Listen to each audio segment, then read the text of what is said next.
Live started on YouTube. Hello and welcome in everybody tuning in on YouTube. It's so good to have you in here with us for the day. If you don't know what we do here, we basically just sit down and talk to Trump supporters for 4 hours, and we try to figure out how the hell people can still support the president. It's absolutely ridiculous, that there's still millions of Americans that support the administration. That's what we're here. We're trying to figure out why. We have our first Trump supporter, Mr. Derek, loaded into the live stream.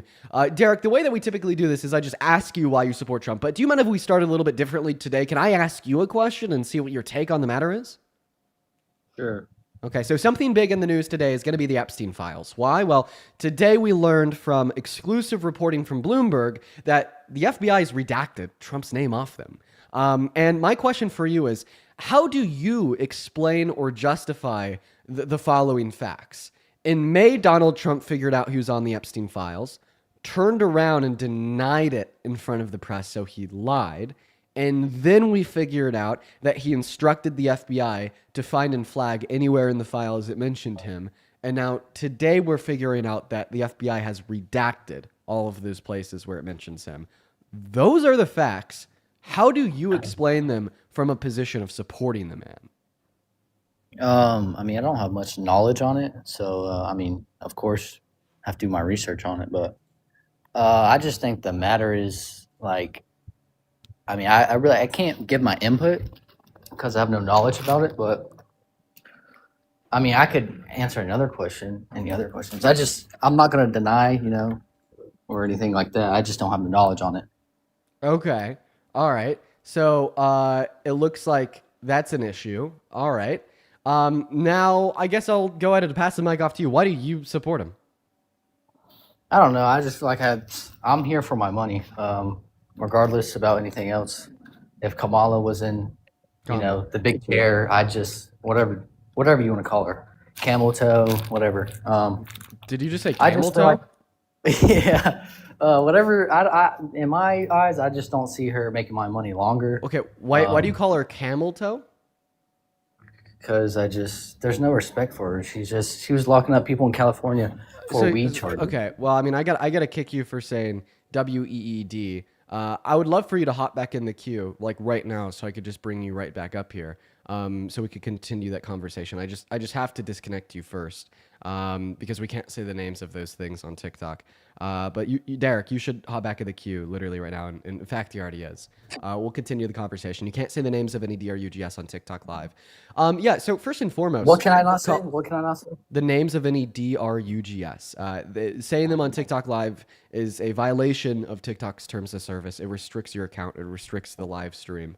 I just had to remove you, so everything should be fine now. All right. But let's go back to what you said. You called her Camel Toe Harris. I mean that's just a misogynistic. I didn't say Harris, but I just said camel toe. Yeah, that's just misogyny.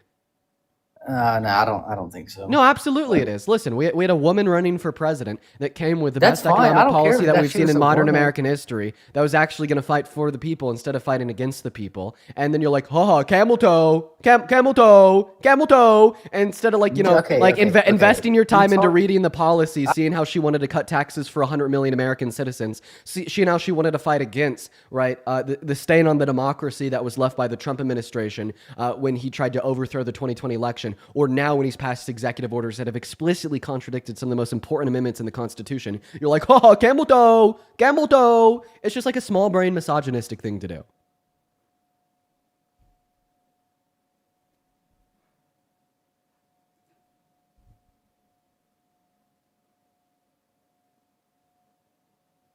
Hello? Hi. Hello? Oh, did you mute me? Yeah. What was that? You interrupted me, so I muted you. But feel free to respond to what I just said. Take it away. Well, I understand.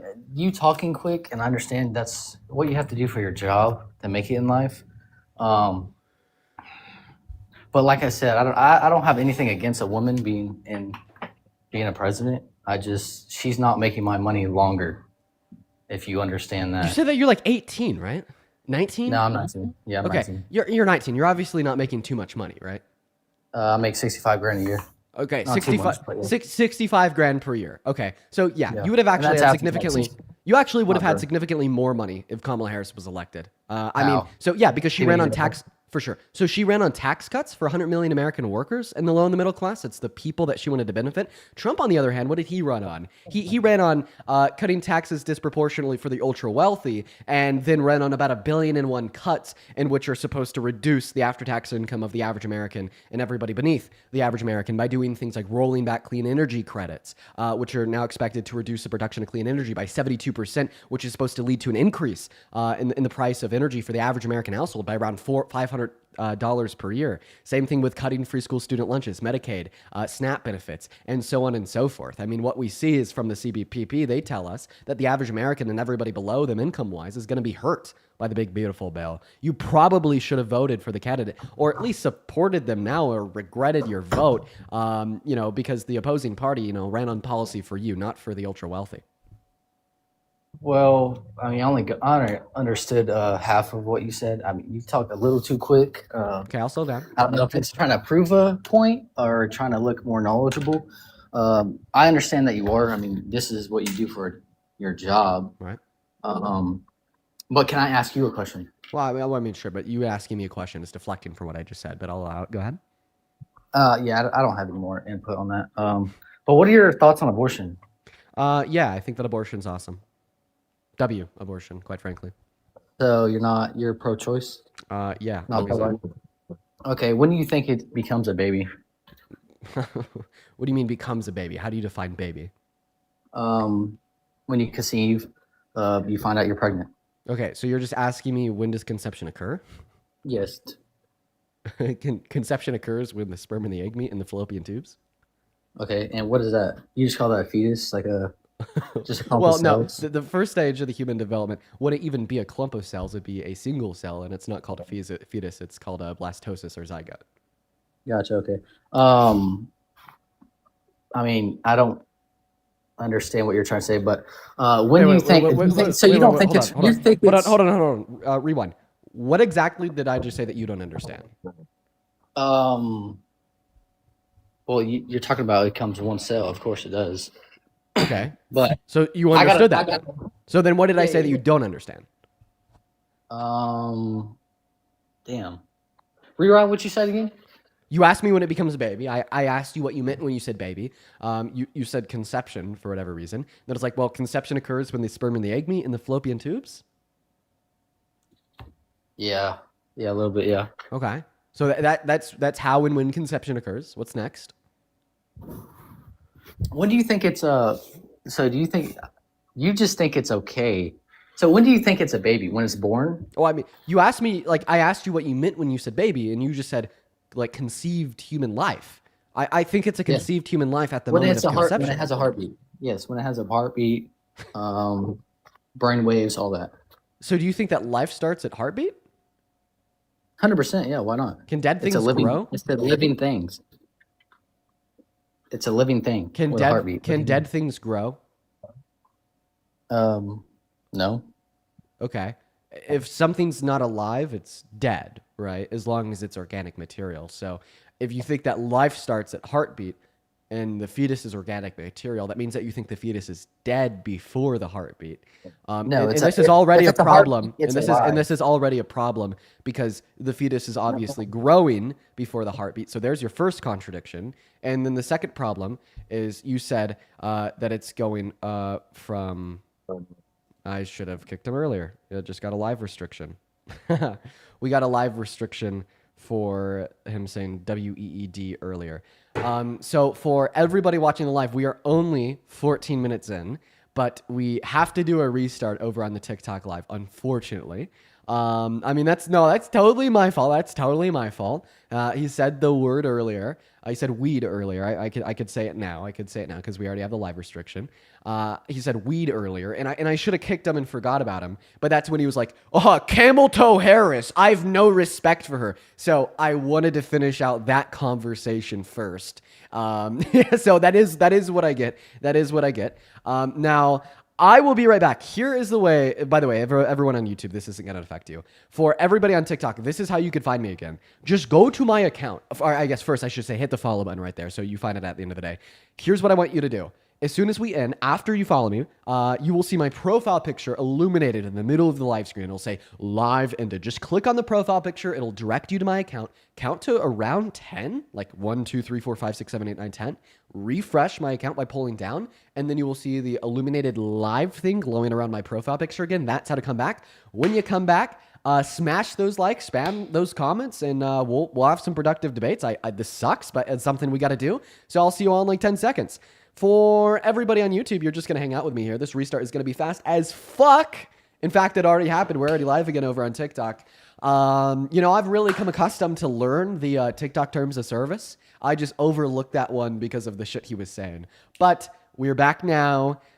We've already hit that restart. Here we go, everybody. And while we're restarting, the disgusted veteran, thank you for the $50 super chat over on YouTube. Thank you. Disgusted veteran with the $50 says, Dean, I may have found an article for you in the chat. July 1st, 2020, quote unquote, how white nationalism returned to mainstream politics, end quote. There were 2 Yahtzee matches last week alone. Marches last week alone, one in Kansas and one in Kentucky. We all ought to be disturbed. Thanks. Disgusted veteran, I appreciate you for bringing that to my attention. I'm going to go ahead and give it a watch. So I appreciate you so much for the $50 and the message. Thank you so much. And also, Kens, I appreciate you for the $10 and glad to hear that I've been able to change your views. That's awesome, Kens. Now, Disgusted Veteran and Kens, I appreciate you both.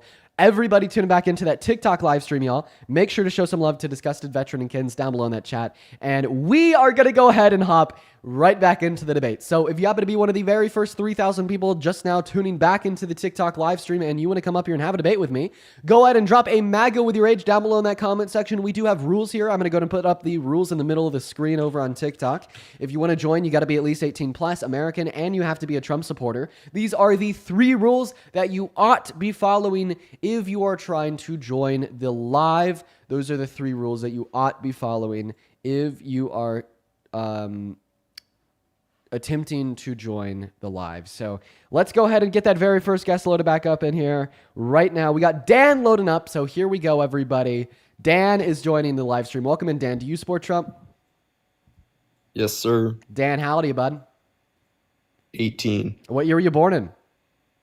2007, June 21st. Great. We got a lot of young people joining today. I wonder why. Now, before we hop into the debate, there's somebody I have to thank because, oh my God.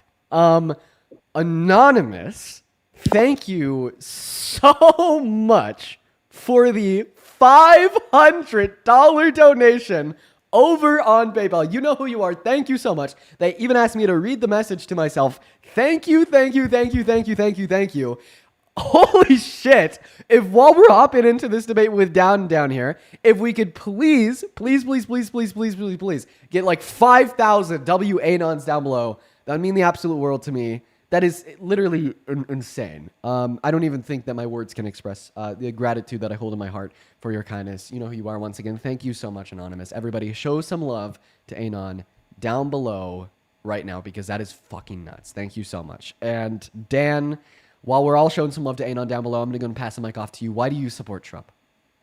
Well, I couldn't really vote in the last election, but like my parents could and stuff, and they like voted for Trump. And I'm like curious on why Trump is so bad because I'm from a middle country state in America, and everyone here loves him. You can't go down the street without seeing his flag. And I just want to know why is he so bad? Like what's wrong with him? Oh yeah, there's about a billion reasons, and one way is terrible. But let's start with this one. Well, he ran on releasing the Epstein files. He promised it, but then in May when he figured out that he was on the files, all of a sudden we're learning that he directed the FBI to find and flag anywhere in the files his name is mentioned. And today, news broke that he's now starting to redact all the parts in the Epstein files that mention himself. That's pretty fucking bad, man. And that's just scratching the surface. He's also been held civilly liable for the violent sexual abuse of a woman. He's been convicted for 34 felonies. He's boasted about perving on naked underage teenage girls and grown adult women at Miss Teen USA and Miss USA.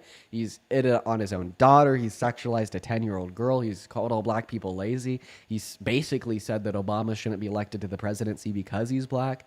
He got sued by the New York Justice Department in 1973 for not renting for black tenants.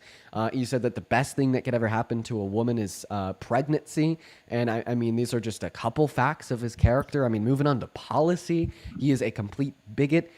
In 2015, he tried to ban all new entries from Muslims into America. He's also now implemented economic policy that costs nearly $4 trillion, marking the most expensive policy in American history, while also redistributing wealth from the poor to the rich. How does that happen? He also just loves control. He loves it, loves it, loves it, loves it. So this month, the Bureau of Labor Statistics reported a very large job loss, which was true. That's what happened in the economy. Trump just responded by firing the head of the Bureau of Labor Statistics. Total authoritarian behavior. He's also passed executive orders that explicitly contradict the Constitution. In 2020, he tried to rig and steal an election.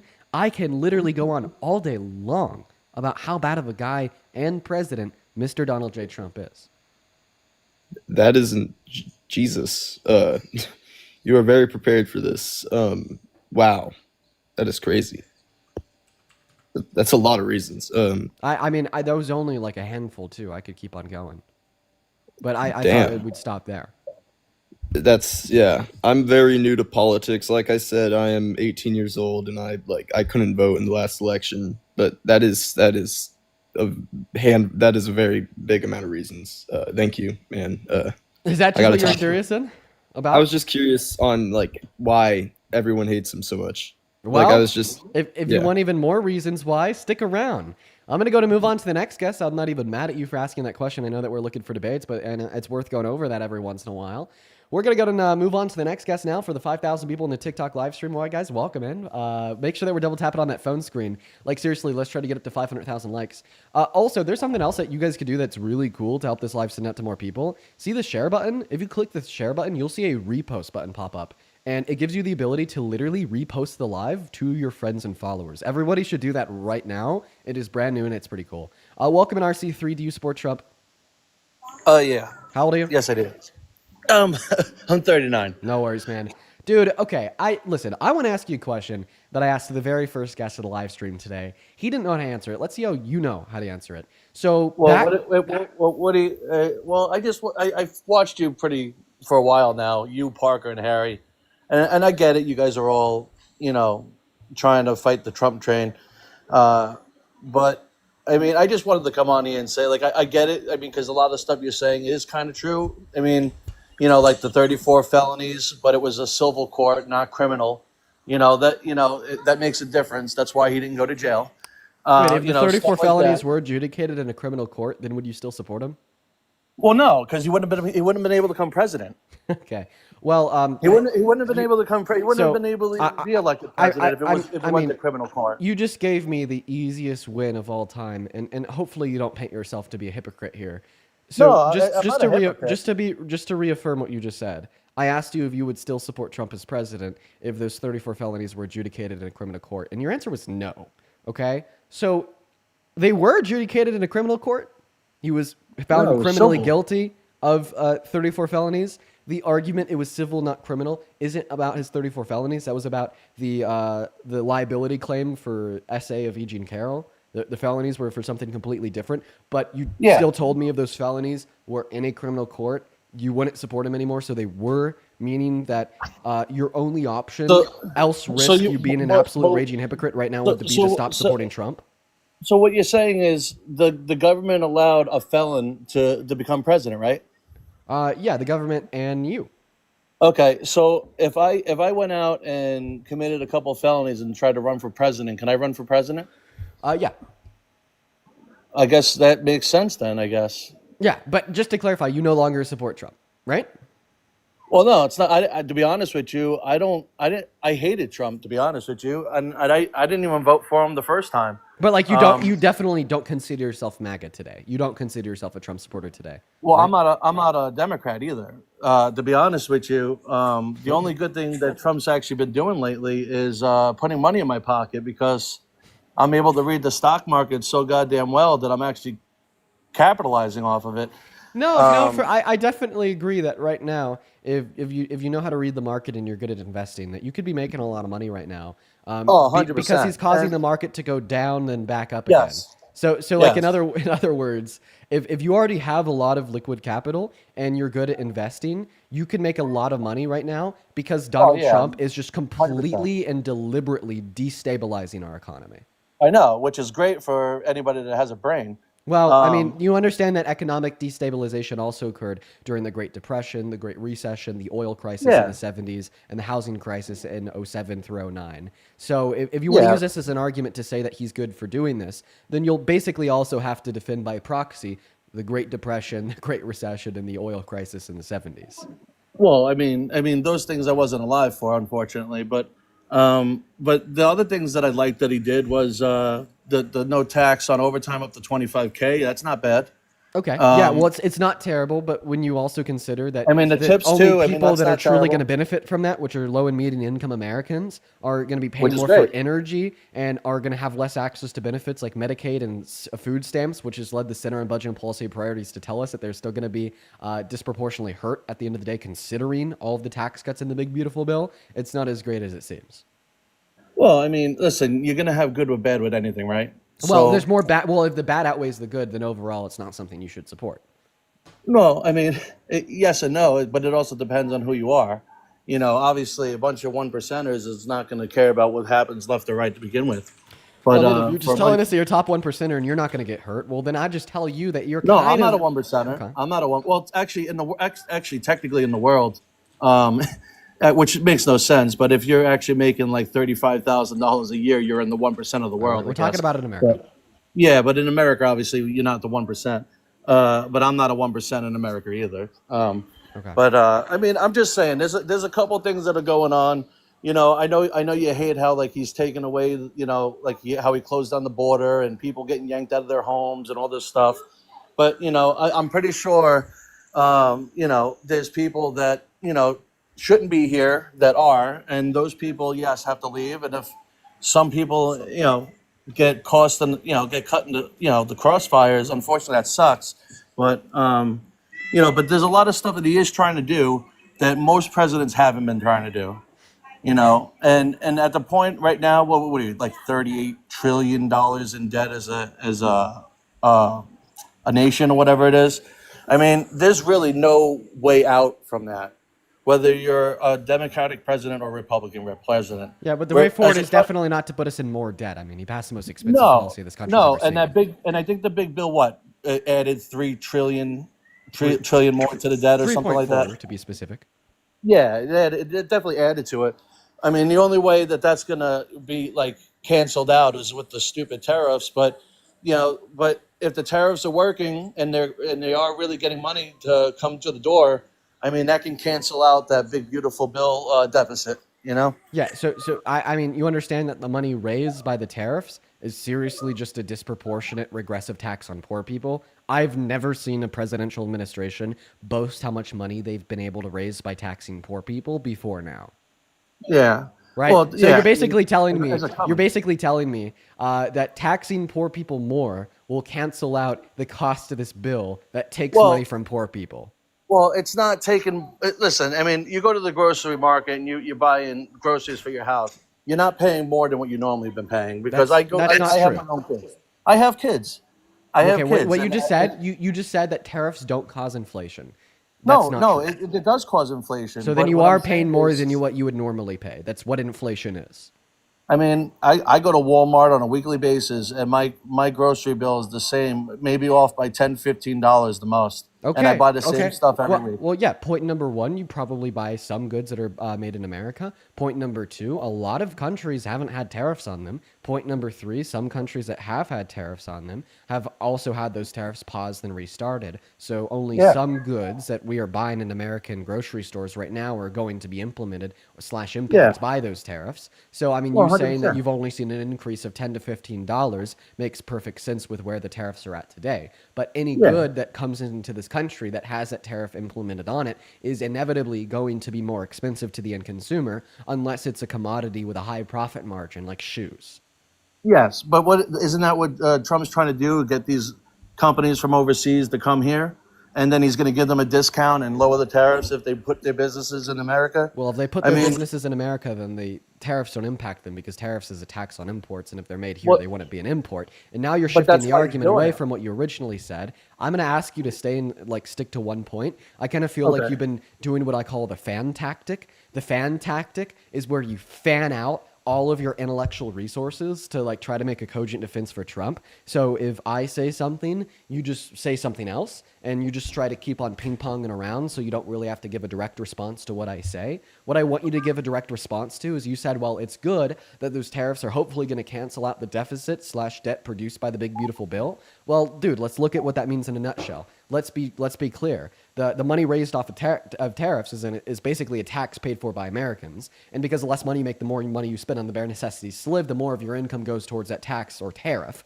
So in other words, it's a regressive tax on poor people that's generating more money to cancel out the debt created by the big beautiful bill, which is also taking money from the poor and giving it to the rich. So why would you say it's a good thing for a president to be boasting a tax on poor people to pay for the debt produced by a bill that steals money from poor people? Yeah, but I'm not understand. That's what I'm not getting, because like these tariffs, like if this is a tariff, like say for instance, Canada, we pay Canada over $300 billion a year, right, in tariffs. Is that what it is? Something like that. Hopefully the amount of money that we pay to Canada in tariffs per year literally has nothing to do with what my argument is. Well, that's what I'm trying to get at. Like, how does that affect us when we're putting a percentage on their stuff that comes over here? You know, we don't want their stuff here unless it's equal trade. Wait, you don't want Canadian goods in America unless they're buying just as many goods from us? Well, we're the number one country in the world, right? We're supposed to be the best, right? We're supposed to be right. Okay. If we're supposed to be the best, then obviously we're going to buy more goods from Canada than they buy from us since we have more money. Well, I mean, we have way more money than they do. Right. So obviously we'd be buying more goods from them than they buy from us. We need stuff from them just like they need stuff from us. But it doesn't matter because we literally have more means to buy more shit from them. Not just more money, but more people. Their population is 40 million. Ours is like 300. Oh, yeah, 300 million. Yeah, so obviously we're not going to have equal trade between the countries. Obviously. What? You know, like think about it this way. Who's going to buy more from the grocery store? Somebody with $1 billion in the bank or somebody with 500? Yeah, the guy with 500 is using food stamps. I'm joking. We could have a conversation about food stamps. I'm joking. My sister's on food stamps. I get it. I understand. I think that was a bad taste joke, but it was a bad taste joke. I will just re-ask my question. Who's going to be buying more from the grocery store? Somebody with $500. Also, by the way, actually, I want to talk about your bad taste joke there because I want to shock you with like the state of America right now. You just said somebody with like $500 in the bank is going to be on food stamps. Actually, no. Having $500 in the bank is like more than the average American right now. The average American lives paycheck to paycheck and at points has like nothing in the bank. That's what the life of the average American is like right now. And the average American doesn't get food stamps. That's fucking dystopian, right? Anyways, I do want you to answer the question. Who can we expect to buy more from a grocery store? Somebody with $500 in their bank account or somebody with $1 billion in their bank account?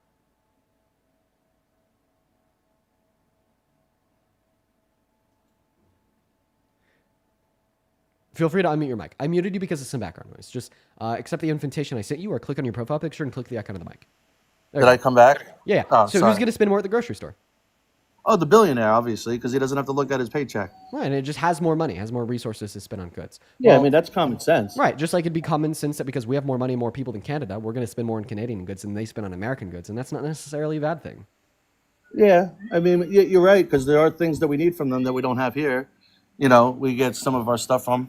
But that's like the same thing with China. What did we just raise the tariffs to China and now they're going on? Why are we shifting to China? See, you're doing the fan tactic where when I make a point to like refute what you said, you just like kind of like silently pivot. You said that it's a bad thing. Because I'm not here to argue with you. I know you're trying to debate, but at the same sense, what I'm just trying to get at is, you know, the guy is doing the best he can.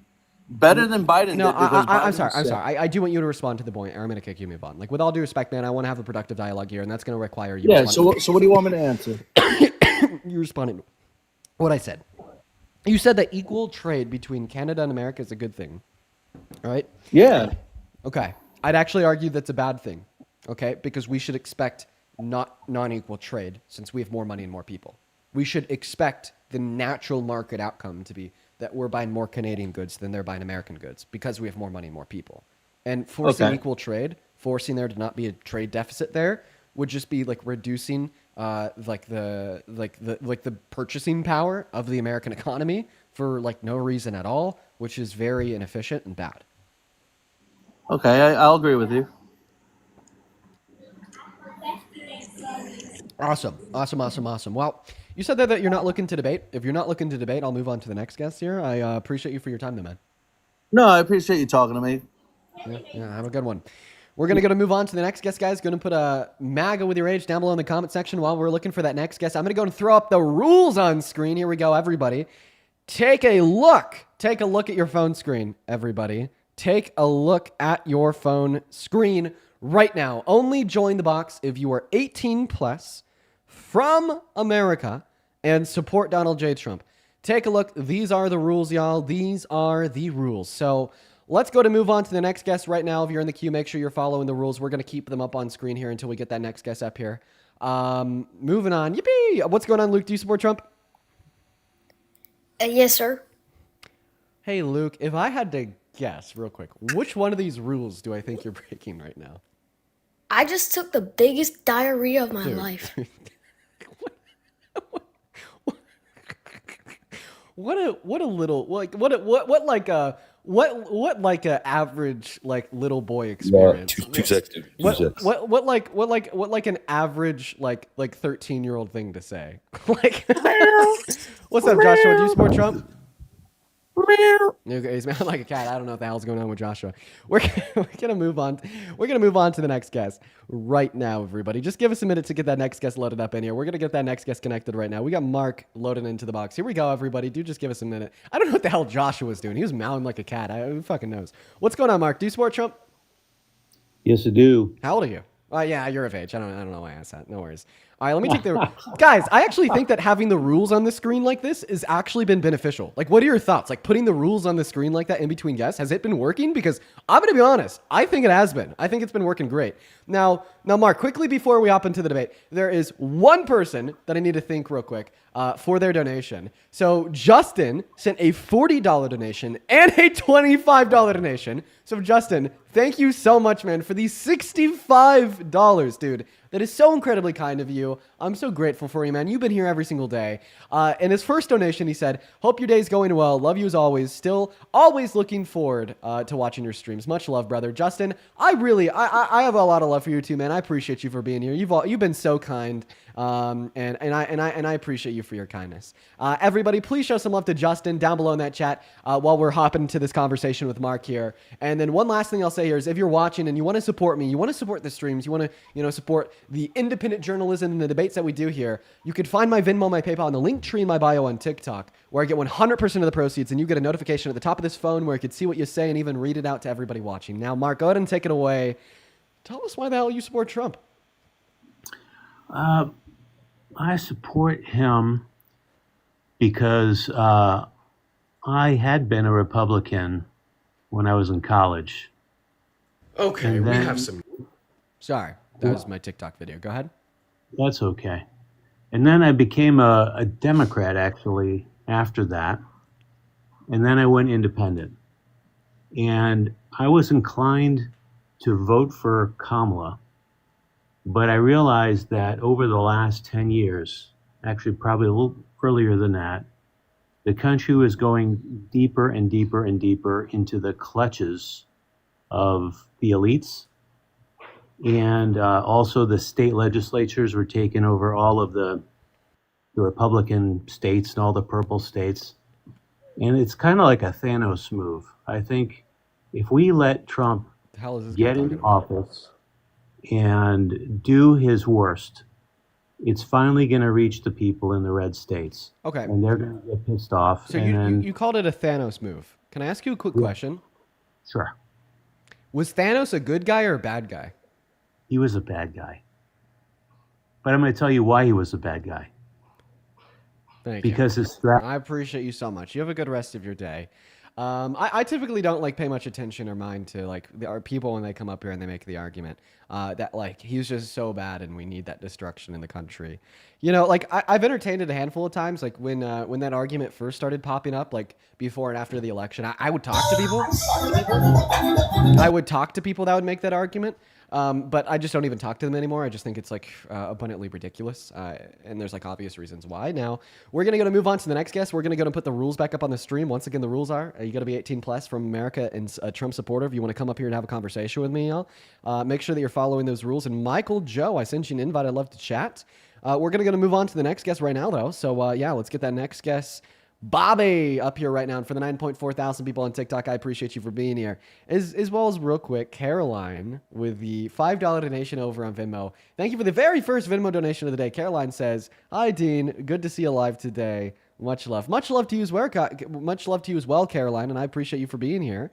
If we could all please show some love to Caroline down below. Let's get 50 Caroline W's right the hell now, dude. Hell yeah. Thank you so much, Caroline. And we got the next guest, Joshua, loading up. What's happening, dude? What's up, man? How old are you? Dude, what's happening? I'm 18. You support Trump? Oh, it's the same Joshua. Very nice. Very nice. Very good. There you go. Yeah. Meow. There you go. Hell yeah. Moving on to the next guest. We got Bobby loading up in the box. All right, Mr. Bobby. What's going on? Do you support Trump? Oh, don't leave Bobby. Boo. He's leaving. Look at him go. Oh, he's back. Yo, hey, Bobby, welcome in. Do you support Trump? So I'm actually Canadian. I actually had a question. I know I broke the rules, but Skadoosh! I do have. Boom! Moving on to the next guest. Here we go. Make sure that we're following the rules, everybody. Make sure. Look at the rules here in the middle of the phone screen. Here we go. Moving on to the next guest. What's up, Matthew? Do you support Trump? God, no. I mean, I barely, man, but your internet connection is very bad, so unfortunately got to move on. We can still hear Matthew because of how bad his internet connection was. Welcome in, Ethan. Do you support Trump? Yo, what's up, bro? What's going on, dude? You MAGA? Nah, I'm not. I just want to say thank you, bro. I like what you do. Hey, man, See you, bro. I appreciate you so much for the love, bro, but please make sure you're following that third rule on the middle of the phone screen, guys. Once again, while we're moving on to the next guest, just because that last guy was breaking the rule, I'm going to redirect everybody's attention back to the middle of your phone screen right here. Look at them. I'm going to redirect everybody's attention back right here, 18 plus American and MAGA. Those are the rules. Welcome in, NV. Do you support Trump? So I did. Do you still, though? I want to support it. I don't still. All right, NV. That is breaking the rules in the middle of the phone screen, so I'm going to have to kick you. Moving on, let's go ahead and see what the next guest, Den, has to say. Here we go, everybody. Once again, take a look at the middle of the phone screen, everybody. Take a look at the middle of the phone screen. What's up, man? What's up, Den? Do you support Trump? Yes. How old are you? 18. What year were you born in? I'm born in... I mug you, bro. Okay, done. Breaking the rules. Once again, everybody, look at the middle of the phone screen. I don't know why we're not. Okay, I'm going to start banning people that are breaking the rules now. 3 strikes of kindness, move on, and repeat the rules to now we're just going to start banning. Welcome in. Do you support Trump, Wade? 5, 4, 3, 2, 1. And Wade is banned. We're going to move on to the next guest. Here we go, guys. Go to put a MAGA with your age down below in that comment section. Welcome in. I don't know. Do you support Trump? Hello. Can you talk to my mom? If you have your mom with you, feel free to request. I'll talk to her then. I don't know. I don't typically like to do that just because I don't like to, get parents upset at children and because of what that could possibly lead to. It's happened before where I've debated somebody's dad and they got really pissed and then the kid suddenly took the phone and left alive. Welcome in, Slow. Do you support Trump? AOC for president. Okay, I'm going to now ban you too, man. I mean, I hate to ban somebody that thinks AOC should be president, but I am going to ban you now because, you're breaking the rules in the middle of the phone screen. I've already said that the punishment for breaking the rules is going to be banned, so have a good rest of your day. I hope you're not a frequent viewer, or else that really is going to suck. Let's go and move on to the next guest right now, everybody. Do you just kind of give us a minute, y'all? Welcome in, Bike. Do you support Trump? Okay, so yeah, you were definitely getting a ban. You were banned. Yeah, guys. I mean, so the purpose of these live streams is supposed to be political debate, to talk to people that support Trump and to try to figure out why.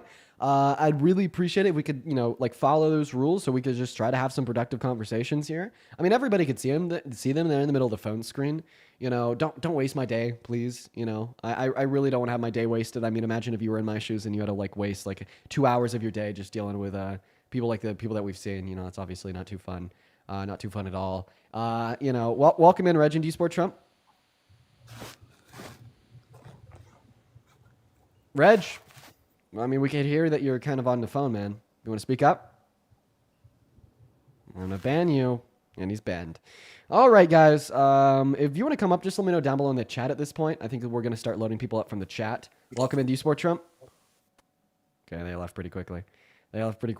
Let us know in the chat if you're following the rules by dropping a MAGA with your age, and we'll get you loaded up. Yeah, just right now the queue's not doing the trick. A lot of people breaking the rules. That's not what we want. Welcome in, Jake. Do you support Trump? Dude, I think the Astros are going to win the AL West this year. And you're banned, buddy. You're banned.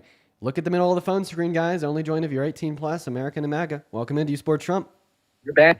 Look at the middle. Yeah, of I the phone believe screen, the guys. Great Only White join if Hope. You're 18 plus, American and MAGA. Welcome in. Do you support Trump? Yeah, you have like the craziest echo ever, so I got to kick you out, man. Moving on to Heart. Here we go, everybody. Let's follow those rules, y'all. Let's follow those rules. Please, please, please, please, please. We got that next guest, Heart, loaded into the box. Here we go. Doesn't look like Heart's loading in. We're going to try to get him up here again. For whatever reason, it's just not clicking. Ryan Tublin, I see you down below. Feel free to hop in the box. Love to have you up. We're going to move on to Lonnie Lou. We're also going to get Cole up here. We're going to get Van up here. We're just going to load in a bunch of people and try to find somebody that hopefully supports Trump to make it stick. Hello. Yo, what is going on? I'm going to start off with a first guest. Lonnie, what's up? Do you support Trump? Okay, Lonnie's not here. What about you, Cole? Do you support Trump? Yes, I do. Age, please? I'm MAGA. 18. Perfect. Everybody's 18 today. What about you, Van? Do you support Trump? I do. Age? 18. Okay, everybody's 18 today. Why is everyone 18? I don't get it. What year were you born in, Van? 2007. Okay, what about you, Jeremiah? Do you support Trump? Yes. Okay, how old are you? 18. Everybody is 18. Wow, every single one of you guys is 18. One of these days, I think I'm going to switch the rules and make it like 20 plus or something. But, those are the rules for today, so let's have a conversation. Quickly before we do, I have a handful of people to thank. First and foremost, holy crap, Jay with the $300 donation over on PayPal. Jay, thank you. That is completely unreal. I do not deserve that at all. Thank you, Jay. Everybody, please show some love to Jay down below in that comment section for the $300 donation, as well as let's read Jay's message. Jay says, "Hi, Dean. I listened to your streams for a few months before I felt utterly compelled to start supporting someone and something I came to believe in so strongly. In the time since, I've watched you grow and mature so quickly, not only in skills, passion, and intelligence for the art of the debate, but I've also watched how your deeply felt compassion exhibited itself in the times of need and the times when it was needed." Jay, you are such a cool person. You've been watching our streams very frequently here, and you become a very important member of the community. So if everybody could please show some love to Jay down below, that would absolutely make my day. As well as Katie, that is Katy with the $45 over on PayPal. Katie says, "Live debates, keep doing the amazing work you're doing." Thank you, Katie. Let's get 500 KDWs down below. Thank you so much. I mean that seriously. Thank you, Katie. There's a handful of other donations I'd like to get to here, but I want to allow y'all to start the debate here. So show some love to Katie and Jay. Thank you both so very much once again. And Cole and Van, take it away. Why do you guys support Trump? My problem with you is that you keep saying that he is a predator when there's no proof of that. Oh, Donald Trump being a predator? Yeah. Oh, okay. All right. Well, yeah, no, there definitely is. A, who's held civilly liable for raping a woman. B, he's boasted about walking, into the changing rooms of naked women and naked teenage girls when they had no clothes on to look at them. He's like sexualized a 10-year-old girl and he's hit on his own daughter. I mean, we could go on and on all day. I mean, definitely enough evidence there, bud. Well, show me the evidence. Okay, for sure. I mean, which one do you want to start with? Any, Sure. All right. We'll start with walking backstage. So this was on Howard Stern's podcast in the year 2005 when he boasted about walking backstage. Go ahead and listen to what he had to say. It's pretty unsettling. Here we go. 4 reasons why. That's an ad, so I got to turn the volume off. All right, let's go and listen to this together, y'all. Yes. I don't see it as a conflict. It could be a conflict of interest, but it's the kind of thing you worry about later. Oh, I see. You tend to think about the conflict a little bit later on. The question is, how can it not be construed? No, I mean, some of these foreign girls, Mr. Trump, in my country, we say hello with vagina. And Well, you could also say, as the owner of the pageant, it's your obligation to do that. So you have done that. Now, I'll tell you the funniest is that I'll go backstage before a show. Yes. And everyone's getting dressed and ready and everything else. And, no men are anywhere. And I'm allowed to go in because I'm the owner of the pageant, and therefore I'm inspecting it. I'm inspecting. I want to make sure that You're like a everything is doctor. good. You're there. Yeah, the dress. Is everyone okay? They're standing there with no clothes. Is everybody okay? And you see these incredible-looking women. And so I sort of get away with things like that. Yeah, so there's the audio clip where he's just openly boasting about perving on naked women. Okay, I don't support him. You don't support him? No, but thank you for sharing that. I don't support him anymore. Thank you. Well, that's awesome, man. I'm really happy to hear that. You could also find on the Washington Post, yes, it is true that a judge did clarify that Donald Trump was found to have raped Eugene Carroll. But I mean, I appreciate you for being like normal. I feel like the normal person response to hearing Trump say those things should be, I no longer support Trump. And it's so often that we don't hear that reaction. I mean, I think that, there was a clip that I saw, just the other day where I was talking to somebody a while ago and they were talking about how they'd actually be okay with this happening to their daughter. Or it's just like a natural thing for older men to be attracted to 12-year-olds, like to 12-year-olds. Yeah, it absolutely is crazy. So I just appreciate you for giving a normal person response, Cole. We're going to move on to the next guest. Just thank you. Thank you, man. I truly do mean that. Thank you. Let's go to move on to the next guest right now, though. We're getting that next guest loaded into the live stream right now. Welcome in. Do you support Trump? That next guest loaded into the live stream right now. They have like a billion echoes, so we got to kick them and move on now. Guys, go to put a mag, go with your age down below in that chat if you want to skip the line and hop up here and have a conversation. And while we're working on getting the next guest up here, Kaylin, thank you for the $5 over on PayPal. Kaylin says, would love to support more. Just wanted to say thank you for staying true to your message. Dude, Kaylin, it means more than you know. Even just your kind words. Thank you so much, Kaylin. If everybody could please show some love to Kaylin, dabble in the chat, that'd mean the world to me. Thank you.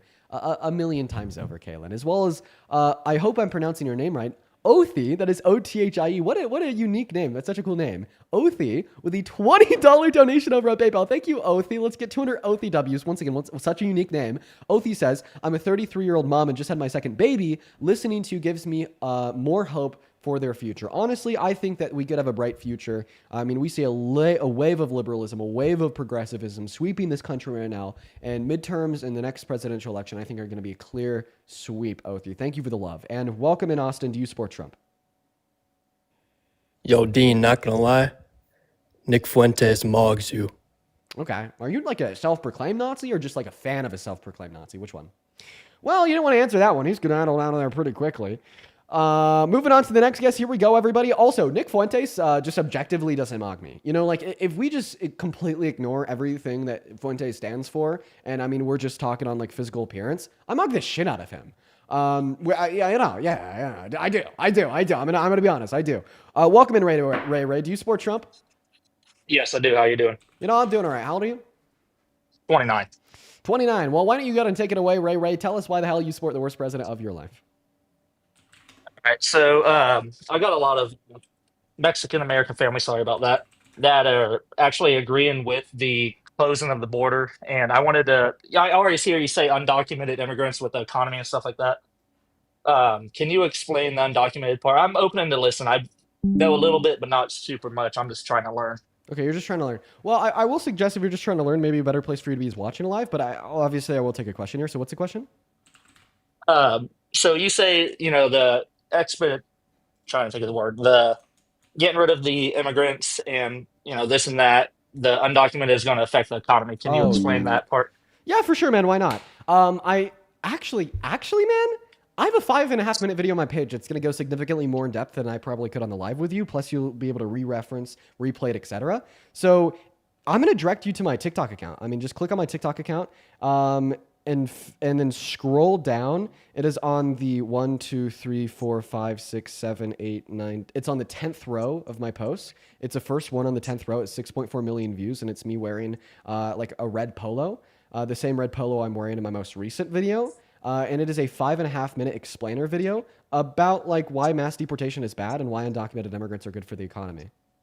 Okay, I get that, but my main thing is, so like, everybody goes back to the Obama thing as well of deporting more people than Trump. But if you look at it, it's saying between 58 and 84% of the removals was summary removal or expedited removals, which they were not able to see a judge either. So why is there so much hate towards his process compared to Obama's or whatnot?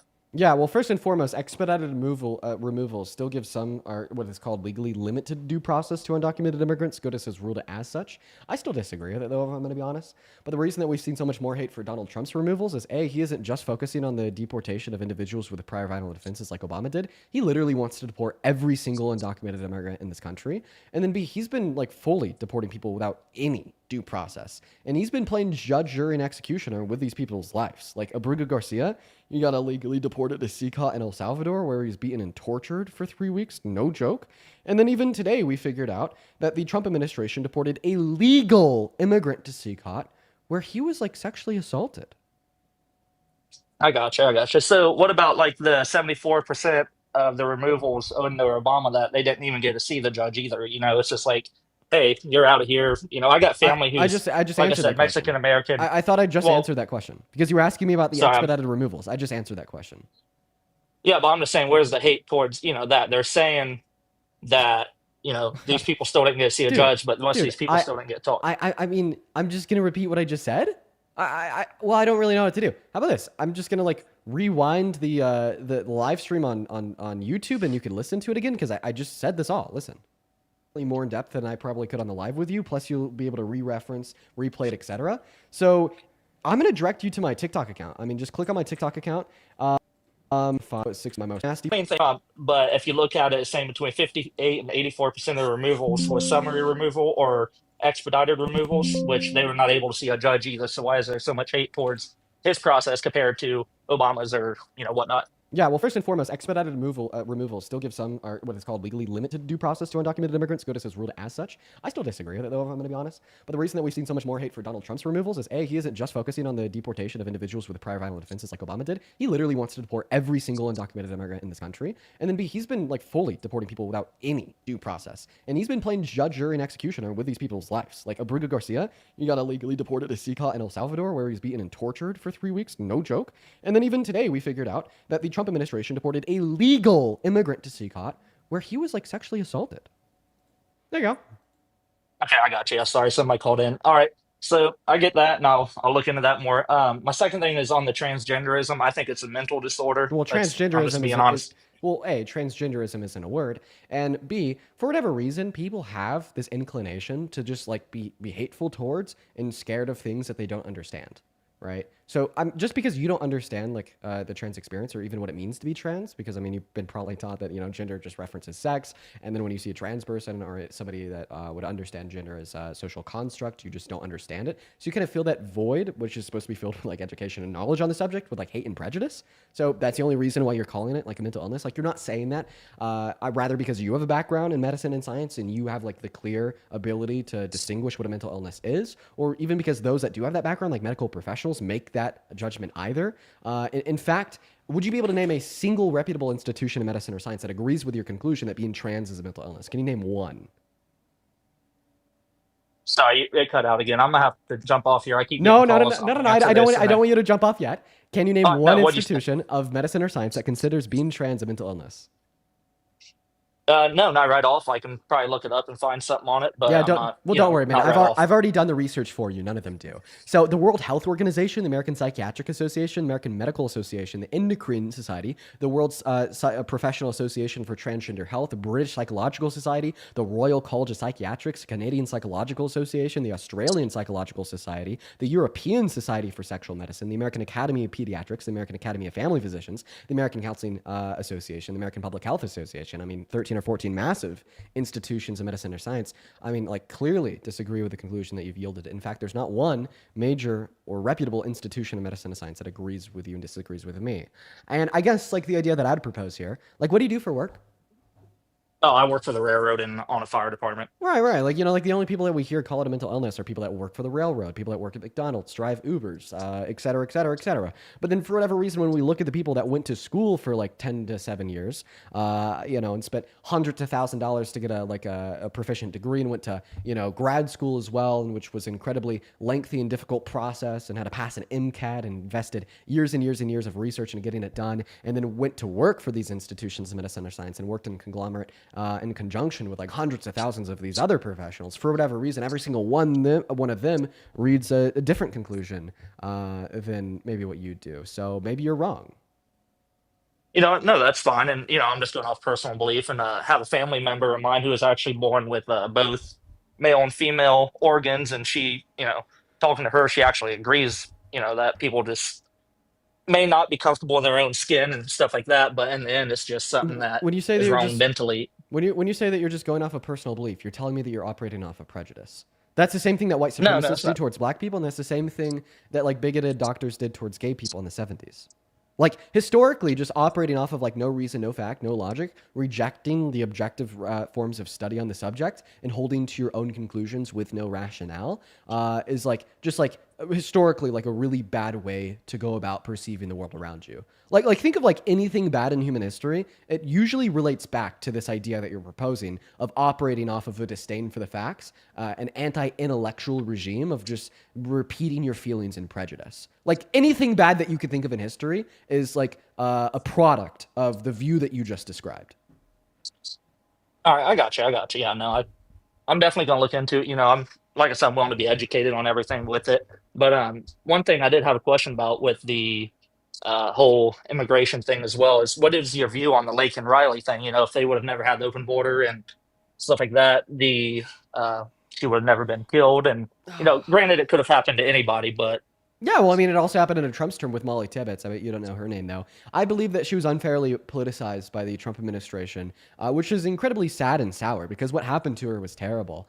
110% terrible. And actually, now the Trump administration is using her death to support policy to just have like more women killed and children raped on the global stage. They passed the Lake and Riley Act, in which now allows undocumented immigrants to be deported, even if they're just accused of like a violent crime like rape or murder. But because they're not going through the courts first and they're not proven guilty, that means once they're deported, they're just roaming free on the streets of other countries. So in other words, right, the result of Lake and Riley's atrocious murder and death has been the Republicans sending potential child rapists and murderers to other countries to roam free. That is like terrible. That's just going to create like 1 billion and one more Lake and Rileys in other countries. And we obviously don't want that, but that's what the right has done with her death. yeah, and it's unfortunate, nobody needs to go through that. And I feel bad for the family and I wholeheartedly agree. But, there's stuff like that does happen and then the family gets deported. But, you say undocumented, these people get sent out. What about the people who fought for their thing, sorry, I'm tired. Fought for their class and all that to get here and went through the process and did everything right.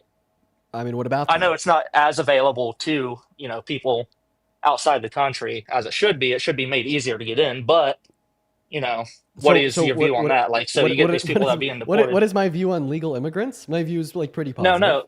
No, you're twisting the words. But what I'm saying is like the people who come over illegally compared to the ones who actually did it right. How is it fair to the people who did it right compared to the ones who? Yeah. Well, at the end of the day, undocumented immigrants make this country stronger. They boost our GDP. They work in our industries. They pay taxes. They buy goods. They increase average qualities of life. They are good for this country. They make a better country, in fact. So, I mean, what's more fair? Having legal immigrants that worked for citizenship for 20 years to be walking into America when it's better or worse? Obviously, when it's better. Undocumented immigrants produce that.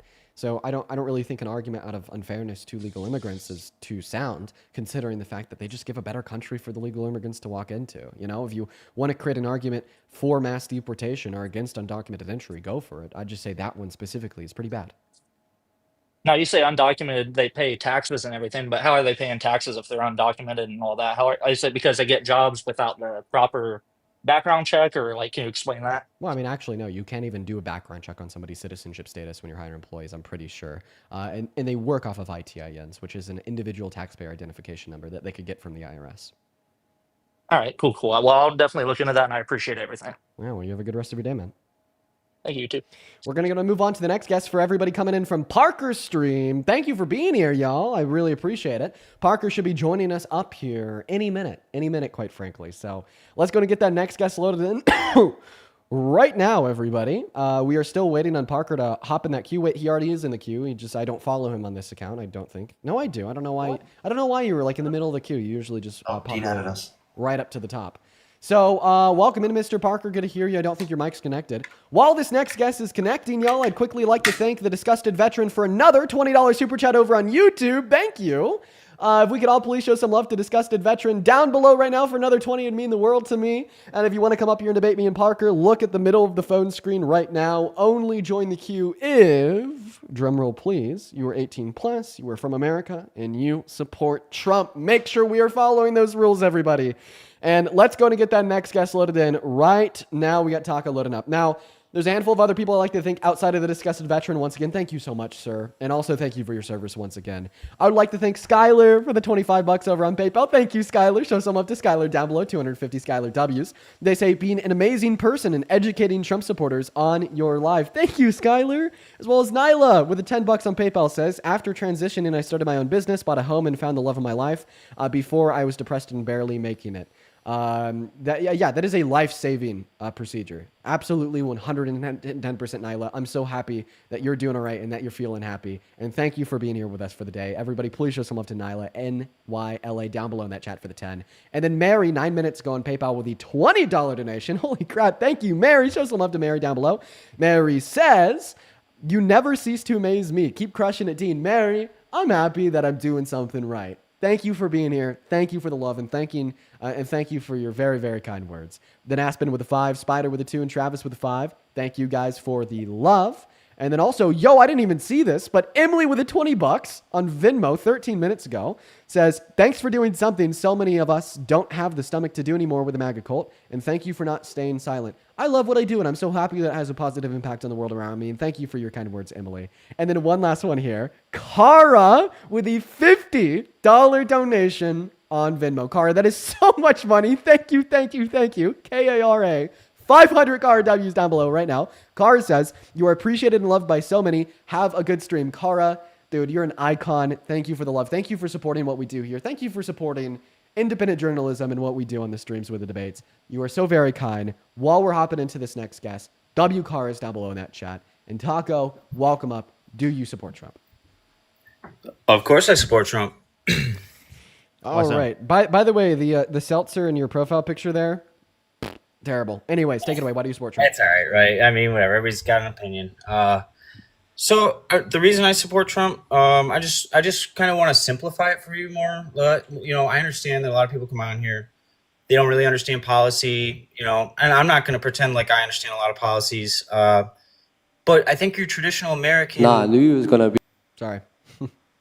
I think your traditional American truly just wants to see results right away, and I mean, $12,500 a year in untaxed overtime is a pretty good thing for me having a family. I would assume. I'm not trying to argue. I'm just maybe get your feel on it. Maybe you know more about the bill than I do. You know what I mean? I would like to hear it. Yeah. When we ignore. Oh, go ahead, Parker. Oh, I was going to say, for people who make under $51,000 a year, their after-tax income will decrease. So take into account even all the tax cuts that people will get in these types of circumstances, we still see a net tax increase for people who are low and middle income individuals. Plus, if you want to reference in terms of the effect on billionaires and millionaires, it disproportionately helps the rich. So if you wanted to do specifically tax cuts for the middle-class individuals, we're on board with you. We totally want to do that. We want to do tax cuts for middle-class people. That's not what this bill is, though. Right. Okay. You're talking about... Then you're also talking about results? Wait, is my Venmo on the link tree off again? Dude, what is it is off. Oh my God, what is going on today? Okay. Yeah, the Venmo's back on the link tree. What the fuck is going on? That's so weird. Dude, it happened yesterday too. It's me. I'm the issue. Anyways. And then you're also talking about wanting to see results. Well, the issue here is, how do you feel about the result of losing jobs in the last month? Can you elaborate on that? I would like to just understand. We had a job report that shows that we lost jobs in the last month. That's coming from the Bureau of Labor Statistics. Unemployment is now up to 4.2%.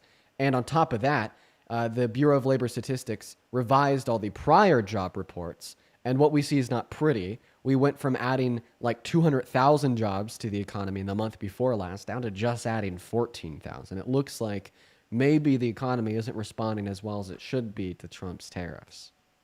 Yeah, I mean, he did say initially that in the beginning it's not gonna affect as quickly, but I mean, I think that it could be a positive thing. I mean, did you know the national debt was paid off one time in history, U.S. history?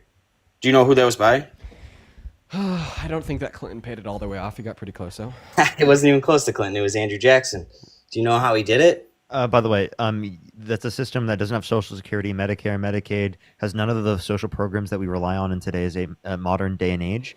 The idea that you're comparing that to now is kind of ludicrous. Also, Okay. Why are we boasting money raised by our government off of tariffs when the way tariffs get that money is by increasing the price of the goods they're imposed on at the end of the day, which just negatively impacts American consumers and disproportionately negatively impacts American consumers the poorer you are, because the more of your paycheck you spend on those goods. So think about it. He's arguing that it is a great thing we should talk about and celebrate that our government is raising money by taxing poor people more. Okay. All right. Well, I don't know. I would like. I guess I would have to just look at the bill again myself, and I don't know how we can do that though when there's thousands of pages in every bill that's passed by any administration. You know what I mean? Well, that's why we look at that's why we look at studies done on the bill by people that get paid to read them and get paid to think about them, etc. And then we just compare and contrast them. Yeah. Yeah, and also nonpartisan analysis, because typically people will try to cite on the Republican side like partisan analysis from only the Republican Party or from MAGA individuals, which is not a good way to look at like overall information, and that's why we rely on the Congressional Budget Office, the Committee for Responsible Federal Budget, etc. Yeah, Okay. and we I just want to say, make sure that sorry. your methodology checks out and whatnot. Anything else? Yep. I just want to say I really appreciate the respect you guys showed me. If I had better content to bring to you, I would. But have a good thank rest you of your again, day, man. and yep. See ya. So yeah. Super duper quickly, Taylor, thank you for the $20 super chat over on YouTube, saying that you guys need to make merch so the people want it. Bro, I've been meaning to do that for fucking ever. I mean, I have an idea. I just need to execute on it when I have time. But thank you for the $20, Taylor. I'm going to hop on that soon. Don't you worry. And also, it's going to be sweet. Then also, yo, Jenna, thank you for the $20 over on PayPal, saying everybody in their life, everybody needs more Dean in their lives. Well, that's a big compliment. I don't know if I'm that great, but, that's very kind. So everybody show some love to Jenna and Taylor for the $20 each. And then also show some love to, oh my God, Lauren with the $20 on Venmo, saying thank you for all that you do. You watch my lives almost every day. That's awesome, Lauren. That is LAURYN. Show some love to Lauren down below. Thank you. As well as Kara with another $50 donation on Venmo. Kara donated another $50 just to tell me that her name is pronounced Kara, not Kara. I'm literally so sorry. I all the love in the world. I apologize for butchering your name so much. Show some love to Kara down below in that chat for the $50 donation. Thank you. And then Shirley with a $10 donation on PayPal. Sorry, Venmo, saying, I've been in all of your lives for months now. Love you. That is awesome, Shirley. I've seen you here a handful of times. Thank you for the love. Much love to you as well. And Rusty, welcome in. So do you support Trump? Yeah, I support Trump. How old are you? 19. What year were you born in? 2005. Oh, well, what month? October. All right, that would make you 19. So you were yapping down below in the chat, right? You were saying that you were going to cook me? Can we get like an idea of like the game plan here? How are you going to cook me? He's running away. Yeah, Have I debated this guy? I feel like I've debated this guy. Oh, he's running away now, though. He's like actively leaving before the debate even started, and apparently he's. I think I dunked on. Oh, Parker's getting a phone call. He just cut out. Whoops. Oh, Rusty, you're back. So game plan. How are you gonna cook me? I don't know. Well, so you basically, but you sound so confident in the chat when you're saying that you would. All right, wait. So if you if you list two things that Kamala Harris Kamala? did bad, yeah, whatever. I'll vote for a Democrat in the next election. Just 2 things? Yeah, 2 things she did bad. Okay, I don't know where Parker went. Sure, one thing that she did bad was supporting Israel. All right, so that's one. Do you want a second? Yeah.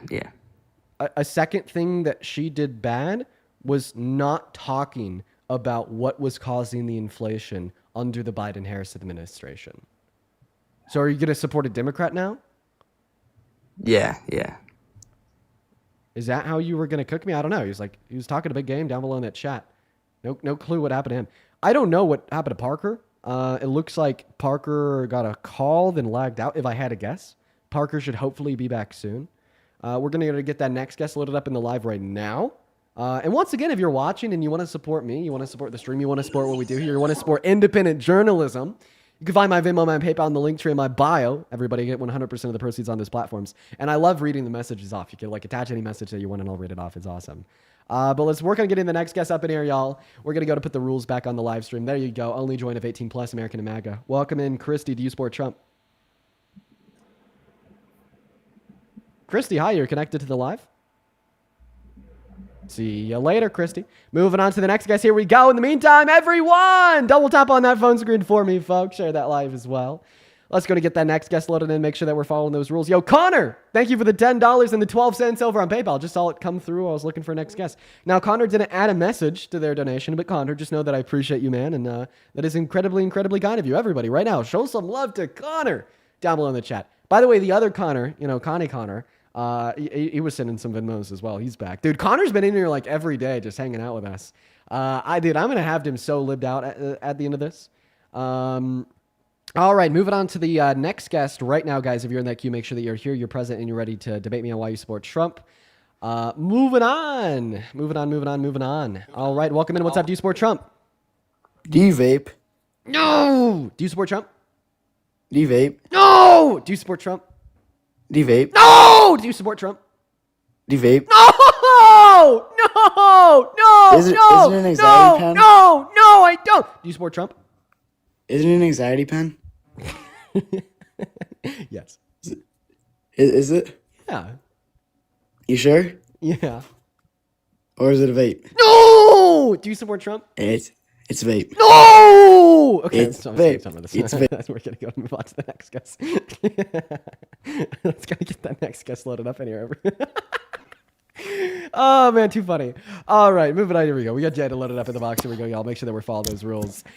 Yo, Olivia, thank you for the $5 on Venmo. Olivia says, Dean, do you habla español? No, I don't speak Spanish. I understand a couple words, but I don't really speak the language at all. I wish I did. Thank you for the love, Olivia. And then I also, got Parker on here too. Oh shit. What's up, Jaden? Do you support Trump? And do I? Yeah? I do. Okay, disconnect any and all Bluetooth devices from your phone. Right now, your mic sucks, and you can fix it by just turning Bluetooth off. I'm going to be honest. Then also, Sophie, thank you for the $20 on Venmo. Sophie says, come see Cryptic Wisdom performance at Lincoln Park Barn tomorrow at 5 p.m. Free tickets if you're interested. Well, actually, Sophie, I might do that. So, I do support Trump, by the way. Why did you just change your voice? I don't know. My bad, Chief. How old are you? 19. Okay. Well, we'll give you the mic. I just also quickly have to thank Michelle for the $5 on Venmo. Thank you, Michelle. Ryan for the $20. Ryan says, love what you're doing. I'm a Democrat in Utah. It's so refreshing to hear somebody with similar opinions. Oh, bro, I know. Trust me. I'm a Democrat on the border of Utah. Super right over here, too. It fucking sucks, Ryan. And then Jenna with the $3. That is incredibly kind. Take it away, Jaden. Why do you support Trump? I support Trump just because. You want to know what? You know what? I like Trump just because I like him. I don't really got a reason. Well, boom, you're kicked, buddy. See you later, kid. Make sure you watch the live so we could give you reasons why you shouldn't. Somebody in the chat brings up an interesting point. Parker, are you okay down there? We still can't hear you. Yeah, my iPad just cut out. What's it called? I just ended my stream on YouTube. I'm just gonna be done for now. I might hop on later. Okay. But yeah, my iPad's dead. It has 0%. It's charging, and I can't go on that. And then like my thing that connects to my phone, Yeah. that one is acting like it doesn't have enough power to run it. So I like kept plugging it in and it wouldn't work. I hate when that shit happens, bro. I know the pain when just nothing's working out and you're just trying to do a live stream. It's literally so infuriating, bro. Well, I mean, now, like I said, you always have a spot to come up here and co-host with me if you want, and you're welcome at any point. For sure. I might join in back in it a little bit. I'll see y'all here in a bit. All right, take care, Parker. What's up, Gavin? Do you support Trump? I do. How old are you, man? I'm 20 years old. Perfect, dude. We're the same age. Let's have a debate. Now, quickly, before we hop into things, I got to think. DIYA for the $100 super chat over on YouTube. That is so incredibly kind of you. DIYA. Show some love to DIYA down below in that chat. Let's read their message as well. They say, thank you for using your platform to promote education and science-based thinking. It is refreshing to see somebody challenge misinformation. Keep doing what you do. Well, thank you so much for your support. That is insane. I really appreciate you for supporting what we do here. Thank you so much, DIYA. I'm not even going to try to butcher your name. Thank you so much. It is incredibly kind of you. You were the best. Thank you. And then also, Connor with the $10 over on PayPal once again, and Spencer with the $20. Thank you, Spencer and Connor. You guys are awesome. Show some love to Spencer and Connor down below. Now, Mr. Gavin, I actually have a question for you. That's how we're going to start the debate today. I want to get your thoughts on a couple things as a Trump supporter. So in May, Donald Trump figured out from the DOJ that he's in the Epstein files. Before that point, he said he wanted to release them. After that point, he started lying to journalists, saying that he didn't know if he was or not. Started concealing the files, saying he didn't want to release them. And he also started calling them a Democrat hoax. And then 2 weeks ago, we figured out that he directed the FBI to find and flag anywhere in the files where it mentioned him. And then today we figured out that the FBI redacted and classified all the parts of the files that mentioned him. How the hell do you explain these facts? I mean, take it away. I want your opinion here. Yeah, well, I mean, I could definitely understand how it's very, confusing how that's all happening. And I mean, I kind of look at the Epstein files this way. So there's so many names that could be on that list to where, it's like saying, oh, I hung out with Diddy. That means I was doing the freak offs.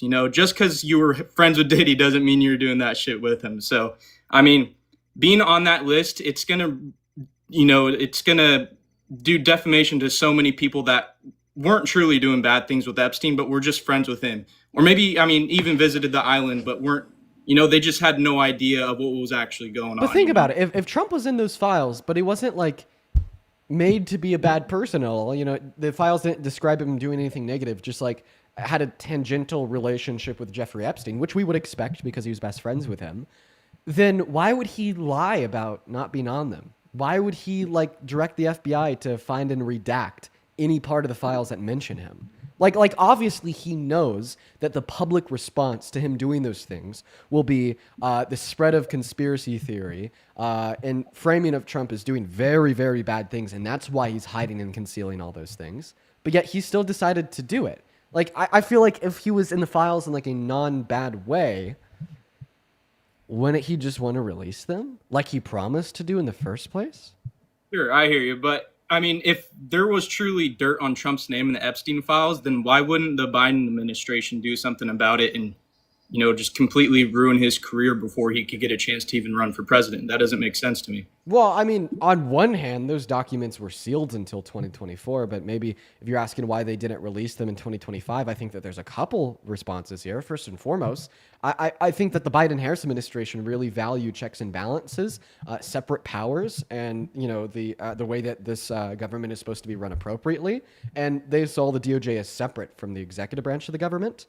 But obviously, that's not what we see anymore with Trump. He thinks he could just completely control the DOJ and everything else in government. I mean, just today, he fired the head of the Bureau of Labor Statistics because they reported that the economy lost jobs in the last month. Now, of course, the second explanation would be that there's also Democrats on the list that they're covering up for. And to that, I completely disagree. But that still doesn't explain or respond to the question that I had about Trump on the files. And, something else that Trump has been saying is that they were fake.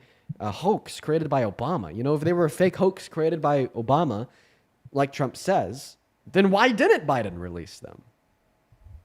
Sure. No, I totally agree. And it definitely seems like Trump is hitting the panic button here because, now everything's just being public about this and how he's kind of just obviously panicking. And yeah, I mean, I don't know. I don't really have an answer to that question, but I totally see. That's just your view on it. that's just a big one. That's just like a really big one that you should have to answer, because it tells us so much about who he is as a person, and really confirms a lot of what the liberals have been saying for a while, ever since he went on Howard Stern's radio show and said that he likes to perv on naked naked teens and naked adult women while they're undressed, or when he sent the letter to Epstein in 2003 with a picture of a naked woman talking about their wonderful secrets that they have together. I mean, I think that this is very serious, and deserves to be talked about, and is a clear red line that everybody should hold against him, with all the lies he's been telling, all the misleading promises he made that he's not fulfilling now, and just the complete terrible response from their administration, telling people just to stop talking about them. Yeah, well, I think the pageant scenario is kind of interesting because I can't remember exactly which pageants he owned, but I know there was 18 over pageants and 18 under pageants. And right. So, if you're the owner of that, you're going to have to go behind the scenes before shows, during the shows, to make sure everything's run or operated smoothly and correctly, right? That's just what you have to do as an owner. And that's personally, like I don't think a male not should true have at all. any... What you just said is completely false. If you're an owner of a company, you should be behind the scenes making sure everything is run smoothly. That's your requirement as an owner of a company. Really? So if you were the floor manager at a Kohl's, would you be peeping your head under the changing rooms to look at teenagers while they're trying dresses on to make sure everything is running smoothly? Were they? I mean, but we don't really know how those shows are being run. I mean, is it a group of people who are putting makeup on the beauty pageant contestant? Like, I mean, how? I guess that doesn't really justify it, but I just think it's just such a sticky situation, and that's personally why I think no male should have presence in a beauty pageant at all. We do know the context in which Donald Trump was perving on people, because he told us the context. Donald Trump told us he went into the women's only dressing rooms where they were naked and changing. Well, I mean, he just has to make sure that things are happening. What things? That's his job. I mean, if you're going to own the pageant, you have to make sure those things are happening. So what is the role that he has to fulfill by looking at the naked women and talking about how beautiful they look when they're in a space that is just for women? What's the job? What's the role that he's supposed to be fulfilling? Okay, well, if you own a pageant, you want to make I mean, you have to be a beautiful lady. So, I mean, him saying that they're beautiful people isn't something crazy, but I mean, it's definitely an uncomfortable situation. It is absolutely insane to be talking about how beautiful they look when you're looking, when they're naked, when you're looking at them naked without their consent. Sure, it's definitely a very weird situation, but at the end of the day, it's his job to make sure everything's being operated correctly. What is being operated incorrectly / correctly inside of those changing rooms that he needs to ensure? Just making sure that everything's being done in a timely manner and making sure that everything's being done correctly for the show. What is specifically needs to be done correctly that he needs to ensure? I mean, I don't know. I've never ran a pageant, but I mean, so you're just saying that own a pageant, so you'd have to go behind the stage to make sure everyone is taking care of their job. So you're just saying that there's something happening in this space that is designed for women only, where there's only naked women inside because they're getting dressed, and there's something going on in that setting that requires his presence as a man. I think what you're just describing is what you're just describing is an obvious attempt to try to justify men perving on women. There's no other way around this. You're just trying to find any way to explain in an attempt to justify it. And I mean, it's not like we don't see this. Like, oh, last night my buddy went to a bar, and sure, I saw him take a drunk girl and put him in his car and then take her to her house where she was alone, take her inside, undress her, stay with her for an hour in her room, and then leave before he left. But he just had to do that to make sure she got home safe, to make sure she got to bed with her PJs on. It is not only false, but it is disgusting. It is gross. And I just can't believe these are things that you're saying. This is sick, sick, sick. Okay. Well, just to be clear, I'm not trying to justify him at all. I'm kind of just saying there's two ways of looking at it. At one end, on the way you're, kind of looking at the situation, I totally understand and agree with you. But at the same time, he's the owner of the pageant, so he has to control all the operations of the pageant, and that includes going behind the scenes and make sure everything is done in a timely manner. Do you know what? Which is why, Dean, don't cut me off. Do you know what you do? Real quick, don't cut me off. I mean, you don't care about the consent of the women, so why should I care about your consent for me to interrupt Bro, you? you got to let me talk. If you don't care about the consent of the women in those women-only spaces, why should I care about your consent and not interrupting you? I just have to do what I have to do as like the operator of this live. Okay. Anyways, I was just trying to say I just have to do what I'm doing as the operator, as the owner of this live stream, to ensure that things are ran in a productive, timely manner. So I have to interrupt you. It's my role. It's my job as the operator of this live stream. All right. What do you want to say? Quickly, that'd be great. So if there's something going on in like women's only changing rooms that would require attention, that would require somebody to check on something, and the owner's a man, that's when the man that's an owner sends an employee that's a woman in on his behalf. Yeah, that's a totally perfect solution to that. Yeah. Right. And what have I told you that Donald Trump even explicitly said? That this is something that he gets away with. I have a question. If you do something and then you kind of have that thought in the back of your head, like, shit, I got away with that, right? Because you didn't face any consequences. Is that thing that you did, was that a good thing or a bad thing? A bad thing, for sure. And I'm not trying to justify him at all. I'm just kind of trying to show you that there's definitely two ways to look at this. Take a listen. Take a listen. Well, you just affirm there's only one by telling me that if you do something and you say that you got away with it, then it's a bad thing. These incredible looking women, and so I sort of get away with things like that. Yeah, I've heard that before.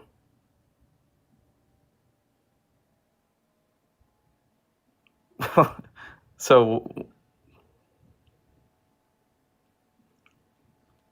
yeah, it's filthy. I mean, there's nothing else to say about it. Oh, well, I'm glad you've changed your mind from saying it's something he has to do as an owner to an unjustifiable, filthy, sick thing. Good job.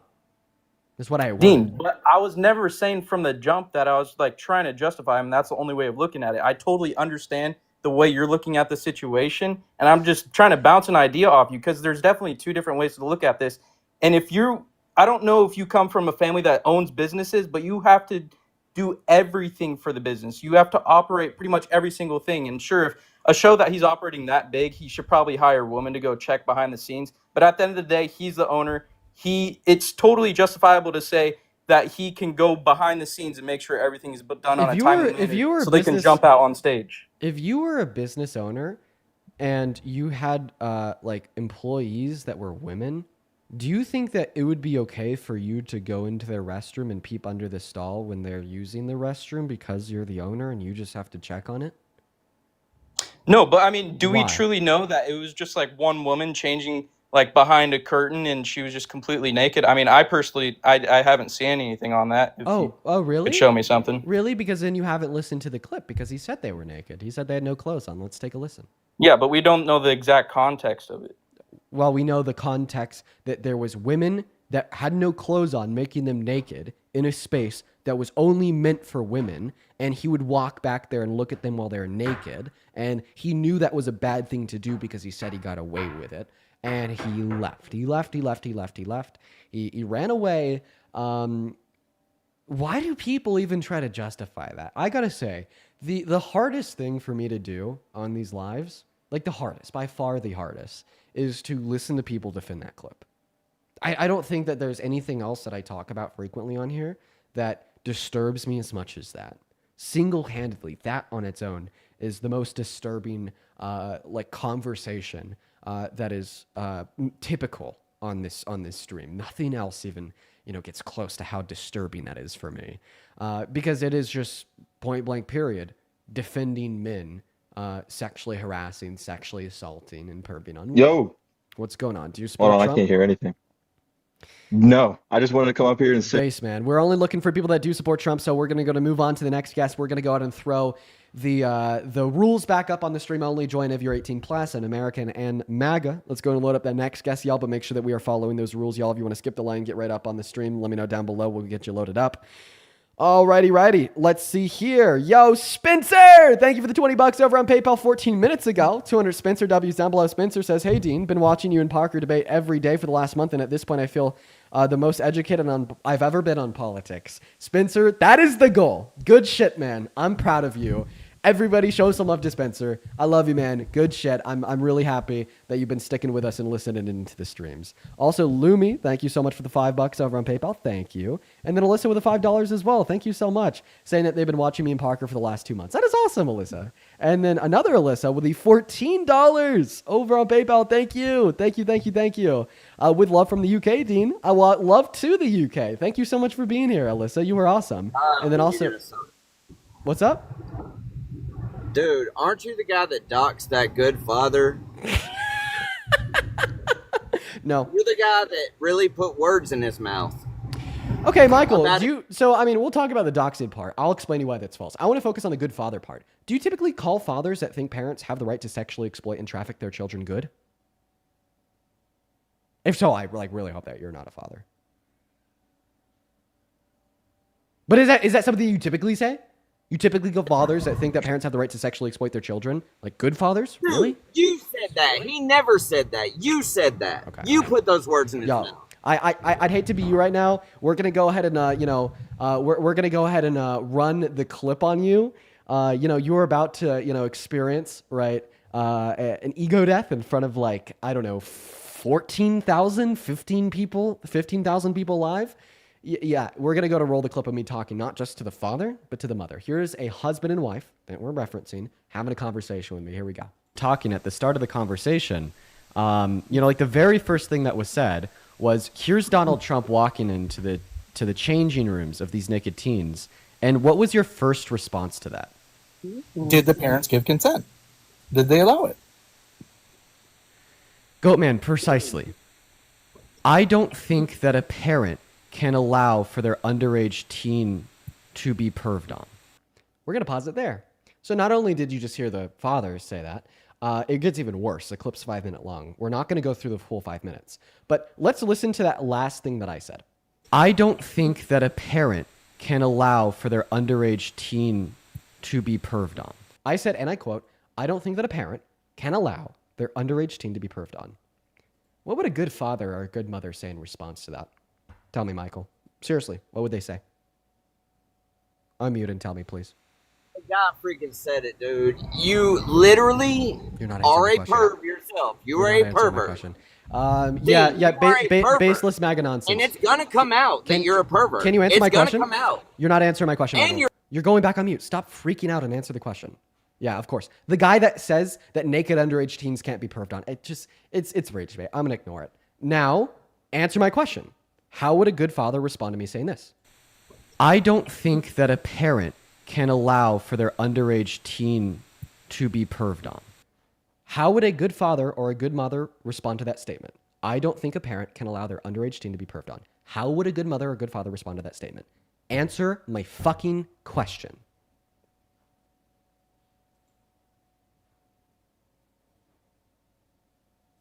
Sent you an invite to unmute. Answer my fucking question. God damn it, Michael. You better answer that shit. How would a good parent respond to that statement? If you don't answer the question, you're fucking gone. So answer the goddamn question. How would a good father or a good mother respond to that statement? God damn it, Michael. Okay. How would a good father or a good mother respond to that statement? Tell me. What's that? Say the statement. I don't think a parent can allow their naked teen to be perved on. Of course not. So a good father or a good mother would respond to that by saying, of course not? What? That's how a good father or a good mother would respond? How could there... Say the statement again. You're freaking... Okay, I'll say the statement again. Goatman, precisely. I don't think that a parent can allow for their underage teen to be perved on. How would a good mother or a good father respond to that? No. You went much further than that. Answer the goddamn question. Answer.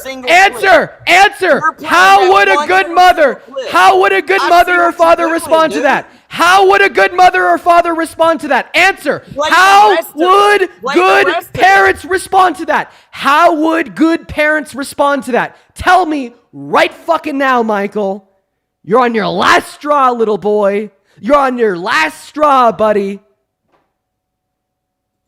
Stop being a kid. Stop whining, grow a spine. How would a good parent respond to that, Michael? Tell me right now. How would a good parent respond to that? Why don't you want to answer the question? Why can't you tell me how a good parent would respond to this statement?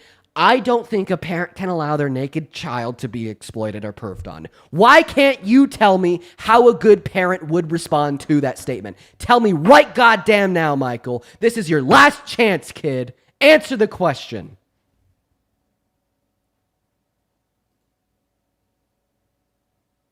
Unmute, and answer the question.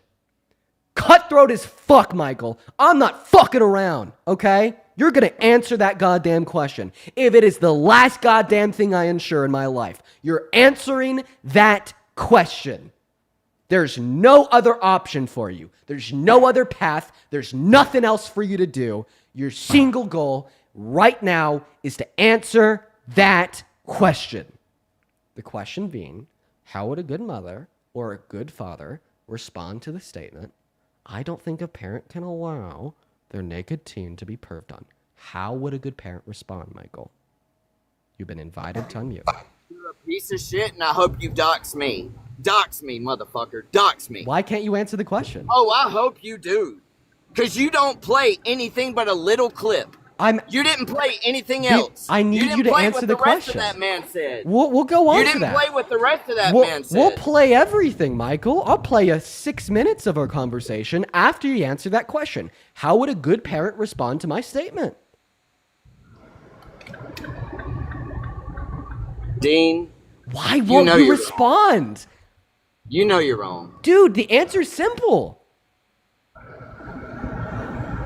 Answer the question. How would a good parent respond to the statement? How would a good parent respond? Because you have me muted? You're not muted now. Answer the question. How would a good parent respond to the statement? I don't think a parent could allow their naked child to be perved on. No child should ever be perved on. That's how a good parent would answer it? No child should ever be naked in front of anybody. What are you talking about? Okay, so Michael, that's how you think a good parent would answer the question? Let's go ahead and listen to how they answered the question.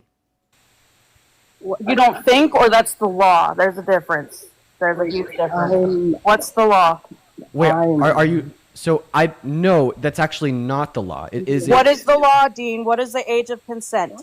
What is the law? We're talking about teenagers, under 18 here. Right, and they don't have the legal authority to make that consent. So whose responsibility is it then? Who is it? Is it God? It's not God. Who is it? So the child... Yeah, he got fucked up so hard he left in shame, tucked his tail between his legs, and hit the road running, folks. Only hop in that queue if you support Trump. We're moving on to the next guest. I have no sympathy, and I'm just simply fucking cutthroat on these MFers that want to call those parents quote-unquote good. Cutthroat as fuck. That's what you get, bro. That's what you get. Jacob, what's up? Do you support Trump? Yes, I do. All right. How old are you? 20 years old. Phenomenal, man. Before we hop into the debate, there's a handful of people I'd like to thank here quickly. Super duper quickly, real quick. First and foremost, Edward, thank you so much for the 50 Canadian dollars over on YouTube Super Chat. I appreciate you so much for the love. Edward has a nice statement here. Edward says, fool me once, shame on you. Fool me 13,000 times, I'm a Trump supporter. Oh, that's good, man. I like that. Two more here. Veteran, thank you so much for another $20. And then Taylor with the $20 in Super Chat says that was legendary. I love you so much. I love you too, Taylor. Thank you so much for being here. And then also Catherine, thank you so much for the $50 Super Chat over on YouTube. Show some love to Catherine down below. Catherine says, as a survivor, thank you for advocating against predators. We need more men speaking sense to men. Tons of gratitude. This is bravery to do what so many others stay silent to do. Bro, they piss me off. They piss me off, dude. I'll be as loud as hell to them because they piss me off. Thank you for the love. That is incredibly kind of you.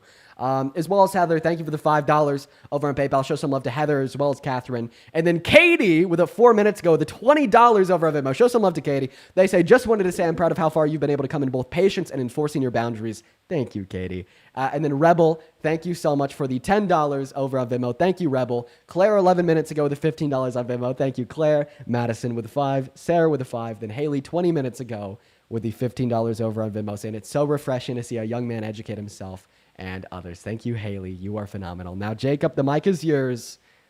Hey, how you doing?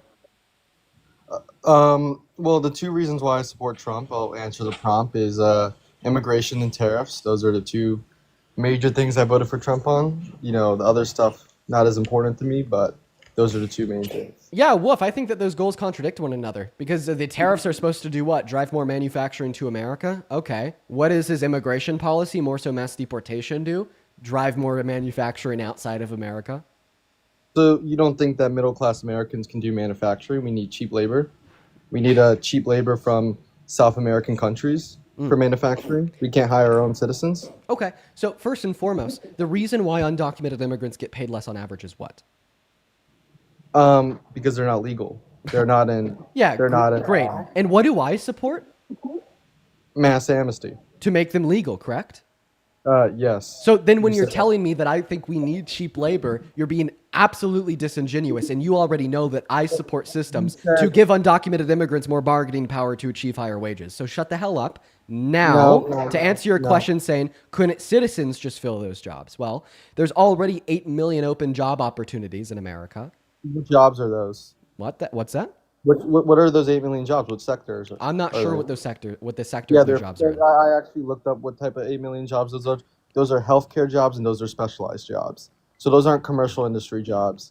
So those don't have anything to do with manufacturing. Wait, the 8 million open job opportunities are in healthcare and specialized? Every single one of them?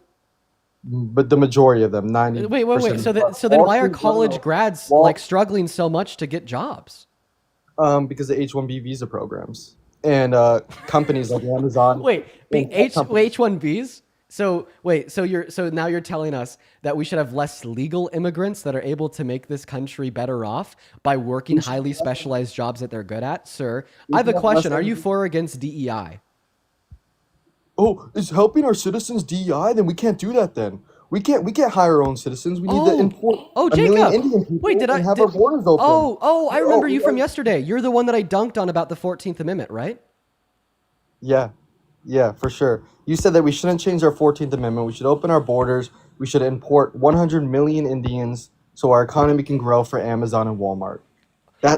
Well, I mean, Jacob, unlike you, I'm here for a productive conversation where we don't just explode with bigotry and put words in other people's mouths. So what are you going to do? Have a conversation with me about what I think? Or just sit in your hyperbolic echo chamber, repeat bigoted lies, and superimpose the views in which you think I hold onto me, even though I'm sitting right here having a conversation with you and I could tell you what I believe in? I mean, it was cute, but dude, this is supposed to be a conversation where we talk to one another, Jacob.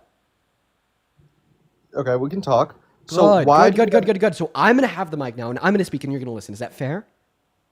Can I ask one question? Well, I mean, I think that you've already said a handful of things. I would like to have time on the mic too. The last time I tried to speak, you interrupted me literally one word in when I started saying there's job opportunities. You cut me off and you tried to make like 3 arguments out of it. I would like the mic. Is that fair? I'm going on mute. I'll let you talk. Great. Phenomenal. So I just want to clarify that you think that our president should be a total fucking fascist authoritarian and pass executive orders that explicitly contradict the Constitution. Right? I think that the executive power should have more power. Yes. Okay, The well, that's not the executive- question that I asked you, because guess what? It doesn't have the power to ratify a new amendment or change the Constitution as is with a single piece of paper, and that's what he tried to do. So that was very fascist and very authoritarian. What are your thoughts? Can you talk about which constitution he broke? Are you talking about the deportation? Oh, for of, sure. the I'll be citizens? very clear. So on January 20th, 2025, the day he was inaugurated to become president, he signed Executive Order number 14160 into law. Executive Order number 14160 explicitly contradicted the first part of the 14th Amendment, in which guarantees birthright citizenship to everybody born on American soil that is subject to the jurisdiction of American law, by banning birthright citizenship for the children of undocumented immigrants born in this country. What did SCOTUS rule on it? Well, Didn't SCOTUS so actually, allow- SCOTUS hasn't ruled on it.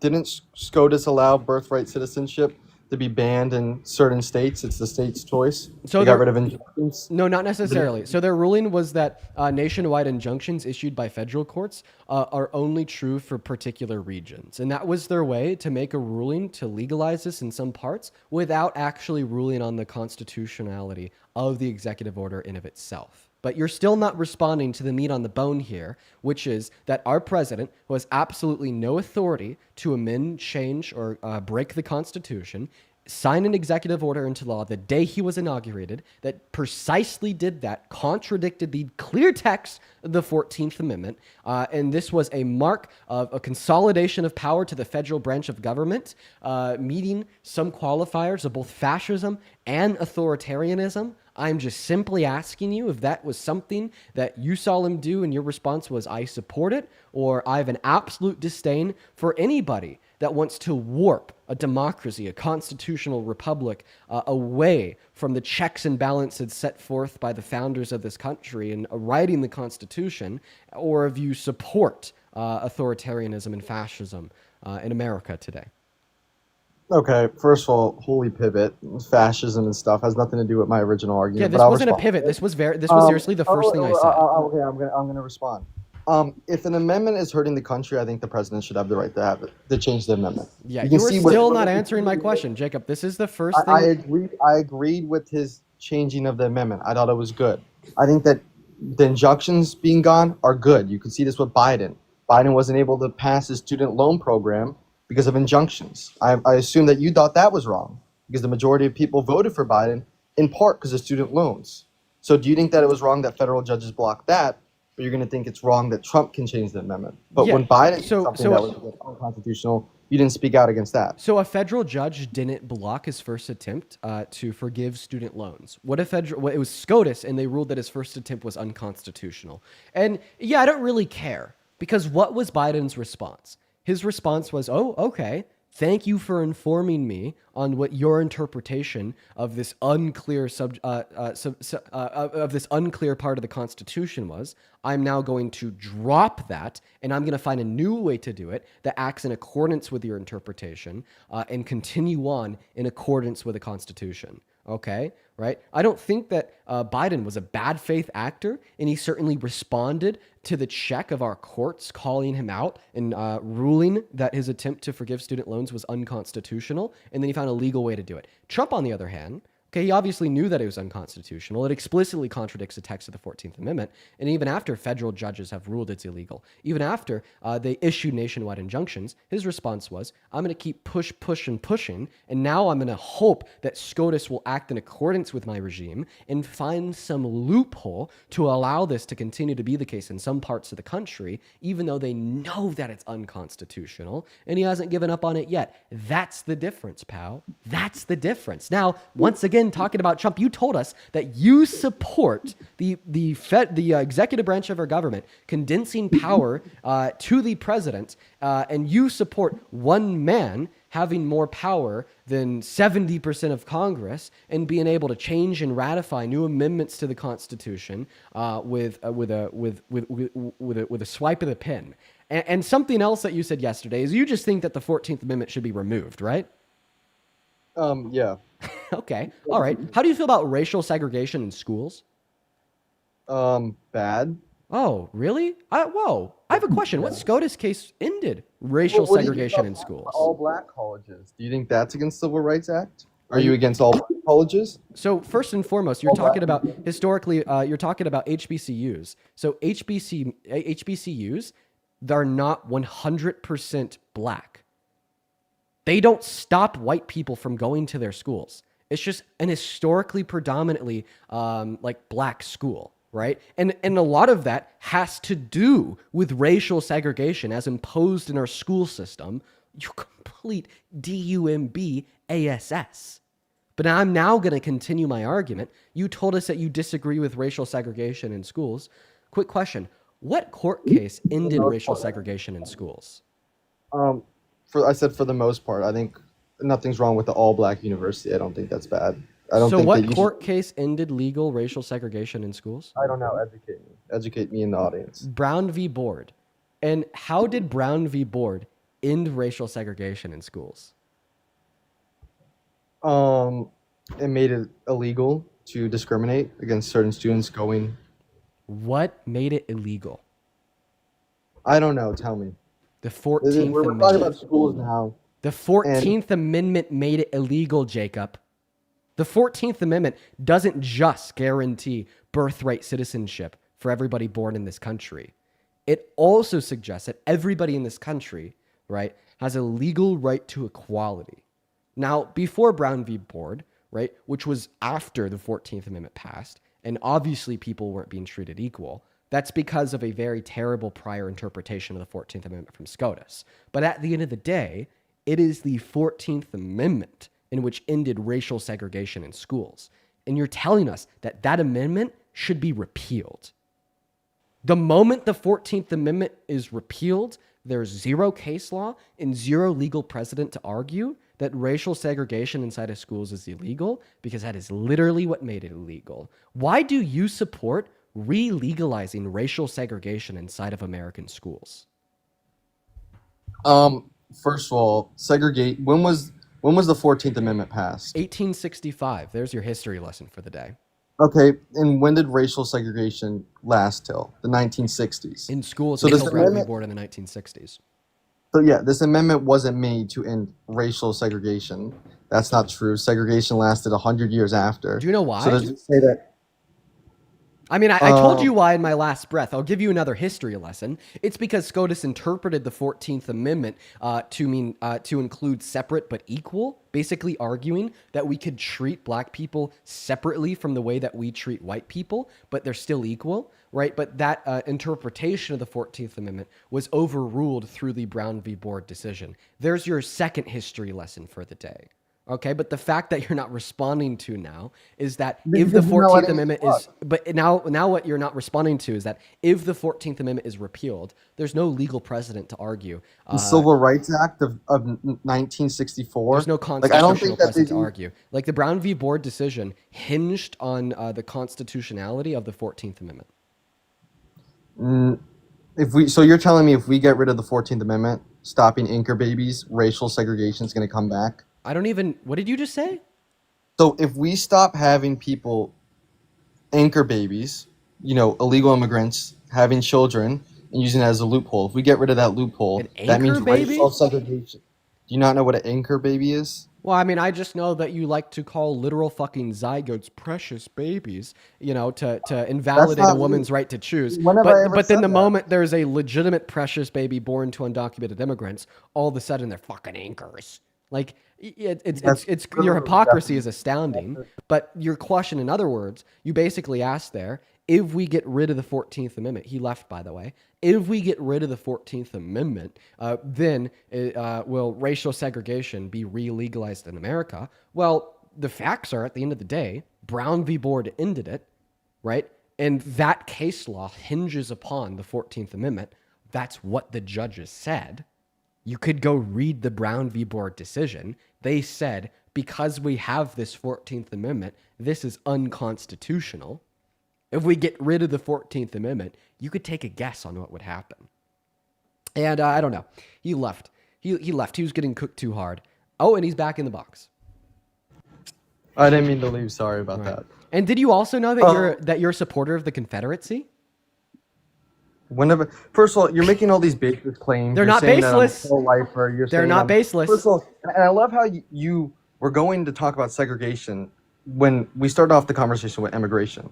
You still haven't. You said that you did. You said that you said that you want the 14th. You said that the 14th Amendment is something that you believe should be repealed. The 14th Amendment is one of the most, if not the most important amendment inside of the entire Constitution. Not only because it's the legal basis to end, not only because it's the legal basis to end to end racial segregation inside of schools via Brown v. Board. Not only because it's the legal basis to end, subjugating Black Americans to a class of being quote unquote subhuman by denying them citizenship, even though they're born on American soil. Not only because it's the legal basis for giving, in part, giving Black Americans the right to vote in this country. It's a part of it. We also have the 15th Amendment, but also because it was the peace treaty between the North and the South that ended the Civil War. Did you know that? Did you know that the 14th Amendment ended the Civil War? I don't know if the 14th Amendment was the reason why the Civil War ended. It was. It was. And I'll tell you how. So is it a 3/5 compromise? When they were ratifying the 14th Amendment in Congress in 1865, the Union required the Southern states to vote for its ratification in order to rejoin the Union and form what is the modern day United States of America, being a de facto peace treaty between the North and the South, and the reunionization of the 11 states that attempted to defect. All right, can I actually respond and not get cut off every time? So yeah, man. Just tell me why you want to repeal this amendment that is so important for all the reasons I just described. And I already know that you're not, and you're going to pivot. I'm just curious on what that pivot will be. Let's all listen together. Well, no, we can all listen. Everyone can listen here. Look, overall, your whole argument is maybe not repeal it, but we can amend it. I don't think that people should cross the border illegally and then have a child and they should be a citizen. I think that's wrong. Maybe it can be amended. I still don't believe if we got rid of this amendment, segregation would go. I think that's a huge reach. I don't think segregation would be back. We have legislation like the Civil Rights Act. I don't think the Congress is going to vote to get rid of that act. I think that's ridiculous. And overall, I think that we shouldn't incentivize people to illegally cross the border and have a child. I think that's wrong. And overall, you completely pivoted. I asked you about the DNC representative from Maine. You still haven't addressed that. She said, I want to do what's best for our country of Somalia. You had no issue with that. You said that's fine. You think that it's not a problem that our Congress members have dual loyalty or put another country above America. You've continuously said that. You can go look at immigrants at a soccer game. They're waving the Mexican flag. They're not waving the American flag. You can look at Mexico's economy. 5% of Mexico's economy is remnants. It means that Mexican immigrants are taking their salary and they're letting that money flow in Mexico's economy. Why are we having people who aren't loyal to our country be in our country? Okay. Well, I mean, like I said before you started speaking, I knew that you were going to pivot. I was just interested in what that pivot would be. But now we know what the pivot is. I mean, isn't it so crazy that I've just had so many of these conversations with people just like you that I know exactly what you're going to do? So I'll happily, you're so smart, dude. I'll happily talk to you about what you just brought up. It'll be fun. We're about to get a really easy win with this whole dual loyalty idea. I'm already seeing some people in the chats picking up on what my argument's going to be here. It'll be great. Super easy win. Can't wait. But before I get that super easy win there, I just want to clarify. The first thing that you said was that you no longer support it being wiped out. You just want it to be changed. So I did get you to concede on your claim that you support the termination of the 14th Amendment, right? I still don't think that if we got rid of the 14th Amendment, it would bring segregation back. But if it did, I would be against it. I'd rather amend it. If the 14th Amendment allowed segregation back, then I would be against it. But if not, then I think it should be repealed. Okay, so I mean, we're still not getting a super clear answer. So it's not only the fact that the 14th Amendment is a basis of Brown v. Board. It's also the fact that the 14th Amendment was the de facto peace treaty between the North and the South. The 14th Amendment is what prevents insurrections upon this government, and specifically prevents individuals that have engaged in an insurrection from running for public office, which is incredibly important. The 14th Amendment guaranteed you citizenship if you were born on American soil. So what would the legal implications there be. What other I just think country it'd be a has whole big birthright mess. citizenship?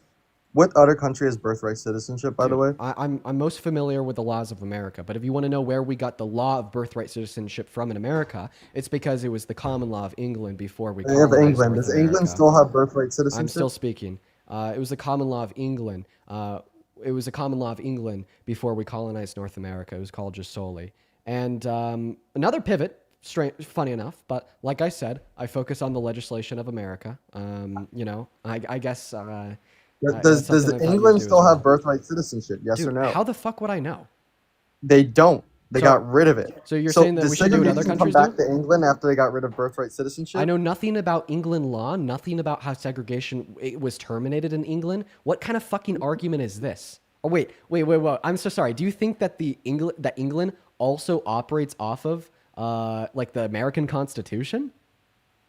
I would say that American democracy influences. Because other you just European tried governments. to argue that I would say that wait. England and US You just tried to argue that because Brown v. Board would be overturned in America if we got rid of the 14th Amendment, that therefore if England got rid of birthright citizenship, therefore segregation would come back. Let me finish speaking. You just tried to argue that because Brown v. Board would be nullified in America if we got rid of the 14th Amendment, not just birthright citizenship, that therefore if England got rid of birthright citizenship, segregation would be legal there too. What kind of fucking argument is that? A, how do you know that what as granted birthright citizenship inside of England is also a part of a larger amendment or law that ensures equality for citizens regardless of race? B, how do you know, right, that there's been decisions made by courts inside of England that terminated segregation in the country that hinged on the law that included both birthright citizenship and guaranteed equality for everybody? Like, do you hear what you're saying right now? This is the worst argument I've ever heard. Valid. So we cannot change the 14th Amendment. We must have birthright citizenship, because if we don't have birthright citizenship, it's going to be segregation all over again. Respond to what I said about your argument saying about that England. Oh, how England, did they have segregation when they got rid of birthright citizenship? Respond to that. What? Respond to what? No, they didn't. Wait, you asked me the question of if when England got rid of birthright citizenship, was segregation reintroduced to the country? What kind of argument was that? Do you think that England also operates off the 14th Amendment and what guaranteed them birthright citizenship was the American 14th Amendment of our Constitution? It was a national act, which is similar to the. I want a yes or a no. Is what guaranteed people in England birthright citizenship the 14th Amendment of the American Constitution? Is that what stops segregation? No, legislation stops segregation. You're not answering my question. Is what England overruled that guaranteed them birthright citizenship literally the 14th Amendment of our Constitution? Can you repeat that?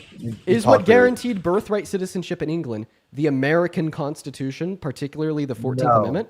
So then why the fuck would you try to make the argument that because they got rid that the American Constitution interlaps with England? How? Who's the founding fathers? They're all Protestants from England. Yes, England does influence America, and yes, vice versa. They influence each other. So the American Constitution overlaps with English law in the sense that it controls English law? You sound like a fucking idiot right now. Exactly. The argument that you made when you said, oh, Dean, if what you're saying is true about how the 14th Amendment also guarantees equality for American citizens, and that was the constitutional amendment that the Brown v. Board decision ruled on when they criminalized racial segregation inside of American schools, that therefore when England apparently got rid of birthright citizenship, we would have expected that England would have had segregation reintroduced in their country too, was exactly what you just said. Idiotic. Thank you. You sound idiotic because if the 14th Amendment stopped segregation, why was segregation still around 100 years later? I already answered this question 3 times by offering you a history lesson. Breeze past the history. Dude, I'm going to answer that question for a 3rd time. I've re-given you this history lesson. No. I'm going to answer the question. What? Oh, dude. Please, you breeze past that. No, why would I breeze past a question that you asked me, silly fucking goose? Oh, wait, then answer the question. Do you have a problem with dual loyalty in our Congress? No, you asked me the question, how was segregation still legal for 100 years after the 14th Amendment was ratified? if the 14th Amendment was made to ratify segregation, why was segregation still around 100 years later? Maybe the courts. There you go, buddy. There you go. I'll answer the question for the third time. Now, I'm not even giving you an argument or debate. This is literally a lesson in history. Like what I'm about to say, it doesn't have like liberal loaded bias. It's just history. So the reason why we had racial segregation after the 14th Amendment was codified and signed into law and ratified in 1865 is because SCOTUS ruled an interpretation of the 14th Amendment to mean, although this does guarantee equality amongst Black Americans and white Americans, we could have them separate but still equal. And that was the legal precedent set forth of the 14th Amendment via SCOTUS's interpretation. Until Brown v. Board, So it was where they interpretation. basically said, yes, SCOTUS's interpretation, when they said, no, we can't interpret the 14th Amendment to mean separate but equal. So that doesn't mean the amendment was made to ratify segregation. It's just the courts used it to interpret it. Has that never happened before? So also, what do you think? So now you're not understanding. understanding. So now you're No, understanding. I understand. No, I now, understand. now you're not understanding even what the argument was. Because Brown v. Board hinged on the 14th Amendment, if the 14th Amendment goes poof, right, Brown v. Board goes poof. No. What about the Civil Rights Act? One That second. legislation. Wait, one second. You just explicitly said no in response to my claim that if the 14th Amendment disappears, then Brown v. Board also disappears. So I have a question. If the 14th Amendment was not, right, what the court in the Brown v. Board decision used to criminalize racial segregation in schools, because you said it would still be there even if the 14th Amendment was gone. Okay, what part of the Constitution I said did Brown v. segregation- Board use to when they ruled that racial segregation in schools was wrong? Oh, wait, what do you think stopped racial segregation more? The No, 14th answer my Amendment? question. Answer my question. Brown v. the- Board was ruled on the 14th Amendment, and I said that Brown v. Board would go poof if the 14th Amendment went poof, and you said no. No, because they would make legislation like the Civil Rights Act that would enforce desegregation. Wait, so Do you you're think the saying that Civil Brown? Rights Act- Wait, so you're saying that Brown v. Board wouldn't go poof because they'd be able to make other legislation? No, they just have other legislation and no longer have Brown v. Board. So Brown v. Board would still go poof. You're not even tracking what you're saying, bro. Are there not segregation in schools today? I'm not going to respond to your question until you could address my argument responding to some dumb shit you said. You said that Brown v. Board wouldn't go away if we got rid of the 14th Amendment. Do you still defend that suggestion? I think that there would have been other legislation. No. Do you still defend the position that Brown v. Board would not go away if we got rid of the 14th Amendment like you said? There would be a different legislation or a different type of segregation. You're Maybe still that not exact answering my quote question. go Would away. Brown v. Board stay in place or go away? Because earlier you told me that it'd still stay in place if we got rid of the 14th Amendment. So which one There'd is be a it? Would it different stay in type of place or would it go away? This is not a yes or no question. This is a complicated question. And I have a question for you. We'll keep the 14th Amendment. Everyone's equal. Answer my question. Earlier you said that it would stay in place if we got rid of the 14th Amendment. Do you still defend that perspective, yes or no? Yeah, I think that there would be another legislation or a different amendment that would. So that would keep it in place. other legislation. So you're actually not suggesting that Brown v. Board would stay in place like you said. It'd just be other legislation in place of Brown v. Board. So yes, you do agree that Brown v. Board would go away. So earlier when you told me it wouldn't go away, you were fucking wrong. Well, no, I wasn't wrong. Oh, so you think that it would stay in place? Legislation. I said that segregation would still be gone. That's not what I asked you. I told you that So if the I said it 14th... would be No, a different listen, case. Jacob. Dude, just listen to me. I told you that if we got rid of the 14th Amendment, that therefore the Brown v. Board court case would go fucking poof. It would have no legal precedent because the legal precedent it used to argue in the case was the 14th Amendment. And you said no. So you're saying that the literal court case of Brown v. Board would still stay in effect if we got rid of the 14th Amendment. Yes or no, do you still defend that position? I don't want you to pivot. I don't want you to detract. I don't want you to answer a question close to what I'm asking. I want you to answer the specific question I'm asking. Stop being disingenuous and have a spine. Answer the question. Do you still defend the position that if we got rid of the 14th Amendment, that the very specific court case of Brown v. Board would still be in place? Yes, it would still be in place. Okay. Well, then you just have a fundamental misunderstanding of how the American Because criminal justice this was system ruled works. before. What happened in 1896? You just have What a happened in fundamental. You just have a 1896? fundamental They used the 14th misunderstanding. Amendment the same. You just have a fundamental misunderstanding of how the American dude. Listen to what I'm saying. You have a fundamental misunderstanding of how the American criminal justice system and American courts operate.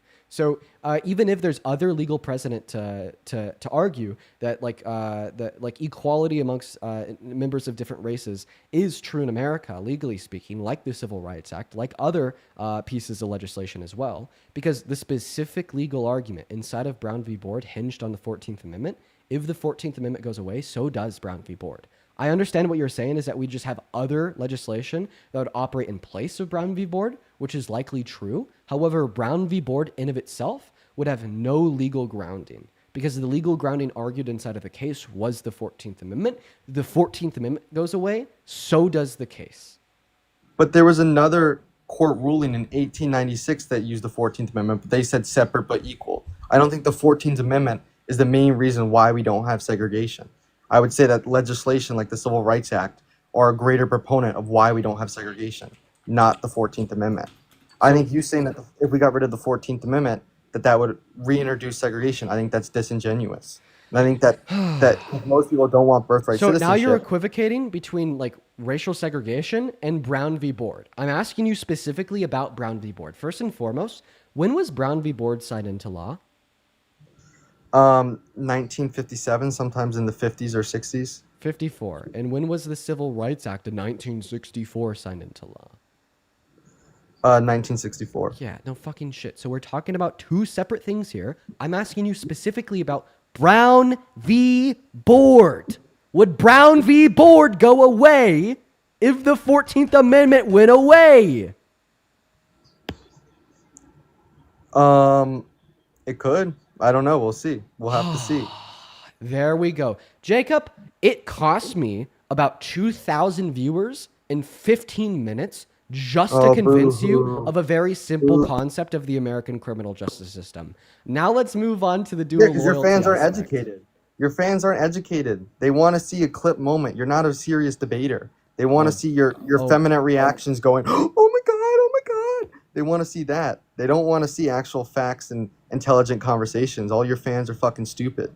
They're stupid. They want to see reactions. Buddy, the projection They don't want to learn. is cute. But the reason why so many people have left in like the last 15 minutes is because it took me 15 minutes of repeating myself to get an answer. Oh, that's the reason why? Yes. That's the okay, yeah. Yeah, okay. Talk about the dual loyalty then. You said that you're like a Trump supporter, right? Yeah. Dual loyalty to both like to multiple countries. How does that make you feel? Bad. Very, very bad? Pretty bad, yeah.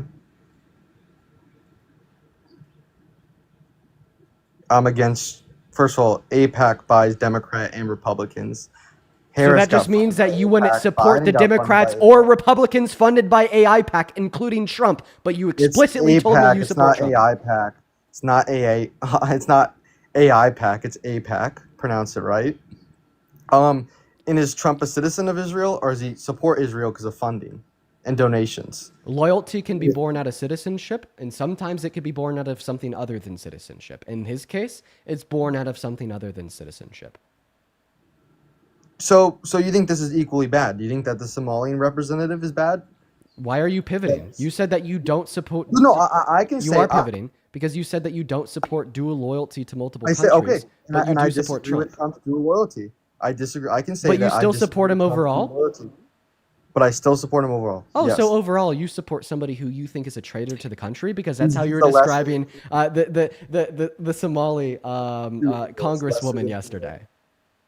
Okay, so I can say that's wrong. Can you say that what the So I- congresswoman said was wrong? That's not what I asked you. I asked you if you acknowledge that you support somebody who you think is a traitor to the country because they have dual loyalties. In fact, or yesterday, you argued that people with dual loyalties should never serve in any public office ever. You are explicitly contradicting the argument that you made yesterday. You very clearly argued that you think people with dual loyalty should never serve in any public office. So I just want to clarify, do you think that Donald Trump should ever serve in any public office? I don't think Trump has dual loyalty, though. I think that Trump got donations Wait. and he's favoring Israel, but I don't think Trump has loyalty to Israel. You literally I think just Trump's said that he did. changed because Trump's And not a sometimes citizen. it could be born out of something other than citizenship. And we're going to listen to you say that he has loyalty to Israel as well. Listen.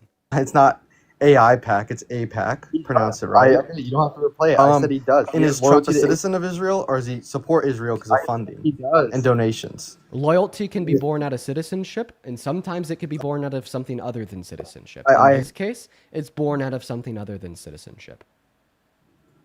So you think this is equally bad? Do you think that the Somalian representative is bad? Why are you pivoting? You said that you don't support... No, I can say... You are pivoting because you said that you don't support dual loyalty to multiple I countries. say, okay, but you and do I support disagree with Trump. Trump's dual loyalty. I disagree. I can say But that you still I disagree support him with Trump's overall? dual- Oh! That was only 40 seconds ago, by the way. 40 seconds ago, you affirmed that Donald Trump has dual loyalty. And then I brought up the fact that yesterday you said that you never think anybody with dual loyalty should be serving in a public office. So therefore, do you never think Trump should serve in a public office? And you said, oh, I never said that Trump has dual loyalty. So thank you for being a disingenuous, dishonest interlocutor that got absolutely to cooked. donations, but I don't think that Trump has loyalty to Israel because he's a citizen of Israel. Yeah, or that's literally what I went over. Israel. Great. So, yeah, yesterday you said that you think that somebody with dual loyalty should never serve in any public office ever. And you just reaffirmed that you think Donald Trump has dual loyalty to Israel. Does this mean that you think that Donald Trump should never serve in any public office ever? If you give a disingenuous answer to this question or you pivot, I'm gonna kick you because I'm kind of like sick of your like pedantic bullshit. The question that I'm asking here is clear. The answer would be clear. If you give me some unclear BS, I'm moving on. Yes, he should be out of office if he has legit loyalty to Israel. So you think that Trump should be out of office because you affirm that he has legit dual loyalty to Israel? No, I think he's very tough on Israel as of lately. Okay, so we're just going to ignore when you literally affirmed that he has dual loyalty to Israel, and we're also going to ignore that I replayed you the clip of you saying that he has dual loyalty to Israel, and you're just going to like lie. Dude, even though like we just played the clip, even though I could play it again literally right now, you just decide to lie? Like for why? Even though we all listened to it together like 30 seconds ago, you just lied? You just lied about you saying that he has dual loyalty to Israel? Bro, what is going on? Listen, yeah, Jacob, you're fucking out of here, kid. Get cooked. I mean, get cooked. Like, I literally reduced you down to, like, calling the sky red. I reduced you down to saying that there's great skiing in Phoenix, Arizona.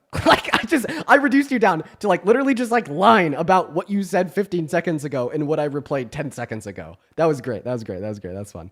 We're going to move on to the next guest here, everybody. That was fun. I mean, we literally reduced him down to like just telling like a bold-faced lie. Dude, like that's like walking in on your toddler with a crayon in his hand, drawing it on the wall. And they're like, well, that wasn't me. Get fucked, bro. Crazy work. Moving on to the next guest here. Go ahead and put a MAGA with your age down below in that chat if you want to join. Get absolutely clipped, Jacob. That was terrible for you, man. Moving on to the next guest right now. We got Ashton Day 14 joining up. We have a handful of donations to read off here as well. Spencer, thank you for the $20. Spencer, thank you for the $20 over on YouTube Super Chat. I really appreciate you for that love, Spencer. You were phenomenal. Spencer says, "Hey Dean, by listening to your MAGA contestants on the live stream, I'm losing IQ points by listening to them." Dude, me too, Spencer. I was much smarter 2 years ago. And then Spencer with another $20 as well. And then Veteran with $50. Thank you. Can we please get 400 Spencer W's down below in the chat for the $40 and 500 Veteran W's down below in the chat for the $50. Spencer and Veteran, you guys are fucking beautiful. Thank you both. Much love to both of you guys. Everybody, please show some love to Spencer and Veteran down below in the chat. Thank you guys seriously so very much. Show some love to Spencer and Veteran. Welcome in. Do you support Trump? All right, it doesn't look like they're here. We're going to go ahead and put the rules up on the screen once again. So everybody just give us a minute, y'all. We're going to put the rules up on the screen.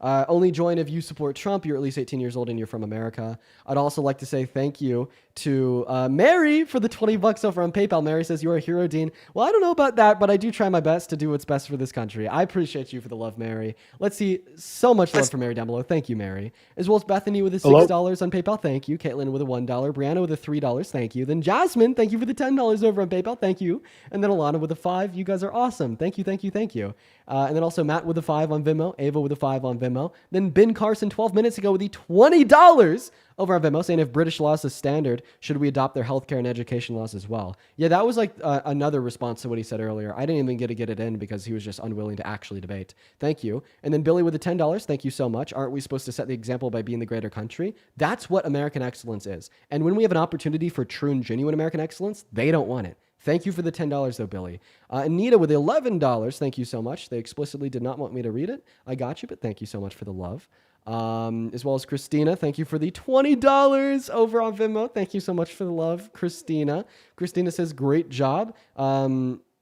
Thank you so much. They say, can you explain to this older black woman the phenomenon of all these young, mostly white men with these racist and misogynistic ideologies? Oh, I got you. In a sentence or less, Christina, it's because those alt-right pipelines make them feel important.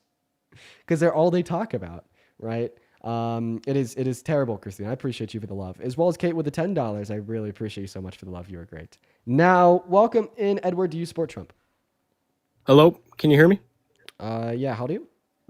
Oh, I'm 34. What year were you born in? 34. You were born in year 34? I'm 34, bro. What year were you born in? Fuck, bro. Fuck. Do you typically forget the year you were born in? A little bit. Okay. I love you. Whoa. Oh, buddy, coming on too strong. Taking me out to dinner first. Jeez. Okay, moving on to the next guest. Everyone just give us a minute here. All right. We got Danny loading up, and if you're in that queue, make sure that you support Trump. Moving on. Here we go. All right, who's next, you guys? We're just looking for that next Trump supporter. Y'all keep in mind that we're only looking for MAGA. We got Liam Cobb loading up in. Hello, hello. Do you support Trump? Hello? Hello? Can you hear me? Age, please. 19. What year were you born in? Okay, I'm not 19. I just want to... Can I ask a question? No, because of the rule breakers, unfortunately, everybody, we're going to go ahead and have to put the rules back up on the screen. So everybody take a good look at the phone screen right now. Take a good look at the phone screen. Okay, the first rule, be 18 plus. Yippee! The second rule, be American. Yippee! The third rule, be a Trump supporter. Yippee! Just kidding, not yippee. Boo! Trump supporter's bad. You got to be following all three of these rules in order to come up on the live and have a conversation. And if you guys want to help get some more of these conversations rolling, you can help by double tapping on that phone screen, reposting live. You can do that now by clicking the share button. And yeah, we're gonna get that next guest loaded into the live literally right now. So here we go, everybody. We got Jimmy loading up. Everybody, please follow the rules. Hello. All right. Well, I mean, like, technically it's not a listed rule on the screen that you can't be driving, but that is kind of like a hidden rule, if that makes any sense. We're going to move on to the next guest. Here we go, everybody. Just give us a minute. We got Danny loading up. Danny, are you following the rules? Okay. Danny, are you following the rules? Buenos días, Matías. Danny? ¿Tú por qué te dice tocayo? I don't know what she's saying. I wish I could speak more languages than just English. I really do. I want to be bilingual, let me tell you. We're going to move on to the next guest. Everyone, just give us a minute, y'all. Hello, do you support Trump? Yes. Age, please? 24. Okay, all right. So why the hell do you support the worst president of your life? Cookie King mogs you, you stupid libtard. Dude, I know the melt maxing has just been going super crazy recently. Now, real quick, Logan, name one policy passed through Congress ever. Pol Pot. Right. Moving on. Here we go, everybody. Let's get that next guest loaded up into the live. Everybody, we're going to put the rules back up on this phone screen. Here we go. The rules are coming back up, everybody. There you go. The only join if you're 18 plus from American support Trump. Welcome in. Do you support Trump? Victoria is not here. Goodbye. Moving on. Follow the rules. Follow the rules. Moving on to Abby. Here we go. What's up, Abby? Do you support Trump? Nope. Abby said goodbye. Quite frankly, goodbye. Goodbye to you as well. Heart and Soul is loading up. By the way, Parker's... Whoa. Okay. Parker's going to be like intermittently joining us here for a second when we could get the next guest up here. I just have to go use the restroom quite badly. And he's going to come up here and cover me for a second. We'll take a bio break. Hello, do you support Trump? Yes, but I more so support Christianity, and I'm leaning more towards being like not involved with the government at all, rather than being on the Trump train where I'm just jumping ship onto the Trump train because everybody around me supports it, you know. In like I'm in a southern area. I live in Kentucky, so all around me and all my community, it's all Trump, Trump, Trump. But really, what I'm focused on is my religion and I'm rooted in my beliefs. So okay, I just want you want to debate Trump or religion? So I'm wondering what you think about how Kamala would have bettered Christianity. Because I would lean more towards Trump as the political candidate for Christianity rather than Kamala. No.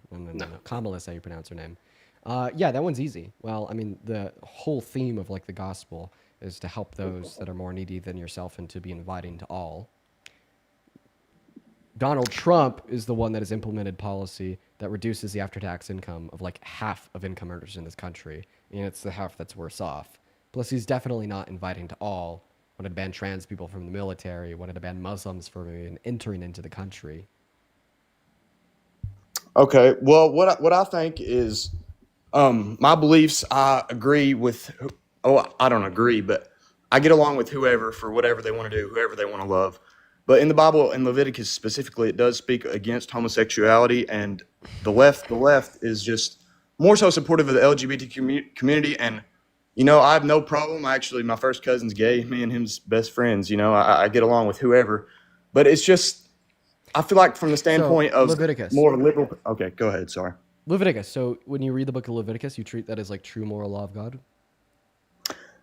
So, yes, Leviticus does have some good points, although more New Testament in like... Yeah, but Leviticus specifically. You just mentioned Leviticus about like how being gay bad and how the left supports the LGBT community. So you think that Leviticus is true today, right?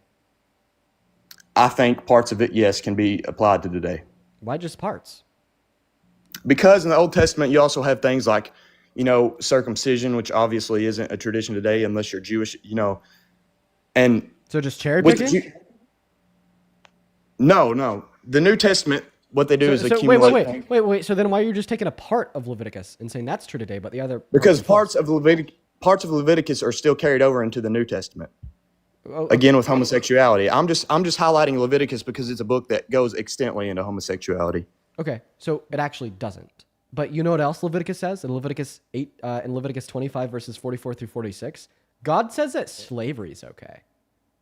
So if we want to reference the book of Leviticus to condemn gay people, you better stay consistent and also uphold slavery.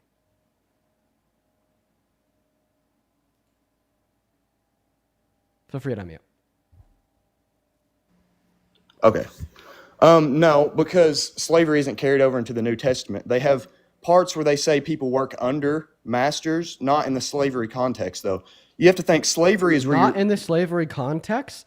Wait, no, as serfs. The NIV translation, right, of Leviticus 25 through 44 through 46 literally says, from these countries you may buy slaves, and then they describe this slave as somebody that is your property for life. Property for life, but serfs in the New Testament were not slaves. Serfs just worked under people because... So you're referencing some other part of the Bible than what I'm talking about. Stop fucking pivoting. Leviticus 25 says that slavery is okay. What's your response? It's the Old Testament, and the parts that talk about homosexuality are carried over into the New Testament. When you say carried over, what do you mean? The New Testament, there are many books that talk about homosexuality. Oh, really? Like what? Oh, you're leaving? Well, I mean, I'll just give you like the common responses. 1 Timothy 14:3, 1 Corinthians 6:9, Genesis 1:19, Sodom and Gomorrah. You also have like Matthew 16 where it defines marriage. There you go. Oh. What okay, now? Can we talk about Matthew? Oh, sure, Matthew. When it says that marriage is like between a man and a woman, right? Oh, yes. Like, whoa, Dean knows his Bible? Whoa! Yeah, no, what? I'm not, yeah. I'm What? Not, so now let's talk. Listen, I'm literally coming on here to learn and hear what your beliefs are. There's no need in pushing this agenda on me to like victimize me or make me feel like a villain. You know, I mean, I'm not trying to go against what you're saying. I just want information, like genuine conversation. Yo, check this shit out real quick. Okay. Being gay bad, right? I never said that. Is that what you think? I think that when you're, I don't think it's going to get you into the gates of heaven, but I don't Is think it it's bad bad? whatsoever. Do I think it's bad? I'm not one to judge. God's the one that judges people. Okay, so if you don't think that being gay bad, why are we talking about why you think being gay bad? I don't think being gay is bad, Is it but a sin? I believe it's a sin. Okay, great. Did God design you when you were in your mother's womb? Yes. Did God design gay people when they're in the mother's womb? Gay is psychological, though. They don't design people as gay. Oh, really? So then why do we have neuroanatomical studies that show us that gay men have a larger anterior curvature on average when compared to straight men, which is the nerve lining between the hemispheres of their brains? Why do they also show varying traits of the AINH3 subsection of their hypothalamus, as well as different dendritic densities in the context of their spine, as well as different associations along the XQ23 chromosome? There's a gene study done on over 400,000 men, and the gay men, they had associations along their genome that straight men simply did not. So do you reject all that science too? No, I don't reject it, but okay, here's... Well, in accepting that science, which is the implication of your non-rejection, you also accept that people were designed to be gay. So thank you for the concession. Now, the question that would follow this is, if people were designed to be gay and God designed us, that means that God designed gay people to be gay. Why would he design somebody to be innately of sin? That doesn't sound all good to me. Well, why does he innately design people to be disabled? You know, I mean... Wait. Is being disabled a sin? No. Oh, okay. So then why are you comparing him designing somebody to be something that's not a sin to designing somebody to be something that is a sin? I mean, why is sin in the world? We go back to Genesis in the Garden of Eden. That's why sin was introduced in the world. That's why we would have had a perfect euphoria with everyone getting along and everything would happen if Adam and Eve hadn't sinned in the garden. Well, sin is in the world through what? Free choice, free will, right? Correct. Yes. Oh, yeah, but do we have the free will to choose our neuroanatomy? No. No. Listen, do we have the free will to choose our neuroanatomy? Tell me, do we have the free will to choose our neuroanatomy? No, but we also don't have the free will to be made composed of I have a disabled. question. Something or somebody has the free will to choose our neuroanatomy. Who is it? It's the way we're formatted. I mean, and who chooses that? Who chooses that? In accordance with Christian designed for theology, who God, chooses that? Oh, so God had the free will to choose the neuroanatomy of gay individuals to be formatted in such a way that made them gay. Is God perfect? God is perfect, yes. Is everything that God does perfect? I believe so. That's what it states in the Bible. Okay, so when God designs the neuroanatomy of gay individuals to format in such a way that makes them gay, that's perfect. So who are you to say that something that is of perfection is a sin? I didn't know that sins were perfect. That sounds pretty heretical and demonic to me, sir. Well, why are you accusing me of being demonic, man? I'm literally trying. Because you just said that sins are perfect. I don't believe sins are perfect. Okay, no, so but then you don't think that being gay is a sin. Listen. I also believe that you can be forgiven of sins. Well, then you said that you don't think sins are perfect. Well, we already went through how God designed people to be gay and everything that he does is perfect. So therefore, you don't think being gay is a sin. It depends. Okay, if you're being gay and you're idolizing your partner over God, then yes, I think it's a sin. Do I think it's a sin to be... I'm sorry. That was just a very change of the goalpost. Anybody that would idolize their partner over God in Christian theology is going to be of misorientation of their of their priorities and therefore be a sinner or whatnot. But let's stay on just being gay, right? Being gay as is not a sin because it's something that was designed by God through the formatting of our neurobiology, our genome, and the other biological pre-assumptions in which would derive somebody's sexual orientation, right? Let me restate. I think being gay, whenever you're taking it into a point where you're dismaying God, I believe that is a sin. So is being gay on its own a sin? I'm not the one to judge. I'm not the one to judge that. Actually, you are, because you judge that everything God designs or does is perfect. I cannot judge God. Okay, well then you can't call God perfect. That's a judgment. Okay, that's a good point. That's a good point. What I wanted to talk about at first though was, I just wanted to hear how you think Kamala. Well, I mean, I enjoy having conversations about why Christians think that being gay is wrong. It just can't possibly be. Christian theology contradicts the notion that being gay on its own is wrong. Well, I do. I believe you're more intelligent than me. I just read what I do and I interpret it my own way. You interpret it in your own way. It's interpretation throughout. Well, exactly. It's the interpretation of like generations of like very bigoted and homophobic Christians that think they have the power to say that this is how things are, and then they teach that and indoctrinate young generations alike to think the same thing. Like, I'm not gonna lie, man, I was indoctrinated to think the same thing. I was fucking raised in a Catholic church. Everybody told me since the moment I was born until I was like 13 that being gay is wrong, and the Bible says so. Parker, welcome up. I appreciate you for being quickly What's good? willing to cover me real quick. I do just have to use the restroom super duper quickly, everybody. So I'm going to go and leave Parker with a guess. Welcome in, Ryan. Do you support Trump? Yeah, so I gotta challenge you on a couple of things. Do you support Trump? I wouldn't say I exactly support Trump, but I just Okay, want so your then please hop out of the queue. Everybody that is in the queue that doesn't support Trump, please leave. I really have to go pee, but I can't go pee until I'm able to get somebody up here for Parker to have a conversation with. So please don't make this take longer than it is supposed to, because I need to piss. Please. Please. Please. Hi, do you support Trump? Yeah. Okay, the guest isn't even showing up. Parker, wait, Dadbot, are you driving? Yes. Okay, correct. So that's a rule, guys. I really need a piss. Yay, okay, guys, come on. All right, let's follow the rules so we can get somebody up here for Parker to talk to real quick while I'm using the restroom. Yo, what's up? You support Trump? I do, yeah. All right, take it away, Parker. Everybody, I'll be right back in like 30 seconds. Yeah, so why do you support Donald Trump? All right. Yeah. So, I have a few reasons. There's quite a lot of nuance, but I think primarily I'm looking at Trump not as someone who is just going to be, I can't stand the liberal ideology, so I'm gonna vote for this person. I think that Trump stands for fundamentally different concepts and goals than Kamala Harris and then the other Democratic candidates, and that his voters are people who genuinely want those goals, not the misconception of people who don't want that or are just kind of, being led by sheep. I think there is a cult following. I'm going to concede that right away because it's correct. However... Yeah, can you just tell me what policies you like? Yeah, so the principle of deporting illegal immigrants, I think it's being operationalized in a way that is not ideal right now. I think that ICE showing up without identification, with face, with their faces covered and without patches is wrong. That's not how law enforcement is supposed to work. However, the principle of removing criminals from the country, if they're not citizens, I think is good. I think it's good for our penal systems. I don't think we should have other countries' criminals sitting in our penal system. Yeah, so like anyone who's in the country who hasn't committed a violent crime or bad crime, what would be the reason to deport them? Truthfully, I think as long as there are violent criminals who are in the country, we don't need to even focus on them. What?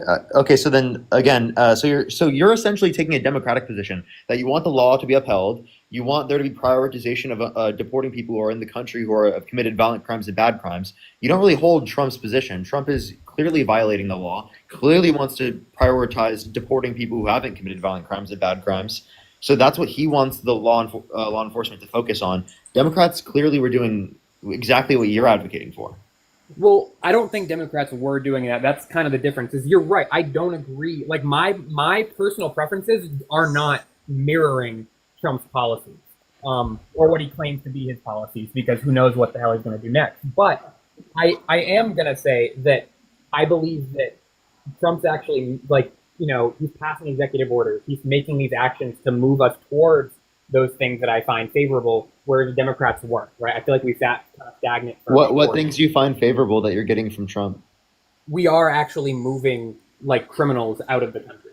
That's just wrong, right? You know that disproportionately, it is the case that we are not deporting as many people who have committed violent crimes and bad crimes, compared to in terms of the proportions. The prioritization is targeted more towards people who have not committed violent crimes. I mean, yes, and which is something that I'm against. I think we should reform that to be better, but I think the policy does need to. I think there needs to be a pendulum swing where we need to put it into effect. It needs to be fine-tuned, but it needs to happen. So again, I still don't see how you're getting more from Trump on immigration, as what you described is in line with the Democratic position right now. And I disagree with that position actually, because I don't think anyone in the country who has committed a violent crime or bad crime should be deported. So I disagree with that position. But that's still the Democratic position. Yeah, fair enough. I mean, I do have some Democratic positions. I'm an independent, right? I have This is things the on reason both why sides. you cited for supporting Donald Trump. So the reason why you cite for supporting Donald Trump can't be something that's more in line with the Democratic Party. That's like citing supporting universal health care as the reason why you support Donald Trump. Well, I don't support universal health care, but that's Well, a different... I'm using like yeah, an yeah, analogy. no, I know what you mean. I understand the principle. Yeah. No, I mean that's a valid point. It's more about kind of like reaching a destination than the intention of getting to the destination. I feel like, right? Like I feel like one party's policy is actually going to make steps towards that direction, whereas the other ones, they're going to spout rhetoric about how we think this is the best end goal, but I don't know that we're actually going to get there. Yeah, but you're not telling me like how we're getting anything more with Republicans. You kind of mentioned everything that you support is again in line with the Democratic position on immigration. Well, I did say that we're operationalizing deportation. I think that we should have people, if they're going to be in the country, they should be here legally. So ultimately, I think if you're here illegally, you shouldn't. You should either become a citizen. I understand that there needs to be a system in place so that they can become citizens, but I fundamentally believe that there should be no illegal immigration. We should have citizens, or we should not have citizens. Or they should not be in the country. Sorry. I'm really not understanding. Dean, you can take over. I'm not understanding why he thinks that immigration is better for Trump. He didn't really describe specifically why, but all right. Appreciate you for coming up, Parker. Appreciate you, man. Yeah, take care, man. W's in the chat for Parker for covering me. And Force Boy, I got to remove you because we got to do something quickly for the safety of the live. Chat, I just took a check. We are at 2 flags for the live stream. So for the operational safety of the live, we don't lose access to our account. We got to hit a quick restart. Unfortunately, I hate doing this, but here's how we're going to get it done with as many of you guys coming back as possible. The restarts are necessary with the current version of TikTok Terms of Service. If we don't do restarts like this every time we get a handful of flags that just happen throughout the live stream, they're normal.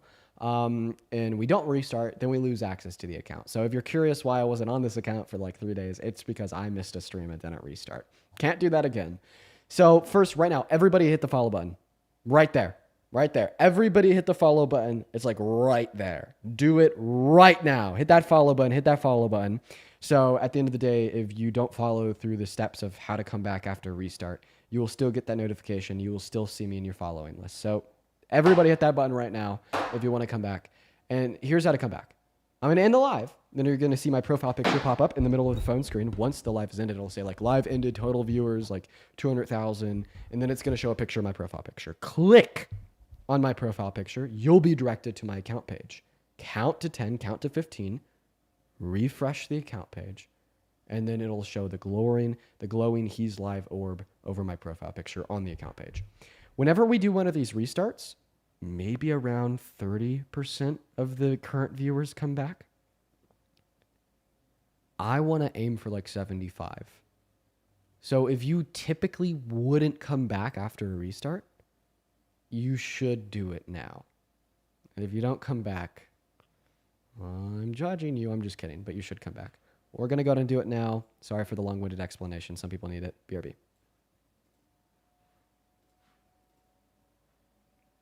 And we're already restarted. Look at that. Clicked on the profile picture, and I am already back on live. That is so cool. Okay, everybody. Phenomenal. There we go. Yo, while we are getting people back in here from the restart, handful of people I want to thank. Alex, thank you for the $15 over on Venmo, Alex. That is incredibly kind of you. Alex says, what's up, Dean? I hope your brain isn't feeling as fried with all these wild people, uneducated people as well. Yeah, Alex, I mean, it is a little bit today, but I'm doing all right. A better day than most. My brain is always a little bit fried, though. But thank you for the love, Alex. Everybody show some love to Alex down below. As well as John. Thank you for the $25 donation over on Venmo, man. Venmo, John just says thanks. Thank you, John. Everybody, show some love to John and Alex down below in the comment section for the love over on Venmo. John and Alex, you guys are awesome. Thank you. As well as, let's see. Sophie! Thank you for the $50 over on PayPal. Sophie! Thank you. A fucking legend. That is so much money. Jeez. Everybody, 500 Sophie W's down below in that comment section for the $50 donation. Let's make sure that we read Sophie's message as well. They say, did you see Trump's warm welcome in Scotland? I did. He got roasted. Keep on doing what you're doing. Love you, Dean. I love you too, Sophie. Thank you for your kindness. It's actually going to go towards a nice little date I got planned for me and the girlfriend because it's National Girlfriend's Day. So I appreciate that, Sophie. As well as Morgan. Thank you for the $10 over on PayPal. Saying, Dean, you're amazing. Thank you, Morgan. Show some love to Sophie, Morgan, John, and Alex, and all of the very kind donors over on Venmo and PayPal. While we're hopping back into the debate. So for the 5,000 people that have already tuned back in from the restart, I appreciate you for being here. Here's a quick list of things for y'all to do so we can help get the Trump supporters in here now. Spam the likes. Let's get up to like 200,000 likes. It helps. Also, something else that you could do is if you click the share button, you can now click the repost button that will now send this live out to like your friends and followers. So you should all spam the likes and repost the live. It'll really help us get back into the algorithm to get Trump supporters back in here. But at this moment in time, we are now going to head right back into the debates. So everybody, please, please, please, please, please mind the rules. Only join that queue if you are 18 plus from America and support Trump. Y'all already know it. But let's go to get that very first guest of the day up in the box. We got Truth loading in. Make sure we're following the rules, everybody. All right, Truth, are you following the rules? Maybe. Okay, do you support Trump? Yes. Okay, well, Mr. Truth, take it away. Tell us why you support the worst president of your life, quite frankly. Because I love his policies. Oh, you love his policies. Which one? All of them. Oh, so you're a big fan of like the fuck you die bill that's redistributing wealth and poor to the rich? Well, you'd have to show me that that's the case. Sure. Well, of course, I'm going to be talking about the big, beautiful bill here. So, I mean, we have like analysis done on the big, beautiful bill by the CBO, the Congressional Budget Office, alongside the CBPP, which is the Center for Budget and Policy Priorities. And they tell us that like the multiple trillions of dollars that this bill is gutting from the Department of Education, gutting from clean energy credits, gutting from Medicare, gutting from food stamps is going to reduce the after-tax income of any and all Americans making at or beneath $51,000 per year. So it's taking money from the poor. Then, of course, it's really helping the ultra-wealthy, giving them like 3% or 4% back in taxes per year. So in other words, it's effectively taking money from the poor and giving it to the rich.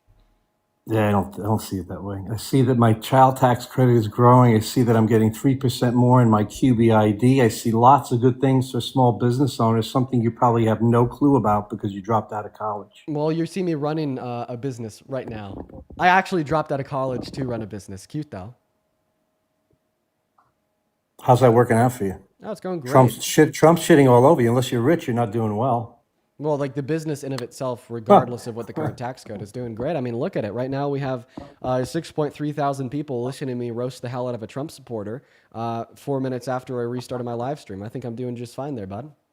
Roasting. So your career as a content creator is yielding you thousands. You're in the hundreds of thousands of dollars, right? Wait, whoever said I was making hundreds of thousands of dollars? I just said it's wow. great. Then you're not being. Then you said you're benefiting from Trump's plan. What did I say that? I just said that my business is You doing just great. said it. Okay, you said your business is great. So did you interpret me as saying that my business is doing great as I'm benefiting from Donald Trump's tax policy? No, I want you to talk about the QBID first before we move on, and tell me how that doesn't affect and benefit small businesses and middle class taxpayers. I mean, Please yeah, tell the me. QBID is great for small businesses. I think that you could claim that if like you like do what under 250K per year. So it's also going to help some individuals making 400. 400 for married Okay. joint. So yeah, this is going to be helping small businesses and medium-sized businesses alike. And this is like, of course, what are the pros? I mean, it's a deduction. That's cool. However, right, that just means the big beautiful bill is only good if we only look at the increase in the QBID credit. But when we look at all of its cuts, you know, like the fact that it's cutting 10 million Americans off of Medicaid, 3 million Americans off of food stamps, estimated to increase the price of energy for the average American household by $500 per year, cutting 18 million school students off of free school student lunches. That's where we get projections such as the fact that the average American and everybody below them is going to be worse off. You know, like if we just look at all the tax cuts. What do you think the mean or the, let's just say the total income of small businesses in the United States? I don't know what the mean. I don't. Net profit that passes through. First, I don't understand. I don't know what your classification of a small business is. B, even if I did, I don't know if I'd be able to. Let's do, go the by math IRS standard. And I don't know if I'd be able to do the math and like delineate what like their mean net profit is. And C, right, figuring out what the mean net profit of small businesses in America is not responding to my claims. I'm going to make my claim clear so you could actually respond to it. My claim is that the big beautiful bill is bad because it is hurting middle and low income Americans. The way it's hurting middle and low income Americans is how I've already said. It is making their energy more expensive, making their benefits more expensive, and just simply making the benefits less attainable.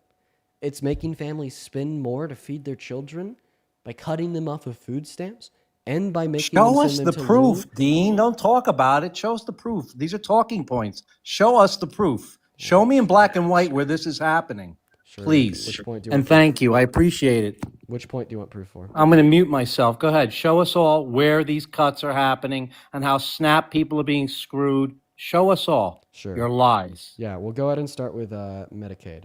So through the big beautiful bill, there's a $900 billion cut to Medicaid, as well as an imposition of brand new work requirements that have never been imposed before. This is expected to increase healthcare premiums under Medicaid by upwards of 75% in the next 3 years. By 2028, we're expecting millions of people to lose service just because the premiums are going to become unaffordable. We're also expecting millions of people to lose service because of the introduction of new work requirements. These are projections that you're not showing. You're spewing off. I'm giving you. Can you show us? Yes, this would amount. You're to just the you're yapping, formed. brother. That doesn't do anything for me. Show me in black and white. This would amount. I'm a black and white guy. This would amount to the conclusion in black and white that's formed by the Congressional Budget Office that 10 million people are. Well, let me show me the CBO report.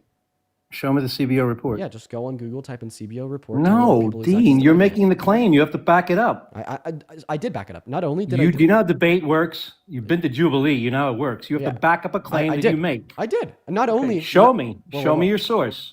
So I told you what the source is. Show me your source. Like click visually? your anxiety pen. Like you want to visually see it? Yes. Okay, buddy. I can't do that for you, but I'm giving you everything that you need. I'm telling you who the report is from. I'm telling you what the report is titled. I'm telling you how to find the report yourself. And I'm even like telling you like the framework of the report and how they yielded that conclusion. Talking points. That's all you have.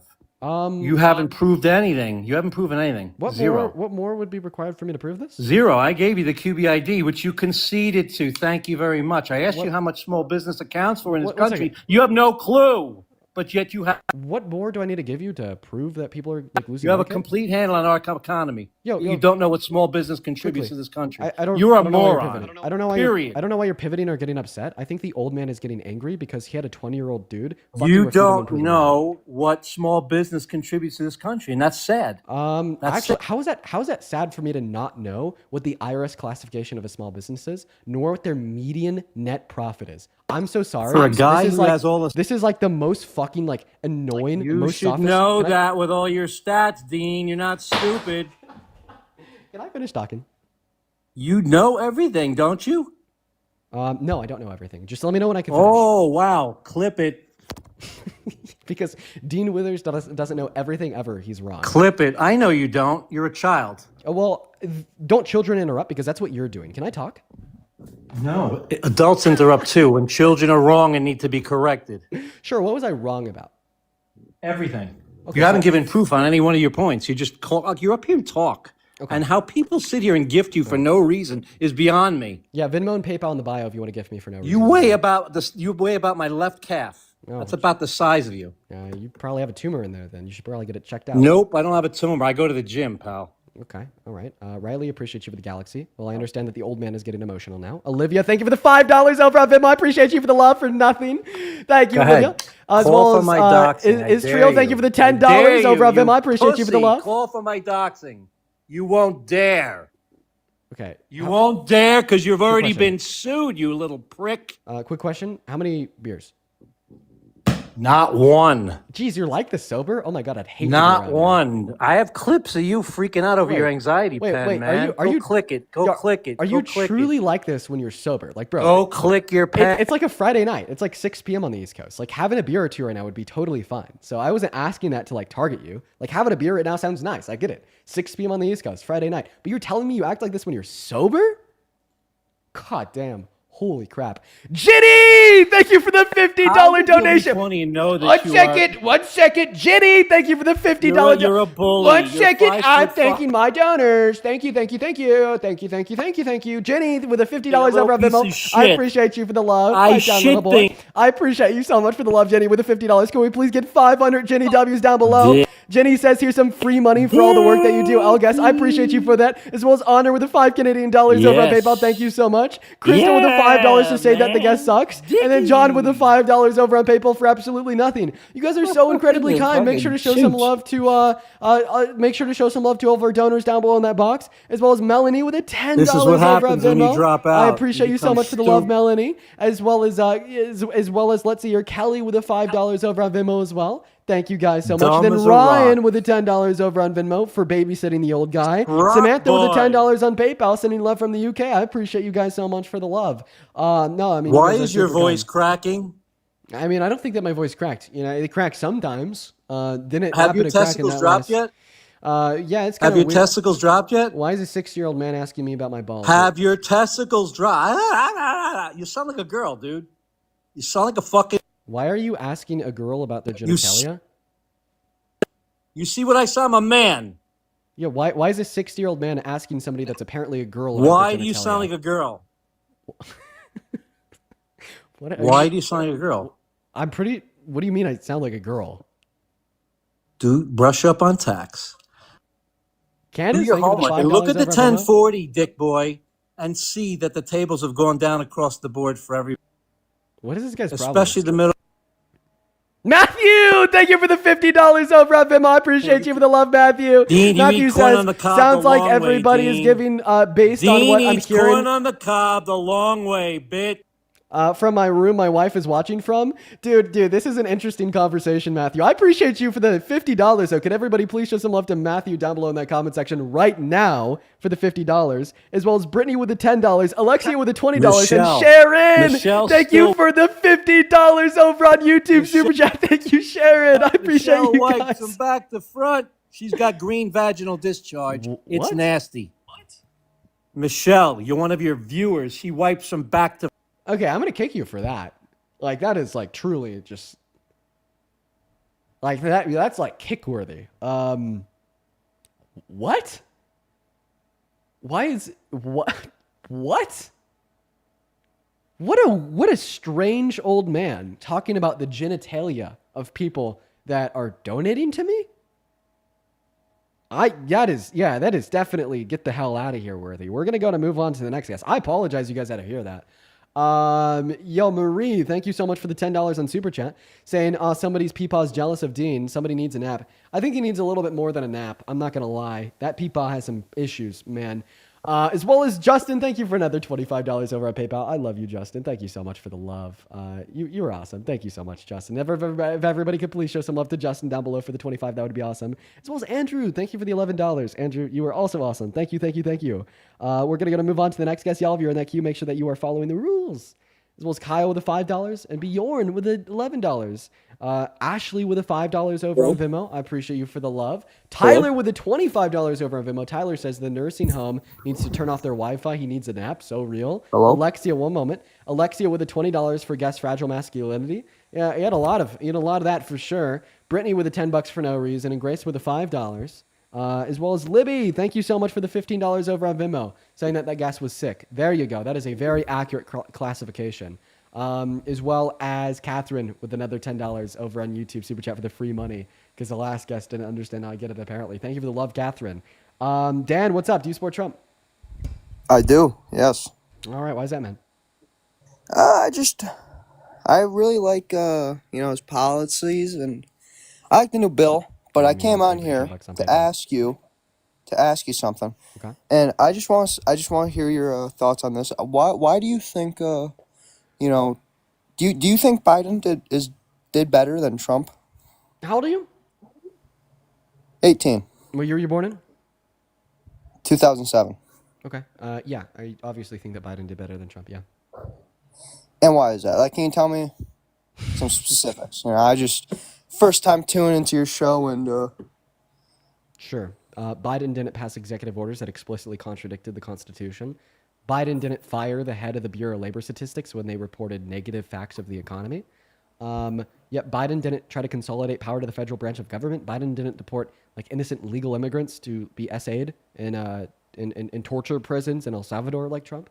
Not to mention the policy that he did pass was fighting for the prosperity of the average American, fighting for the prosperity of the American economy, unlike Donald Trump, who's actively working to erode the American economy by wanting to forcefully lay off 8.3 million laborers through mass deportation, or supporting the imposition of tariffs, which is a regressive tax that disproportionately impacts poor people, leads to worse job expectations and economic growth. Interesting. And who do you think would win in a fist fight, Donald J. Trump or Joe Biden? Probably Trump. He weighs more. Why is that relevant? Because if there was a political boxing match to decide who would be the president, that would be important. Do you think that boxing Excuse me. matches should be like used when determining the president? Yeah, because liberals can't fight. Whoa, dude! I'm a fan. I can't, dude. I know who you are. I'm such a big fan. You did great in that one movie you starred in. Idiocracy is what it's called. You were in that, right? I was, yeah. No, that's me. Dude, such a fan of your work, bro. But I mean, I don't know. He's kind of taking the method acting a little bit too far, you know? Like that, he was just method acting right there, you know? He's just working on the Idiocracy staff for follow-up second movie. We're going to move on to the next guest. Here we go, everyone. Just give us a minute. All right. MA, thank you for the $5 over on YouTube Super Chat. I appreciate you guys for the love. If you want to support me, you can find my Venmo, my PayPal down below in the link tree in my bio. But we're going to move on to the next guest, everybody. The 3 rules are on screen. Got to be at least 18 from America and support Trump. Desi, thank you for the $20 over on YouTube Super Chat. Show some love to Desi. That is DESI. They asked if I have a Cash App. I do. It's like at Dean Debates. I just don't like advertise it because sometimes it works, sometimes it doesn't work. I find it very unreliable. So anyways, yeah, let's move on to the next guest. You guys, if you are in the queue, make sure you're following the rules on screen. Just everybody look at the middle of your phone screen right now in order to read them. We're going to be very quickly banning and removing people. Hello? What is going on? If you had headphones on right there, did you have like an interesting experience too? I feel like that guy's mic was like just leaching into my skull. Now, like obviously if you don't have headphones on, that probably didn't sound like anything interesting. But something about that guy's mic, it just went into my brain. That was weird. Anyways, let's go ahead and move on to the next guest, everybody. Going to put a MAGA with your age down below. Welcome, and do you support Trump? See, well, I will say I'll start it off that I voted for Trump. And I do believe in MAGA. That is the rules, right? I have to be an 18-year-old American MAGA supporter, right? Yeah, so why do you believe in MAGA? Why do you support Trump? Well, I don't necessarily support Trump. I actually just wanted to get on here and actually... Rules, man. Sorry. I hope you have a good rest of your day, though. Moving on to the next guest here. Let's go to put the rules back on. When I say MAGA, I just mean a Trump supporter. Welcome in, Jimmy. Do you support Trump? So I'm very new into politics. I'm 19, 2006, but I voted for Trump. I live in a Republican household. Yeah. So I just am very new to politics. I don't like guys like Charlie Kirk. I don't like, so I'm not that far extreme. Yeah. But I was just why is Trump? I get he was. You don't like him because of his criminal. A lot of people see him as a criminal. A lot of people don't. What's another reason why you don't like him? Outside of his 34 felonies? Yeah, I know that's definitely bad. Don't get me wrong. I'm not trying. Yeah, I don't know. The main reason why I don't like Trump right now, the main reason is his authoritarianism. I won't lie. Right now, I think that Trump's authoritarianism is probably the biggest threat of his administration. It's resulted in legal immigrants getting literally essayed in torture prisons in El Salvador. We learned that today. He's illegally deported other undocumented immigrants that were tortured and beat there for 3 weeks. Like that is insane, right? He's now like firing the heads of government agencies that talk negatively about them, even when it's facts. Like today, the Bureau of Labor Statistics reported that we lost jobs last month, which is a fact that happened. Donald Trump called them a liar and fired them. That is the first time that has happened in modern American history. And that's just ridiculous. Same thing with like passing executive orders that explicitly contradict the Constitution just so he could get what he wants. And I could go on and on and on all day about this. And I think that is the biggest threat of the Trump administration today. Do you think it's like a Republican Party problem? Like I know that's kind of like not really on Trump, but do you think it's a Republican Party problem or like just? I don't think it's a Republican Party problem. I think it's a MAGA Party problem. Okay, so like this is the first guy that came in my head. Just like Ron DeSantis, like if he ran for president, do you think he would be like a horrible candidate or? Like, do you think? Well, I mean, from what I know about Ron DeSantis, yes. But I would like it if you could like respond to the things that I said about Trump there. No, I definitely, I'm kind of like new. I live in New York. I know that sounds weird, Republicans in New York, but,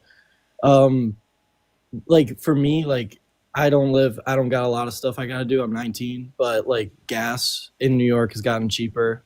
My groceries are cheaper and like, I don't got a lot of stuff I got to do. Like I don't own a business, but like for me, like my day-to-day life has gotten a little bit cheaper. So for me, it was always fine, you know? Okay. Like I don't got a problem with like stuff like core that. inflation's actually gone up. Fun fact. I don't know, like but gas got cheaper though. Well, it's because he crashed the future markets on oil, so then people were able to buy it for lower prices. But that was like a recession indicator. We shouldn't support that. Plus, it's temporary. And then I think this is more of a New York problem. I don't know if Biden said this. You might have to fact check me, but I know Kathy Hochul said it. She wanted like houses in New York to no new houses, only electrical heating, which like I understand, like I'm not like pro like destroy the planet, but like electrical heating's kind of in New York it's not that great because like if your power goes out, like how are you supposed to heat your house? I'm sorry, what are you saying? What is your claim? Like so like I don't know if my parents said that Biden supported it, but like I know that Kathy Hochul said it, so I know this is more of like this is more a New York problem, but houses that get built in New York, the heating for it has to be electrical. Like you can't use like a wood stove or gas because it's like bad for the planet. And like the thing is like to me, I don't like in New York, like my power goes out for 5 days. I'm sorry. I need to listen closely again. I haven't been like listening to anything that you're saying because I was just looking at the U.S. Bureau of Labor Statistics, average retail food and energy prices. Did you know that like meat, poultry, fish, and egg products have all gone up in price in like the last 7 months? Steaks have gotten more expensive. Uncooked beef has gotten more expensive. Pork has gotten more pork has gotten more expensive. Poultry has gotten a little bit more expensive. Chicken breasts, chicken legs too. Eggs are $1 more expensive today than they were in January, and that was before the bird flu where they had to kill a bunch of chickens. Dairy products are more expensive. Milk is up by about $1. American processed cheese, it's strange they have a category for that. That's up. What about fruits and vegetables? Yeah, bananas cost more. Oranges cost more. Lemons have gone down in price, but that's about the only thing on here so far that I've seen that's gone down. Grapefruit's gone up. Strawberries up. Potatoes around 1/100th of a dollar down. Lettuce has gone down by 40 cents. Oh, actually, iceberg lettuce has gone down. Romaine lettuce has gone up. But I'm just looking over this list of a whole lot of things: meat, poultry, and egg products. It looks like it's all gone up. Same thing with a lot of pork, dairy products, fruits and vegetables. Grocery prices are up, man. Okay, but do you think they'll go down with the tariff? Like, I'm not a big fan of tariffs. Like, on a historical standpoint, they don't usually end up too well. But do you think like that it could work? Like, do you think there's a possibility it could work, or are you a firm not believer? Oh, that, for grocery products? Yeah, like if we made more stuff in America. Oh, see, grocery products, I don't even need to have like a complex economic argument for you here. The grocery products that we import into America that are going to be tariffed are only imported because we literally cannot make them here. No, I definitely know that, but like we could make like steak though in America. Like you definitely And the could. steak that you buy at the grocery store is usually always from America, unless it's like special steak, like Australian Wagyu, or sometimes like Japanese like Kobe beef, right? But I mean, like 9 out of 10 times when you're buying steak at the grocery store, it's coming from an American butcher. Wait, I'm sorry, it like lagged. So like my only thing is like I feel like with like, do you think Trump in 2016, like I know he obviously was still a criminal, but do you think like the country was fine then or no? In 2016, yeah, the country was great in 2016. Oh man, I wish I could teleport back to 2016 right now. Okay, well, like when Trump got in the first time, that's what I meant. He was inaugurated in 2017. See, that's when Obama was president. I wish I could teleport back to a year when Obama was president. That would have been great. I think like definitely Obama did good. I think like I don't want to get into an Obama conversation, but I definitely think. But I think Trump didn't ruin Obama's thing. Like he definitely didn't. Yeah, like true. So, like Donald Trump 1.0, like excluding January 6th, was like great in contrast to Donald Trump 2.0. This doesn't mean that his first term was the best, though.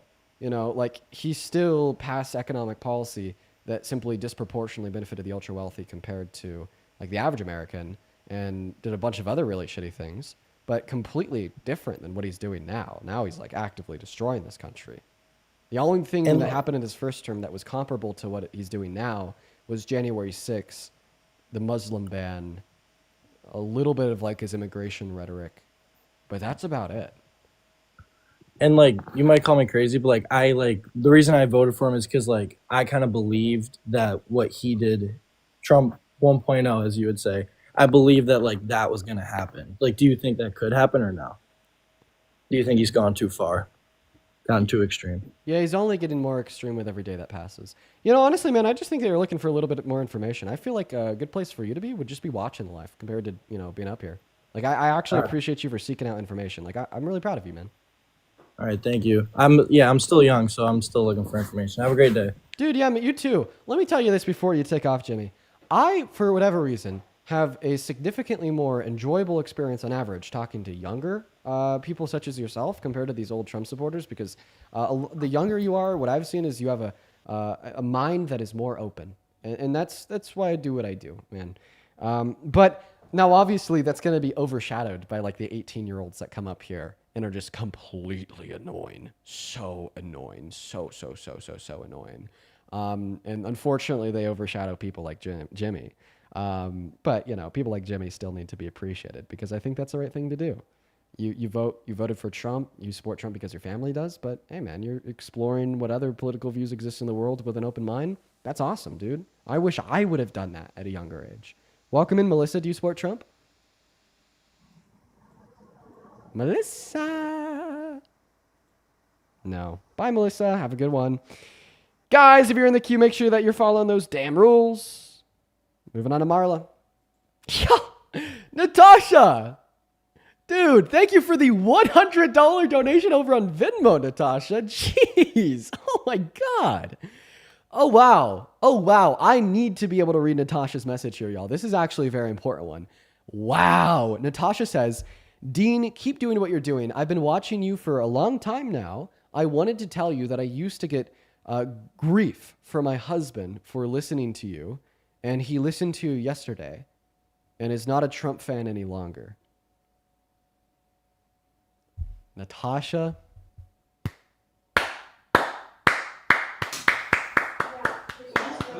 A round of applause for your marriage. Great. 10 out of 10. I almost want to like donate you back $150 because that's so great. And you deserve some big accolades for getting your husband on the stream. It's as well as your husband does for changing his mind. I think that's awesome. If you could please, chat, please show some love to Natasha, not just for her $100 donation, but also for that awesome fact. That would be great. Thank you. As well as Kin, thank you for the $10 over on Venmo just to piss this guest off. I have a feeling that Kin is, a little bit back on the YouTube stream from that first guest. Ooh, Tip with a $5 saying, did I see the revised job reports? I did. Yeah, they revised them down for multiple months. And Tip, did you see how we fired the head of the Bureau of Labor Statistics over that? Dude, L. Trump. Welcome in, Elijah. Do you support Trump? Yeah, I support Trump. How old are you? I am 21. Perfect. Thatcher, thank you for the $5 over on PayPal. Huge ups to you, Thatcher. Thank you. Then Carrie with the $10 over on Venmo. Carrie says, please change the yippee to yippee. I had an extra E because that's how it's spelled. On the rules, it's bothering me so much, lol. Thank you for what you do.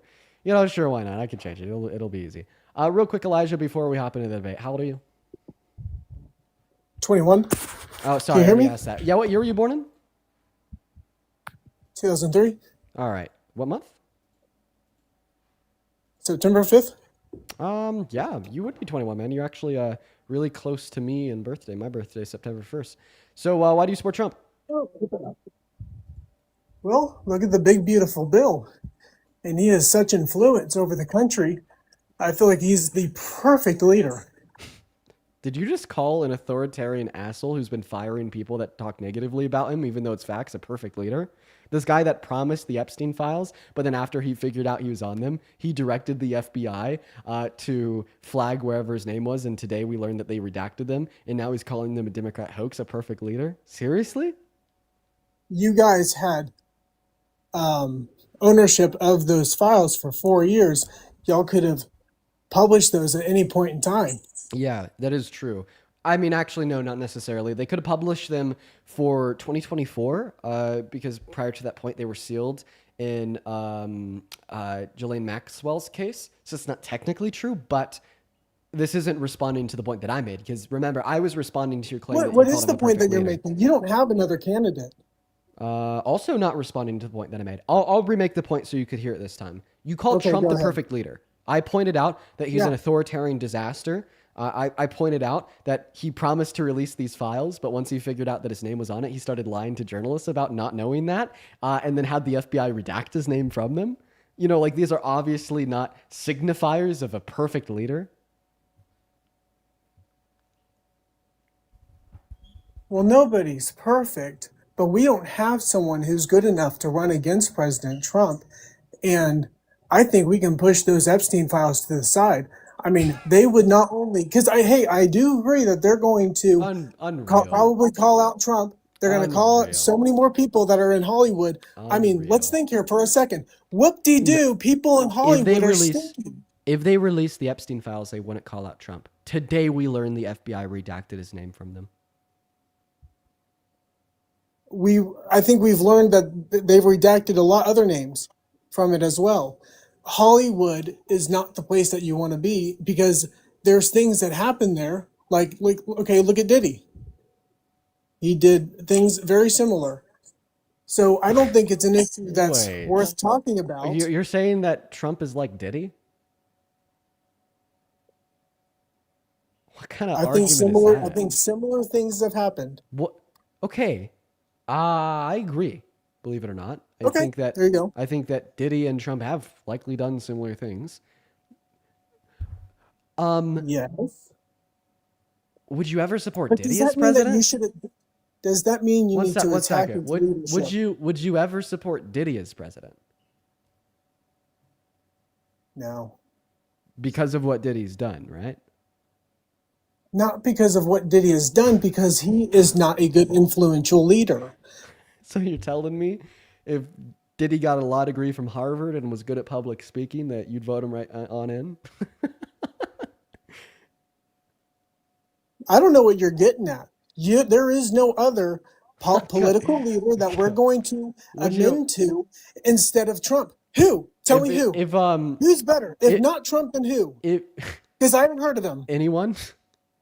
My grandpa. Anyways, my grandma. You, believe it or not, you would be better than Trump, and that's crazy considering some of the shit that you've said. But I'm just seriously honing in on how seriously bad he is. But I just want to clarify: if I told you that I'd never vote for Diddy, regardless of whatever agenda he ran on because of what he's done, would you look at me like I'm crazy? Repeat that again. If I told you that I never vote for Diddy, regardless of his agenda, because of the things that he's done, would you look at me like I'm crazy? No, I mean, you can't continue to look at someone's past and look at their achievements and then start to degrade them based on their past instead of looking at their achievements. Because we're trying to push our country to something that's better, dude, to something that's greater. McDonald's won't even hire somebody if they have a felony in their past.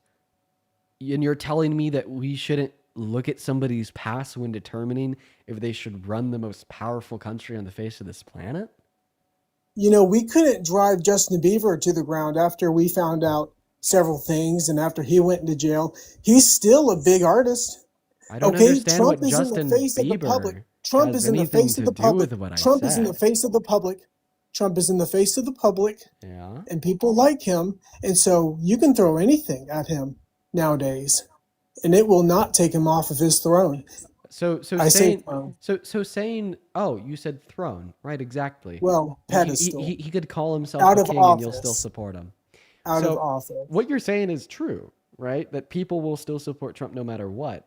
And Correct. the reason people still support Trump no matter what is because it's a cult that you're a member of.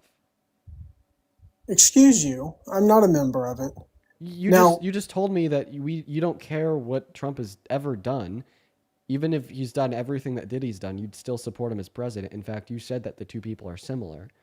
Yeah, like this is very obviously like what a cult is. Like when Obama was president, people didn't like him because he wore a tan suit.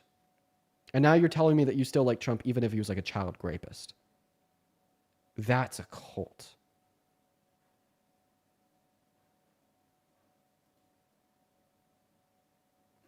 If you want to mute yourself, just click on your profile picture, click the icon of the mic. We'll be good to go. Jasmine, thank you for the $1.50 over on PayPal. Love your streams and hope you have a good day. Thank you, Jasmine. I hope you have a good day as well. And then Sophia, thank you for the $5 over at Venmo. Saying, Dean, I just wanted to say that I enjoy hopping on your lives every day and I enjoy watching you with my parents. Oh, Sophia, that's awesome. Shout out to you, Sophia. Thank you for the $5. As well as Audrey, thank you for the $20 over on Super Chat, saying Diddy was photographed with Trump at his parties and Trump said that he was a good man. Dude, Trump said that he loved Diddy. Yeah, yeah, that is true. Thank you for the $20, Audrey, as well as Laura with the 10. You guys are awesome. Yeah. All right, thank you. I'm back. So let me ask you a question. So far in our conversation, we've been talking about all the bad things that Trump has done that you still support him regardless of. Feedback about who could run against Trump. Yeah, for sure. Who? Pete Buttigieg, Kamala Harris, AOC. Haven't heard of him. Gavin He's dead Newsom. to me. What? Come on. These people we haven't heard of. We don't know their doctrine. Like they're just. I said doctrine. Andy Bashir. They are not getting their word out. Who? Andy Bashir, Pete Buttigieg, Gavin Newsom, Kamala Harris. Okay. There's a bunch of great names. And just because you haven't heard of these people, I'm surprised you haven't heard of Kamala Harris. That's strange. How old are you? I'm 21. Ooh, I don't know. You said that you haven't heard of Kamala Harris. If you voted in the No, election, I've heard you of Kamala Harris. I said that she's dead to me. She ran against Trump, lost. That's the end of it. Wait, why That's was how it? it goes. Why wasn't that the end of it for Trump when he lost against Biden in 2020? Because that guy, Trump, came back. What do you mean? Why wasn't it the end of it? Because your party. Get fucked. Oh, burn.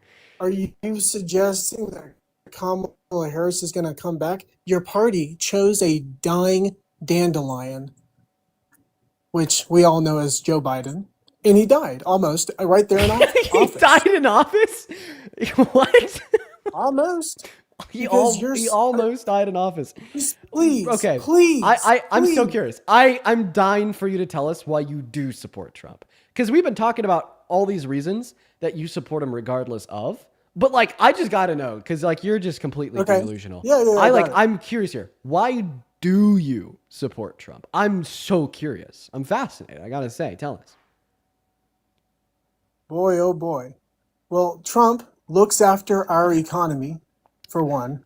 Trump looks after the oil and gas industry, for number two. Terrible. He says, drill, baby, drill.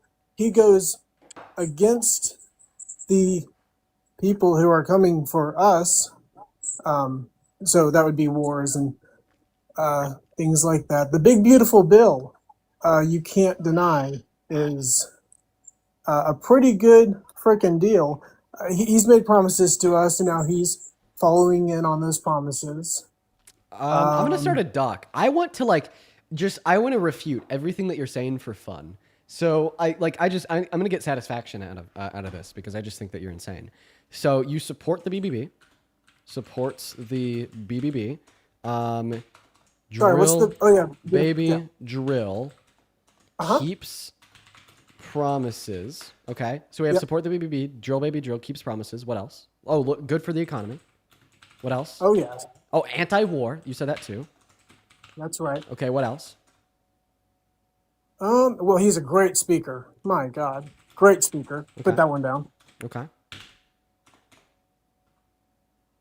I feel like he, whenever he enters the room, he has he has a huge presence. Okay, now you're just starting the glazing. Okay, let's stick with the facts here. What do you mean I'm starting with glazy? I'm stating facts. Dude, okay. Oh my God. In other countries know him. So put down networking. I really hope that people in other countries know the president of America. Wow. They didn't know Joe Biden. They did not know Joe Biden. According to whom? According to North Korea. Wait, Kim Jong-un didn't know Joe Biden? Certainly didn't invite him to his country. Okay, so they didn't meet.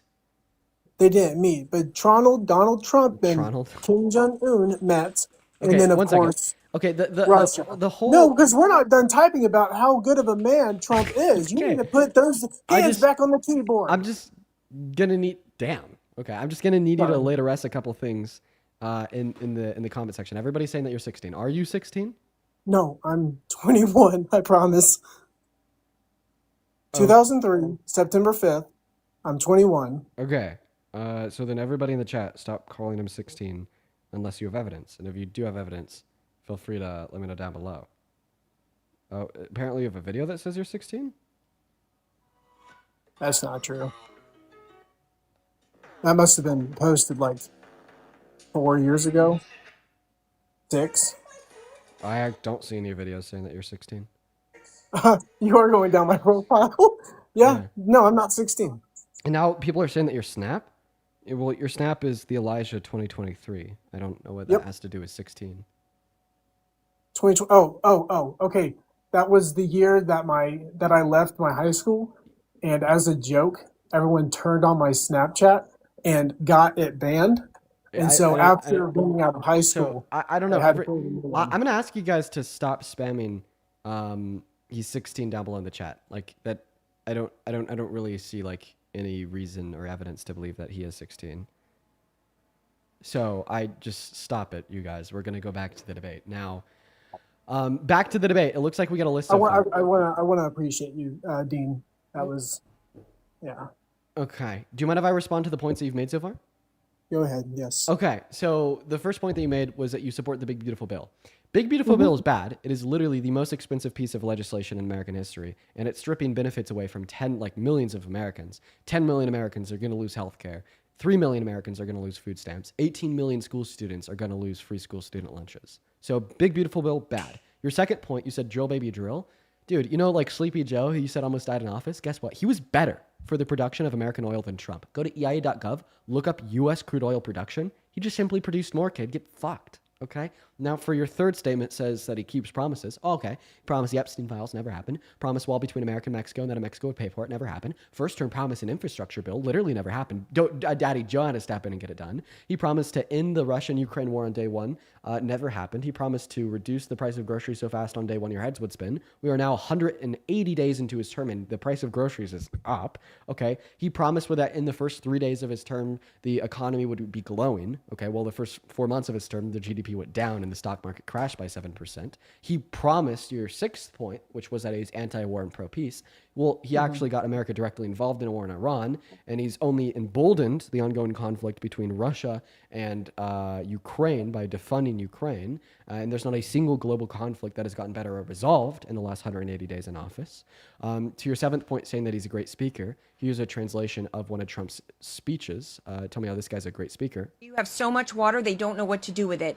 You have a shower head and the shower does it, the shower, you think it's not working. It's not working. The water is dripping out, and that's no good for me. I like this here. Listen, I like this hair nice and wet.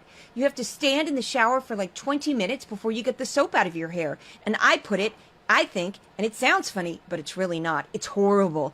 And you wash your hands, you turn on the faucet, no water comes out, and you're washing, the water barely comes out. This was done by crazy people. And I wrote it off and I got it approved in Congress, so they can't just change it because I did it in my first term and everyone was so happy. And then one of the first things that Biden did when he came back was put the restriction on showers, toilets, and sinks.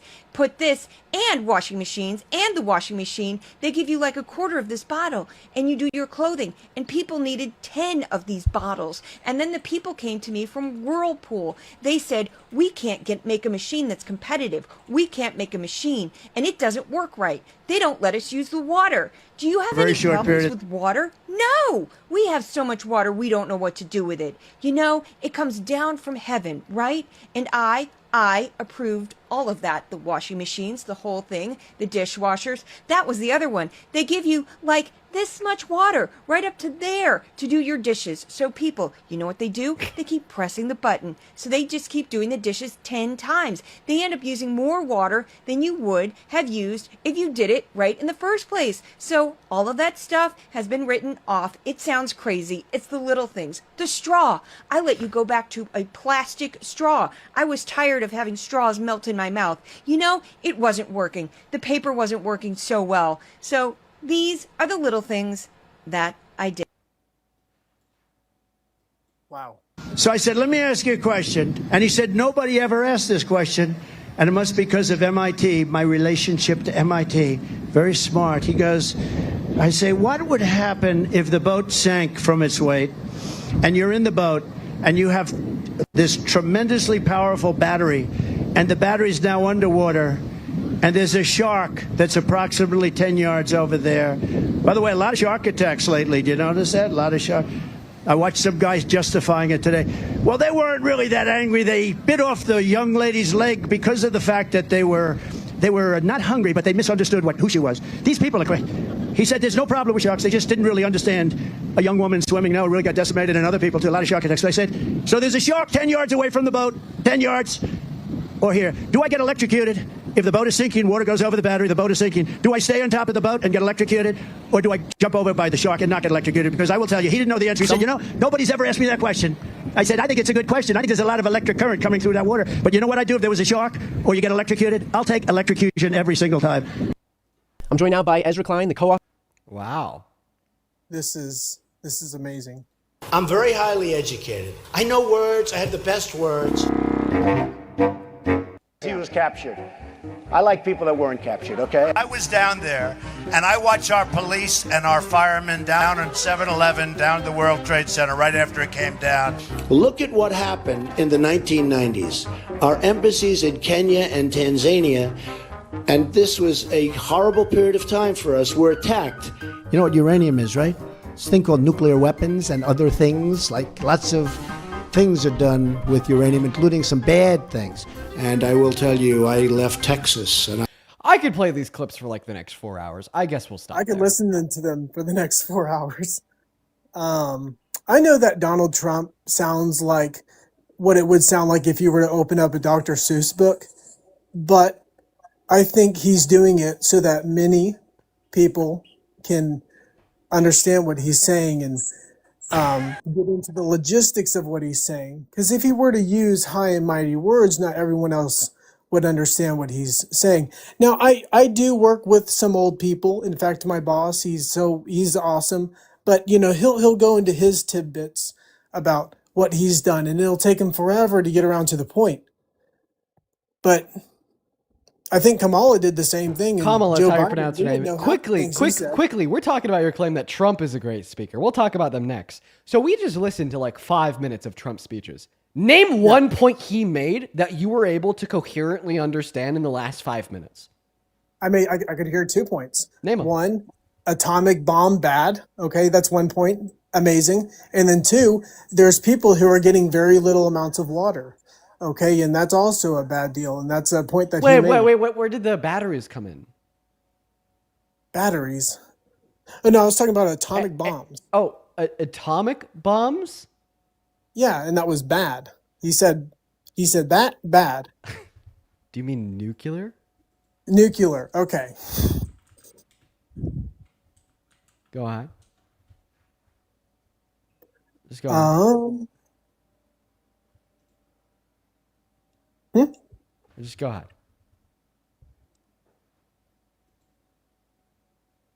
Now you're talking like Joe Biden. I can't make out the words you're saying. We don't. I was just saying that we don't technically use atomic bombs anymore. It's my bad. It's nuclear fission versus nuclear fusion, I think. Anyways, I'm not so sure what that point was. Could you tell us a little bit about a speech surrounding the sharks, the batteries, and the water and the electrocution? Probably something that had to do with electrical work. Electrical work? He was talking about how like water could become electrocuted. I don't think that had anything to do with electrical work. Try again. I'll have to look at the context of the video, but from what he said, no, I can't make out what his point was. Okay, so he's not that good of a public speaker. Well, neither was Kamala. Okay. Why do you keep mispronouncing her name? Sorry, Kamala. I think he's a great speaker. I mean, after he killed or diminished I'm busting this up. A war leader overseas, he came out and he talked for 40 minutes straight. And he wasn't looking down. He didn't have a written speech. He just spoke. It was like a conversation. And that's what you want with a leader, is you don't want him giving a speech. You want it to feel like you're having a conversation with them, like it's a flow. And that's not what it felt like at all with Biden.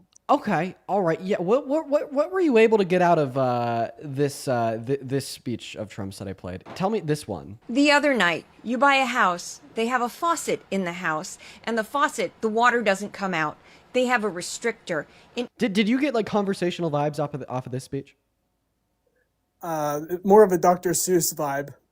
So this was a bad speech, right? You have so much water, they don't know what to do with it. Just dumb her down.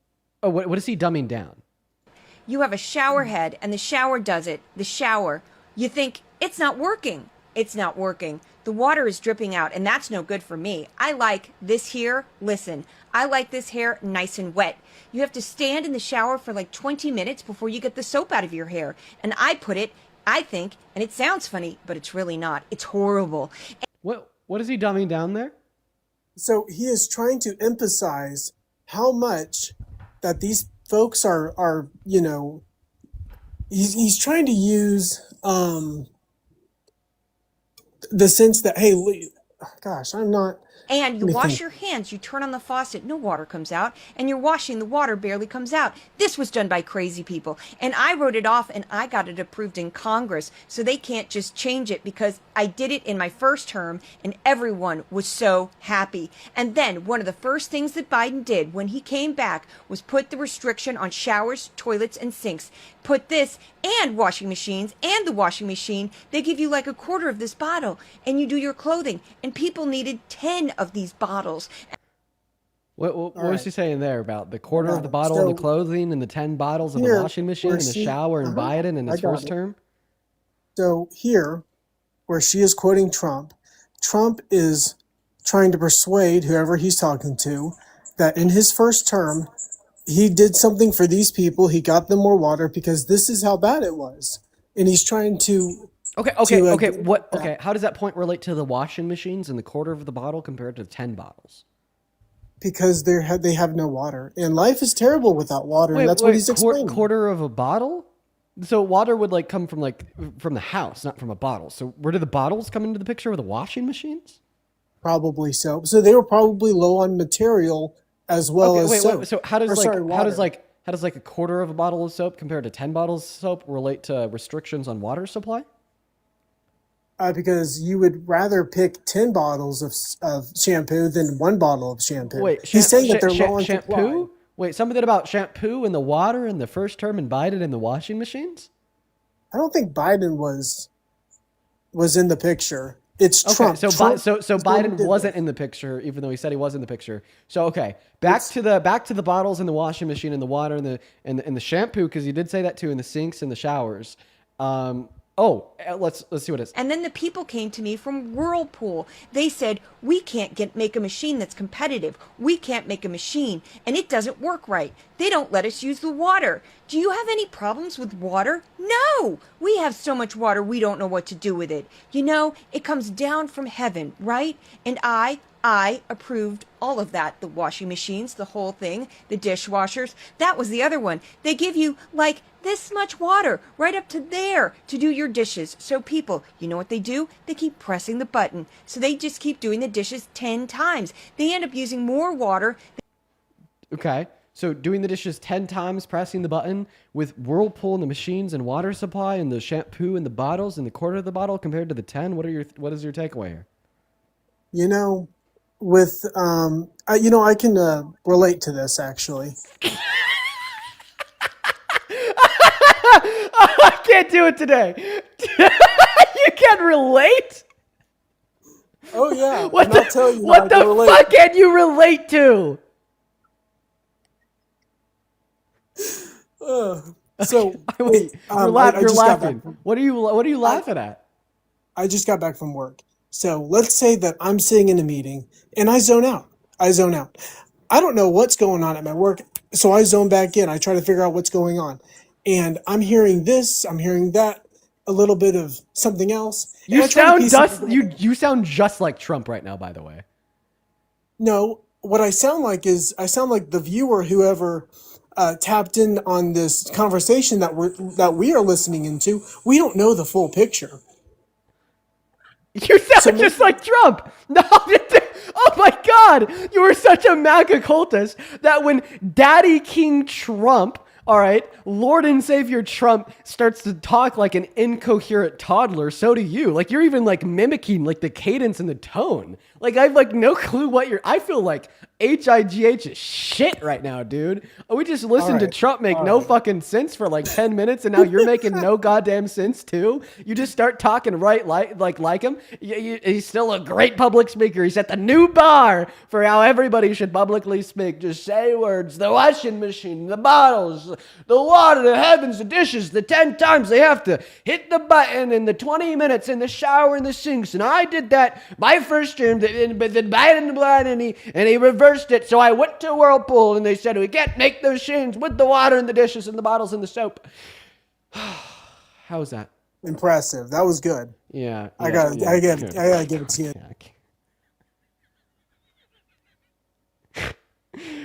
Oh, I'm gonna cry. Moving on to the next guest. If you're in the queue, make sure that means that you support Trump. We're gonna go to get that next guest loaded into the box. Jesus Christ, you guys. Okay, make sure that we're following the rules if you're in the queue. Be at least 18 years old from America and support Trump. There's a couple of people I gotta thank real quick. Yo, Danessa, I appreciate you for the $5 over on Venmo. You are awesome. As well as Lola, thank you so much for the $10 over on PayPal. Show some love to Lola down below for the $20. Thank you, Lola. Thank you so much. Seriously, Lola, I appreciate you for the $20. Lola says, my friend Nico and I have been binge watching your lives and for a while, and I used to be Republican because of the house I grew up in. But I've changed my mind. Dude, good shit. Shout out to Lola and Nico, y'all. Shout out to Lola and Nico. As well as Dylan. Thank you for the $20 over on PayPal. Dylan says, your 1 millionth IG follower here. Keep trying to change the world and do good. Thank you. And by the way, Dylan isn't even kidding there. If you happen to be in the stream and we hit 1 million followers on Instagram, I literally found the 1 millionth follower and I sent them a DM. And it was Dylan. I hope that you're doing well, man. Thank you, Dylan. Show some love to Dylan down below. As well as Carrie. Thank you for the $10. All right, welcome in. What is going on, Olivia? Do you support Trump? Hi, I do. I just wanted to start off right off the bat. My name isn't Olivia. It's Lily. This is a fake account only because I didn't want your followers to like DM me or send me hate because that's happened to me when I joined others debaters before. So I just want to get that out of the way. That's why. Yeah, it's kind of odd. That's fine. I mean, I don't know. Having a political debate in front of like 15,000 people, regardless, like you're gonna get some hate DMs. So I won't fault you for wanting to keep privacy and have a fake account. I actually don't care. You're good. Yeah, I'm 21 years old, by the way. I just To start with the bat, like I did vote for Trump. Like I don't think he's perfect. Like I don't support all of his policies, but the main one for me is abortion. I think it's okay, except for instances of rape and incest and life of the mother. So you think And that just elective abortion should be banned? Yeah, and just like a little backstory, like I got pregnant at 15 and I took the responsibility of carrying out the child and I actually gave it up to adoption to like a lovely family. And like I feel like that is an option and I feel like women should be taking like the responsibility of like creating because it is a future life and So, it does. so 15-year-olds aren't women. Okay, that's true. But then, they still then also, chose to have I have a question. 15-year-olds chose to have sex? Yeah. 15-year-olds can't consent. I chose, yeah, but I chose to have sex with another person. So you didn't consensually choose to have sex. How is that true? I remember doing it. I probably would have done it before, like. So because 15-year-olds can't consent. Okay, but I did. I knew what sex was. I knew what entails, and I'm pretty sure 15-year-olds know like how making a child works. So it's like, how can you like even say that? I understand like they can't have sex with people who are much older than them, but why do you think 15-year-olds can't have sex with 20-year-olds, for instance? Because the age difference. The age difference is not the only reason. There's another reason. It's that kids can't consent.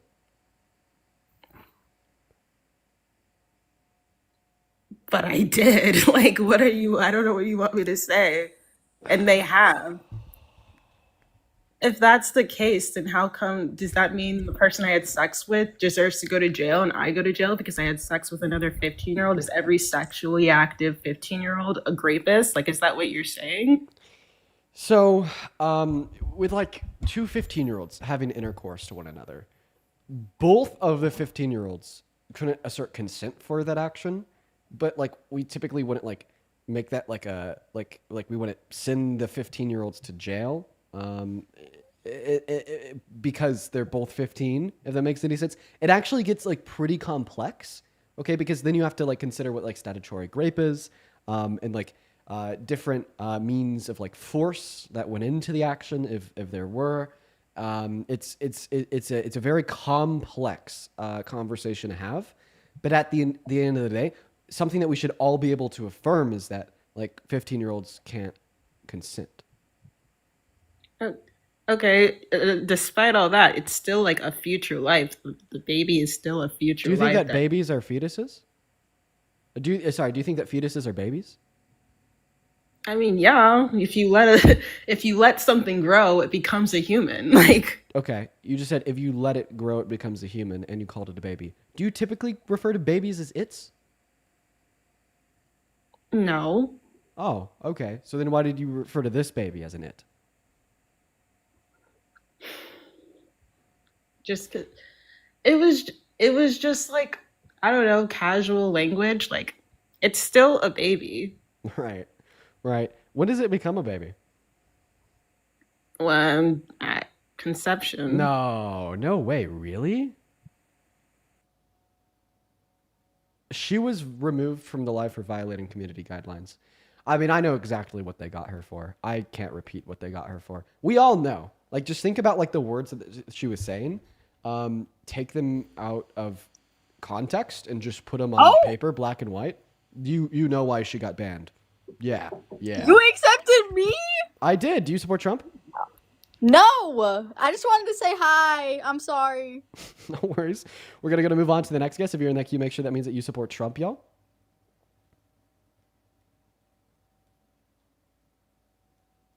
All right. Moving on to the next guest. Apparently, that last guest has some fans. A lot of people in the chat saying that they love him. I'm not familiar with who they are. Are they chill? They chill? They chill chat? Oh, shit. So that last guest, like, they genuinely got, like, their whole account banned. I mean, I believe it. Like, literally take what they were saying and put it on paper. Kids can, you know what I mean? Banned. Moving on to the next guest. Here we go, everybody. Keep in mind that you can only request to join if you're at least 18 years old. Do you support Trump and you want to come up here and have a good faith conversation with me? Here we go, everyone. We're also going to go ahead and throw the rules back up on screen. Go ahead and put a me down below in the comment section if you'd like to come up. Once again, make sure that you're following the rules. You already know. And once again, if you want to support me, support independent journalism, support what we do here with the debates, you can on Venmo and PayPal. You can find the Venmo and the PayPal through the link tree in my bio. You get 100% of the proceeds over on those platforms, as well as you can find them in the pin message over on that YouTube stream. Welcome in, Noah. Do you support Trump? Yeah, I do. Age? Okay. Noah, F you for breaking the rules. Goodbye. Moving on to the next guest here, y'all. Make sure we're following the rules. Also, make sure that we're double tapping on that phone screen, y'all. Let's try to get up to 2 million likes. What's up, Lucas? You support Trump, bro? Yeah, I do. Age? I'm 18. Why the fuck do you support Trump? Yes. Okay, no, it wasn't a yes or no question. It was like a question that begged an explanation. Like, what is the explanation insofar as why you support Trump? Sorry. Yeah. So the reason I do is not because I think Trump is like the perfect candidate. I mean, I just think he was the better of the two, in my opinion. I don't think Kamala was exact. Is it Kamala or Kamala? No, I'm you sorry. said it right. I just I corrected you as like a subconscious instinct, but you actually said it right. Okay. So I just didn't think she was like better fit to run the country than Trump. I thought Trump was the better of the two. I don't think he was great, but I think he was the better of the two, in my opinion, because of his economic like principles and all that stuff. And just like in the 2016 to 2020 term, economically, he did really good. And 2020 to 2024 for Kamala, it just wasn't as good, in my opinion. I don't think so. So Trump was president in 2020. Now, I don't know why you'd say this, because when we actually look at their policy, we definitely see something else, right? Like, let's compare the policy of the two. Kamala Harris, she ran on tax cuts for 100 million American workers in the low and the middle class. That sounds nice. She ran on like almost doubling the child tax credits. That's awesome. She ran on a housing subsidy that would have made houses more affordable and built more houses. That's awesome. She ran on like limiting the amount that any private citizen can pay out of pocket for private pharmaceutical drugs to $2,000 per year. That's great. I mean, all of those economic policies that she ran on sounded amazing. Can you agree or disagree to that? Yeah, I agree. They sound amazing. Okay. So let's stop there because I'm going to continue. You just agreed that all of Kamala Harris's economic policies sounded great. I agree. But now let's look at Trump's. Like spending $4 trillion on one bill, the most expensive bill in American history, that's a red flag, right? Cutting 10 million people off of Medicaid? What? That's insane. 3 million people off of food stamps? Reducing the after-tax income for anybody making at or beneath $51,000 per year, according to the CBP? Terrible. So we have like all the great Harris policy, all the terrible Trump policy, and we're talking about economic policy here. Who's better? I mean, so from the ones you listed, it would sound like Kamala's better, right? Obviously. But in my defense, or in Trump's defense, I should say, with the EBT cuts, I think that they were good in the sense that a lot of people who were receiving them, they were like not working on purpose to get these EBT cuts, and they knew, or not the EBT cuts, to get EBT.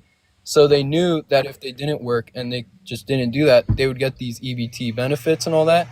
And I think some of the people should have gone cut, but I mean, I don't think everyone should have gone cut. I think there were some people that truly got affected that shouldn't have gone affected, and then there were some people that did have, like, it was good for them to get affected, in my opinion. Are you driving? I believe.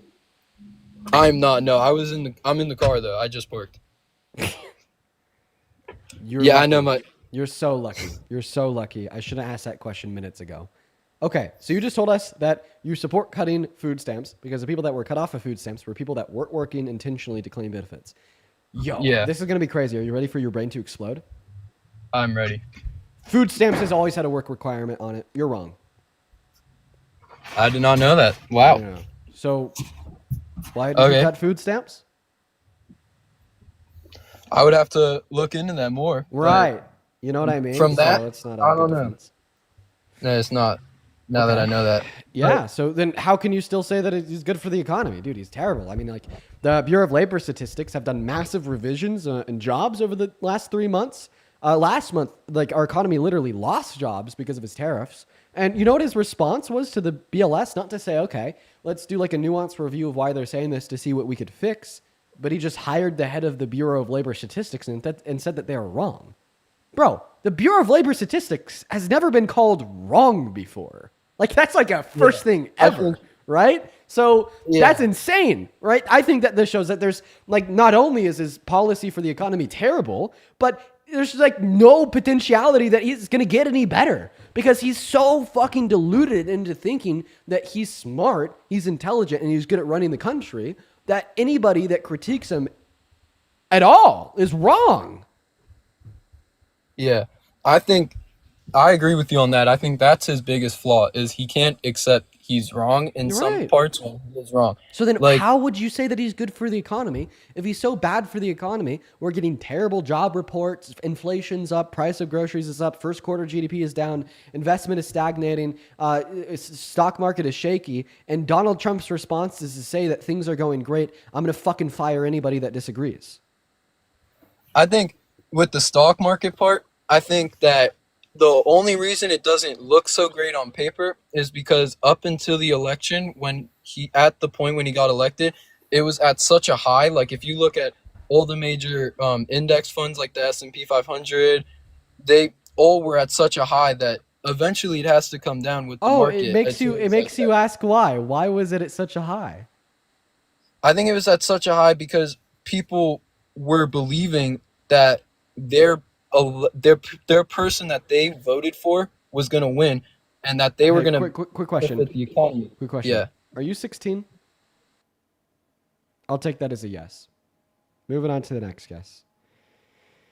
If you're in the queue, make sure that means that you support Trump, y'all. I'm starting to get tired for the day. I'm not going to lie. I'm starting to run on fumes here. That's true. But, let's go and get that next guest loaded in.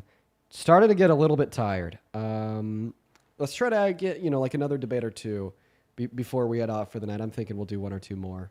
PR by Lori. I appreciate you for the $10 on PayPal for the amazing Trump impersonation. Thank you. As well as Danessa once again. Thank you for the 5s. I saw that earlier, but I just thought I'd thank you again. Let's go to move on to the next guest, Kalia. Guys, make sure we're in the queue. We support Trump. And Macy, thank you for the $30 over at Venmo. Thank you, Macy. Thank you. Macy says, this is for your troubles. I posted recently and have been pushing these Trump supporters in my comments to your channel. I don't even know how I even got on here. No worries. I'll let you handle them because they need some proper education. Macy, dude, honestly, I see like a lot of people that will like tag me in comment sections of like Trump supporters saying go debate Dean, and I love it. I just wanted to let y'all know I love it when people do that. I fucking love it when people do that. Thank you for the $30, Macy. Let's see 300 Macy W's down below. Seriously, thank you so much. And then also Melody, thank you for the $10. I appreciate that, and I will not read it out loud. You got it, but thank you for the love. As well as Hasley, thank you for the $5. Charm with the $5, and this was 25 minutes ago. But Jordan, thank you for the $10. I'll definitely check that out, Jordan. Everybody, you guys are awesome. Thank you for the love. Welcome in Q5. Q5 said goodbye. We're gonna go ahead and throw those rules back up on the stream while we're looking for the next guest. Jennifer, thank you so much for the $10 over on PayPal. Saying that you're very fatigued of listening to the Trump supporters all day, man. Oh, dude, yeah, real. Thank you for the $10, Jennifer. Let's see 100 Jennifer W's. While we get that next Trump supporter up here, guys, make sure that we're following the rules are in the middle of the screen for everybody to follow pretty easily here. So, let's make sure we're doing it. Let's make sure that we're doing it. Okay, moving on to the next guest. We got them loading up as we speak. Yippee! Okay, Haley didn't want to load in. What about Derek? Let's get Derek up here, quite frankly. Haley didn't want to load in. What about Derek? Let's get Derek up here, quite frankly. Quite frankly. Come stand by me. Hello? What an echo. How does that even happen? I don't know. I don't know how that happens. What's up? Do you support Trump? What's up, dude? Hell yeah. You. What's up? Why do you support Trump? Dude, he's just a strong person, He's pretty blunt with people. Unlike Kamala Harris, she like kind of puts a fake face on and says like, hey, we're the friendly people, while Trump's like more blunt. He's like, hey, y'all gotta do this and all that. He like kind of like tells people what he's gonna do and he like acts on it. No, he doesn't act on what he tells people he's going to do, i.e. Epstein files, by the way. Yeah, that shit don't exist, bruh. Epstein files don't exist? It does not exist. Yeah, the FBI literally confirmed today that they redacted Donald Trump's name off them. How could they be redacting Trump's name off of something that doesn't exist? We learned that the DOJ told Trump in May that like he was on the files. Why would the DOJ tell Trump he was on something that doesn't even exist? Why would he promise to release something that doesn't even exist? Well, how do you know that's true? How do you know it's not like fake or anything like that? Because it's coming from the DOJ and the FBI. Yeah, but where? Where in the DOJ? No, like where did they post it? Like what's the source? Like did they post it on like some piece of paper and you're like, oh yeah, that's true? Well, yeah, it came out from the Wall Street Journal that the DOJ told Trump in May. It came out from Bloomberg today that the FBI redacted his name. Came out from a senator 2 weeks ago that Donald Trump had requested his name to be flagged and redacted 2 weeks ago. And I mean, Donald Trump hasn't said any of these things are false or sued them. So, I mean, yeah. Well, how do we know the Wall Street Journal is like not falsifying source? Like how do we trust them? How do we know that they're telling the truth? Because they weren't sued by Trump. Like for instance, he sued them when they reported that Donald Trump sent them a letter. I mean, I still believe that letter is real and he's going to lose that lawsuit. But I mean, he didn't sue them for reporting that the DOJ had told him that the Epstein files were true. Not to mention, it's like kind of illegal to lie. So, like, it's. I mean, why would he sue report? Why would he sue everybody for everything that they say? Like, y'all slander his name every time. He doesn't sue you guys. So are you basically just saying that it's false even though you have no reason to believe it because you're a fucking cult member? I don't even know how to debate with people like you. I'm not going to lie, because you don't like value reason, fact, or logic. You just like value whatever you like your emotions. And it's like, your emotions derive that everything Dean says is wrong. Like what? Like even like Donald Trump has confirmed that the Epstein files exist. You know, he did a post saying that they were Democrat hoax, faked and created by Obama. Was Donald Trump lying? Well, there's always two sides to a story, you know? I don't believe shit until it's Answer my question. Donald Trump said the Epstein files exist. Was he lying too? Hey, chill out, dude. Yes, he's lying about that. Okay. So,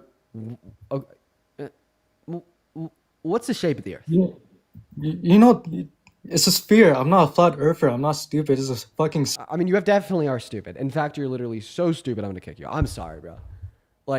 Yeah. You're calling everybody a liar. Everybody's a liar. Welcome in, the one and only. Do you support Trump? You were driving. Gotta kick you. Goodbye. We're going to move on to the next guest here. We got Jonathan loading up in the box right now. Dude, literally cortisol maxing right now. I'm cortisol maxing, chat. I'm cortisol maxing. What's up, Jonathan? You support Trump? Yeah. Age? Sorry. Yeah. How old are you? Yeah. I'm 19. What year were you born in? 2006. Okay, why did the person just change? Well, because it's... Sorry, I had something in my throat. My bad. Get out of here. Moving on to the next guest right now, y'all. Everyone just, be patient while we load Kennedy up. Once again, we're going to go and put the rules back on the screen. Only join if you're 18 plus, American and MAGA. Welcome in, Kennedy. Do you support Trump? No. Goodbye, Kennedy. Have a good one. Gonna go to put the rules back on the screen right now, y'all. We're gonna go to get that next guest loaded into the box. We got Riley loading in. Before you hop in the queue, make sure that you're following the rules on the phone screen. Here we go. We got Trucker Brandon loading up. Oh, man. Dude, my neck is starting to hurt. My back is starting to hurt. I need to get a new chair. S, thank you for the Galaxy. I appreciate that. What's going on, Trucker? What's going on? Are you an American patriot, sir? I am. I am a very Trump supporter. Okay. Are you a patriot? I am a patriot. Would you say that patriots support core American values like the Constitution? Yeah, that's what we believe in. We believe in the Constitution and following the Constitution. Amen, brother. So if we had a president like Biden that passed an executive order that explicitly contradicted the Constitution, do you believe that would be grounds for impeachment? If you're trying to do a trick and do that because Trump did it. Well, Trump hasn't done that. I think that Biden was the worst president, and I think whoever supported Biden needs to have a reality check that everybody that voted for Biden knew that his health was declining, and they still let him be president. Bro, dude, Donald Trump is a fucking fascist and you still let him be president. He's an adjudicated rapist and you still let him be president. He's actively eroding like the fabric of this country by passing EOs that infringe upon the 14th Amendment and you still let him be president. He pardoned people that try to kill cops and you still let him be president. Dude, he's now firing the head of the Bureau of Labor Statistics for saying that jobs are down last month. Authoritarian 101 and you still let him be president. But then Biden is old. And he can't be president. He left. Okay, I scared him off. Let's go to move on to the next guest. I scared him off, everybody. I'm sorry. What's up? You support Trump? No. Oh, based? But I got to kick you because we are only looking for Trump supporters. Everyone just give us a minute. We're going to go to put the rules back on the screen. Look at the middle of the screen before you request to join, everybody. Welcome into You Support Trump. Yep. Age, please. 24. Oh, 24. And why do you support the worst president of our lives? Please stop debating. Why should I stop debating? I gotta say, that was a great argument. Great argument. 10 out of 10. Moving on to kill shot. Here we go.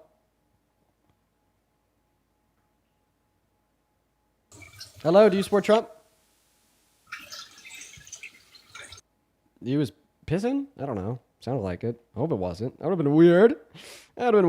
Moving on to the next guest. Y'all, I don't think that we've talked to a woman that supports Trump all day. If you're a woman that supports Trump, you're going to get preferential treatment. Hop in the queue. I'll pull you up. What's up, Delissa? Do you support Trump?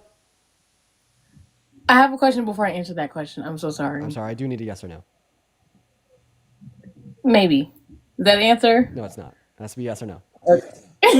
No, but I have a question real quick before. I'm so sorry. I do appreciate you for coming up. However, for the last couple days, we've been like 100% on the rules. And in the time that we've been 100% on the rules, there's been less people breaking the rules. Like, it's actually worked. Like, I have to be 100% or nothing. Welcome in, Miranda. Do you support Trump? Miranda's not here. Moving on, guys. Once again, we are like specifically looking for a woman that's a Trump supporter to bring up in debate. We've been on live for almost 4 hours now, and we haven't talked to like one woman that supports Trump. So go ahead and drop a MAGA woman down below in that comment section if you support Trump and you want to come up and have a debate right now. What's up? You support Trump? Fuck the corpos. Literally no clue what they said, but they sound British, so I'm going to kick them. Moving on to the next guest. Here we go, everybody. Becca sent you an invite. Love to have you up. What's up? Do you support Trump? Yeah, Age? I'm 19. What year were you born in? 2006. What month? January. January of 06? That would make you 19. Okay. All right. Why do you support Trump, Becca? I just agree more with his abortion stance. Ooh, why? Well, I just think it takes two to make a baby, so two should have the decision on whether it's born or not. Whoa, wait, so you're a woman that thinks men should be able to control women's bodies? Because, like, ultimately speaking, if you want to give the man a say, it's either the case, like, you say over the fetus, and you're essentially giving, like, the man a say over the woman's body by proxy because the fetus is growing in the woman's body.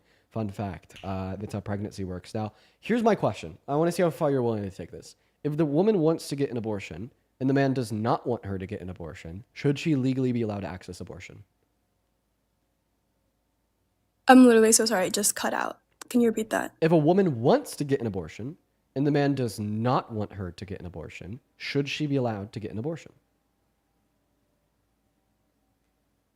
I just feel like it should be equal say, though.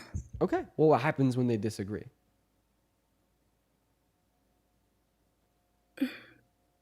I honestly don't know. Yeah, it's like, it's not equal say. It can't be when they disagree. Okay, but like, how would you feel? She literally has like two options. Either she does or she doesn't. She thinks she should. Her husband thinks she shouldn't. What the hell do we do?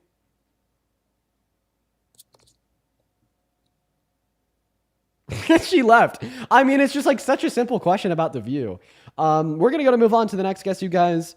Everyone just give us a minute, y'all, while we're working on getting that next guest loaded up into the box, y'all. We're going to get Melissa loaded in right now, everybody. We're going to get Melissa loaded in. But we did just see a donation come through from, first and foremost, ISIS. Thank you for the $20 over on Venmo 5 minutes ago for my brain troubles. Thank you, ISIS. It's, my brain hurts, so I appreciate it. I'm going to go and spend that on therapy. Thank you. As well as Mike with the 25 on PayPal. Thank you, Mike. Mike says it's so scary seeing how some of these people think. Thank you for everything, Dean. Keep pushing and taking care of yourself. Have a great weekend. Mike, I want you to have an even better weekend. All the love. Thank you, Mike and ISIS. Both of you guys are awesome. Show some love to ISIS and Mike down below in that comment section right now. Welcome in. Do you support Trump, Mr. Matt? Yes. Are you an American patriot? Yeah, why? Do American patriots support core American values like the Constitution? I think that's pretty obvious. You sound annoying. Okay. Well, what? No. So does that mean that you support the Constitution? Of course. Why wouldn't I? Okay. So then why do you, as an American patriot that supports the Constitution, support a president that does not support the Constitution, my evidence being an executive order that explicitly contradicts the 14th Amendment, and his call for the termination of the Constitution in December of 2022? I think I'm going to have to do my research on that. Okay, why did you come up here? Because I love Trump. Okay, why? I mean, feel like it's pretty obvious. Wait, watch this. I'm going with a famous liberal. What? Edge? Okay, we're going live. How we doing, bud? Edge? Hey, it's Brennan. Yo. How old are you? Excuse me? I said, how old are you? 20 years old, sir. What year were you born in? 2005. Check this. Name one policy ever passed through Congress by anybody ever. I'm not a whiz. I just wanted to hear you talk. You think that you need to be a whiz to name one policy passed through Congress ever? Ketchup, lettuce. I think it lasted 5 seconds. Who's down below in the comment section saying that I'm a female? They're always the smartest, let me tell you. We're going to move on to the next guest because he left. Welcome in. Do you support Trump? No, but I have a lot of friends that do. I wanted to ask, Dude, please join my Discord and ask the question. I am staying 100% with the rules today. I'm staying 100% with the rules. In fact, I'm going to put the overlay back on. All right, moving on to the next guest. Everyone just give us a minute to get that next guest loaded up into the stream here, folks. If you want to come up and chat, just make sure you're following the rules. They're going to be in the middle of the screen there. As well as I'd like to quickly thank Skylar. Thank you so much for the $25 over on PayPal. Skylar says for being an amazing person and for trying to educate these MAGA people called idiots. Skylar, you know what? I love what I do. Thank you for being here. I hope that you're enjoying the stream, and thank you for the $25 donation. That is seriously incredibly kind of you, Skylar. Y'all, show some love to Skylar down below, as well as MOV. Thank you for the $50 super chat. Jesus, MOV. Thank you. Now, MOV didn't leave a message, only the love. Let's get like 300 Skylar W's and like 500 WMOVs. Thank you, thank you, thank you, thank you, thank you, thank you, thank you. Thank you, MOV and Skylar. Now, welcome in, Will. Do you support Trump? Yes, I do. You will. Why? Actually, are you driving? No. The answer to the question will be yes. Yeah, bye, Will. Moving on to the next guest. Here we go, everybody. I'm trying to direct the mic away from my mouth when I'm chewing, so I'm not giving you guys ASMR. Right? Came here for politics, not for the tingles. Moving on, here we go, everybody. Go and put a MAGA with your age down below if you want to come up. And if you do come up, make sure that you're following the rules. We got Mal Cowboy 69 loading up. Jesse, thank you for the $25 over on Venmo. Jesse, you are awesome. Thank you so much for the love. Let's get 250 Jesse W's while I'm also pulling up their message here. Oh, they just said for spitting facts. Jesse, you are great. Thank you for the $25 for spitting those damn pesky facts. Appreciate it, man. As well as, oh my God, Nicole. Thank you so much for the $50 donation over on Venmo, Nicole. Nicole says, thank you for educating the alarmingly dumb MAGA of the world. Nicole, thank you for the love. And as I was saying to Skylar and Jesse and everybody, thank you for being here. I hope that you're enjoying the stream and taking something away from it. Thank you, Nicole, for the $50. That is so much money.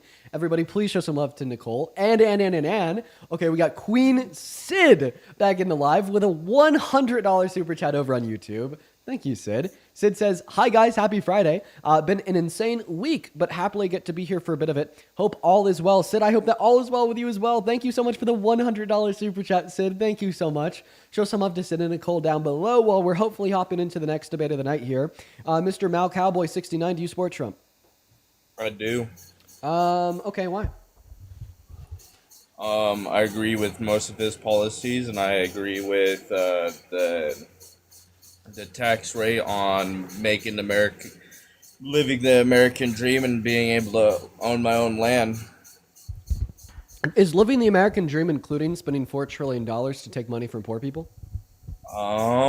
That's the same as kicking out our veterans for Mexicans to move in. Dude, what?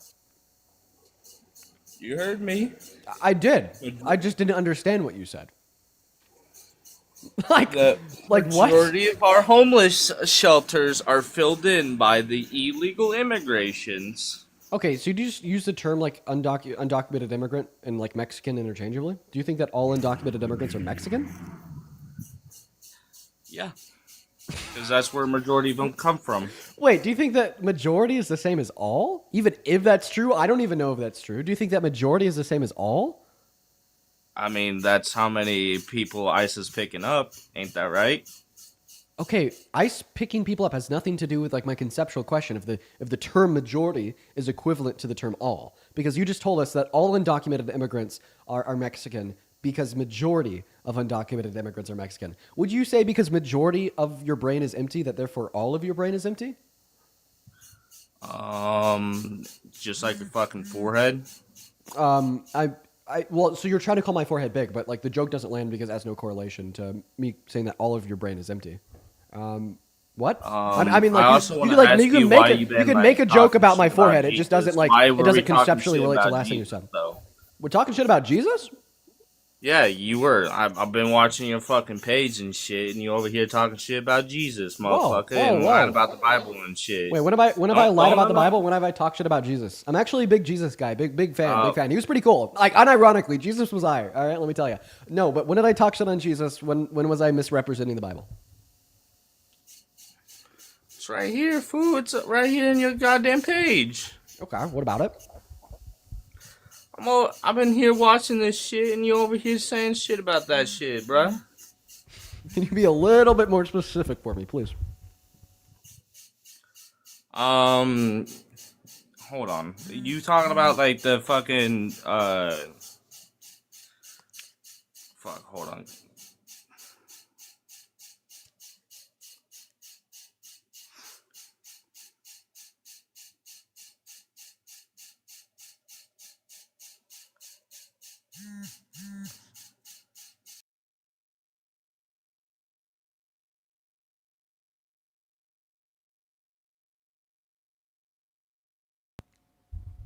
Bruh.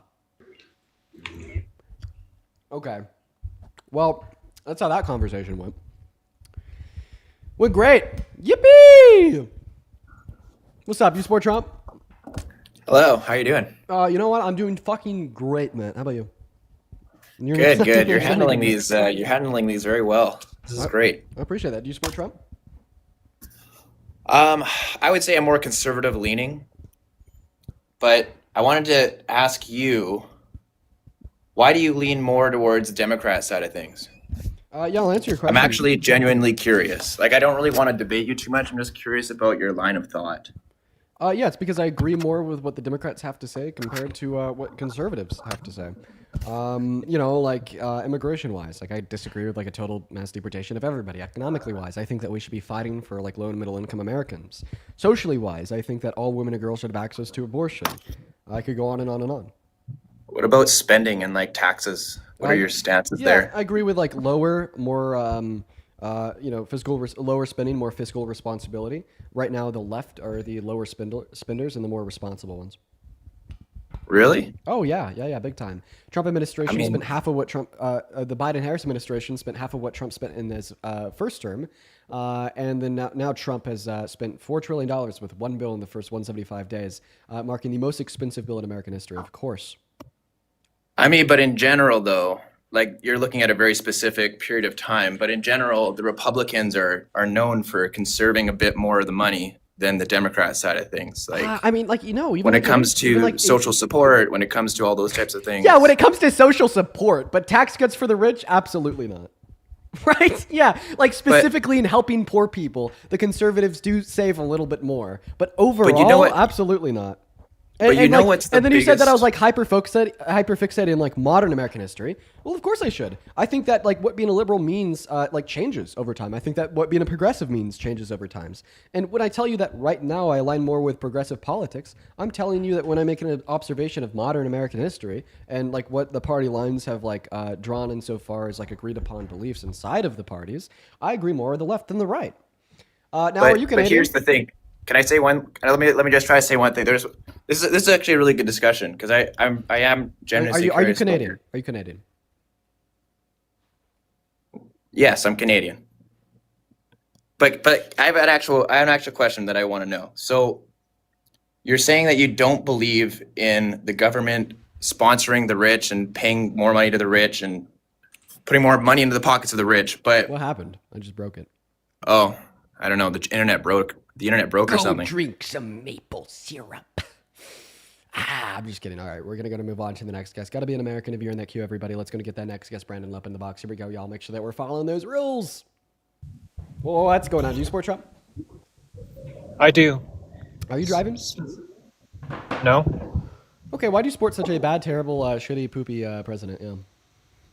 Because he is against abortion, and I think abortion is wrong. Do you think that victims of rape should be able to access abortion? No. Oh, And I'll tell you why. Yeah, tell me why. Because just because something evil happens to you doesn't mean you have the right to do evil to somebody else. Oh, yeah, man. Why is it always like the same exact like shitty like one-liner? I don't know. Every time it's the same exact thing. Hey, quick question. I'm gonna run some logic on you real quick. If you made just enough money to buy food to sustain your own life, but you left your front door unlocked, and every night because you left your front door unlocked, somebody came in and took half of it, and you know that they're gonna do this for 9 months, and you know if they do this for 9 months, you're gonna be like very starved. You're not gonna feel good, and there's even like a 5% chance that you'll die from starvation. And all you had to do to prevent them from taking your food was to lock your front door at night. But if you did do that, they would die from starvation. Do you think that you should retain the legal right to prevent this person from stealing your food by locking your front door at night? How does this have any correlation to abortion? I'll describe it. Just answer the question first. So would I lock my door so that they would then not steal from me and then they would die? That's what you're saying? Yeah. Should you retain the legal right to lock your front door at night? Yes. Yeah. Okay.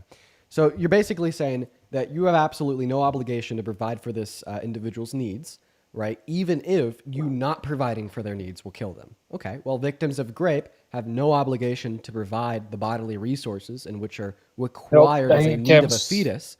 So therefore, they are well within their rights to revoke those bodily resources from the fetus, even if it kills a fetus. You just justified abortion for victims of rape. Okay.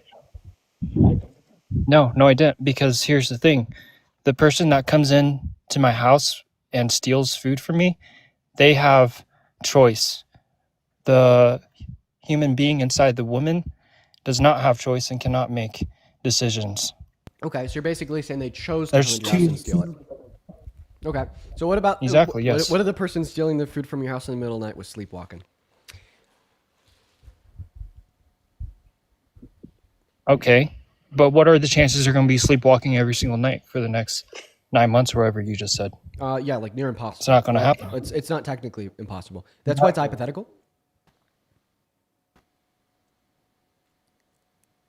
Right. Well, that's why your hypothetical sucks, because it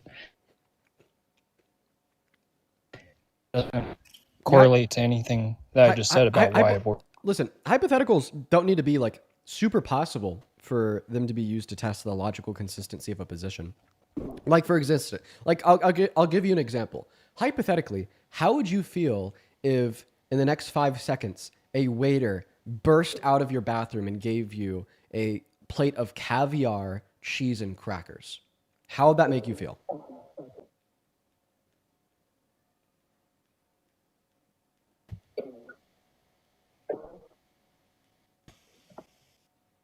don't know. I broke him.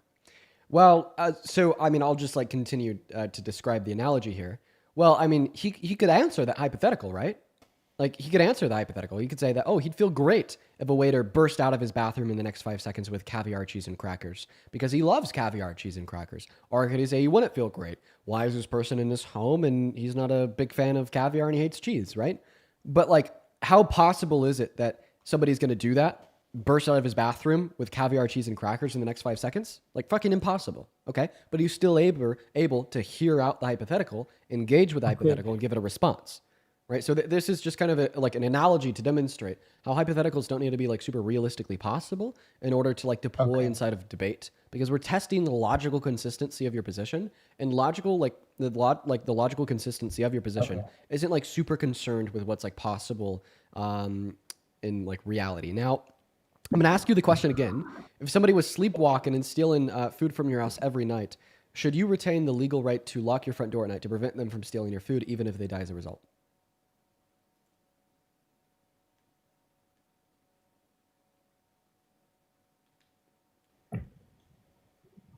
Yes, I think you have the right to lock your door. Oh, okay. So if somebody is taking, I'll still stand by that. If somebody is taking your resources from you without choice and requires them to live, you're still justified in, like stopping the sustenance of said resources to said person who needs them to live, even if they don't choose to need them to live. Right? And guess what? Great victims have justified access because to that abortion. person can find other. Hey, listen, because that person can still find other ways to find food, nourishment, whatever, without breaking the law. I don't know why you're changing the hypothetical now, because in the hypothetical I clearly said if they don't have your food, they'll die. So that implies that they wouldn't be able to find food from anywhere else. Intellectually lazy.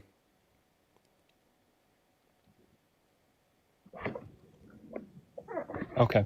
Okay. Can I ask you this then? No, you can't ask me anything because What this is the part point where you now about a this great is the victim- point where you now concede that very similarly, right? Even though the fetus doesn't choose to be reliant upon the bodily resources of the mother who's a victim of grape, okay, well, like seemingly, like we now agree that because that mother has absolutely zero obligation to supply those bodily resources to the fetus, even if cutting those bodily resources off from the fetus cause the fetus to die, that still doesn't like justify obligating her to provide them to the fetus. Very similar to on the hypotheticals I gave you. You didn't think you'd be obligated to provide your resources to somebody that needed them, even if they would die if they didn't have them. Both in the situations of somebody choosing to take your resources and somebody not choosing to take your resources because they're a sleepwalker. Now, what's the difference between the hypotheticals that we just discussed and a fetus being reliant upon a victim of grape to survive?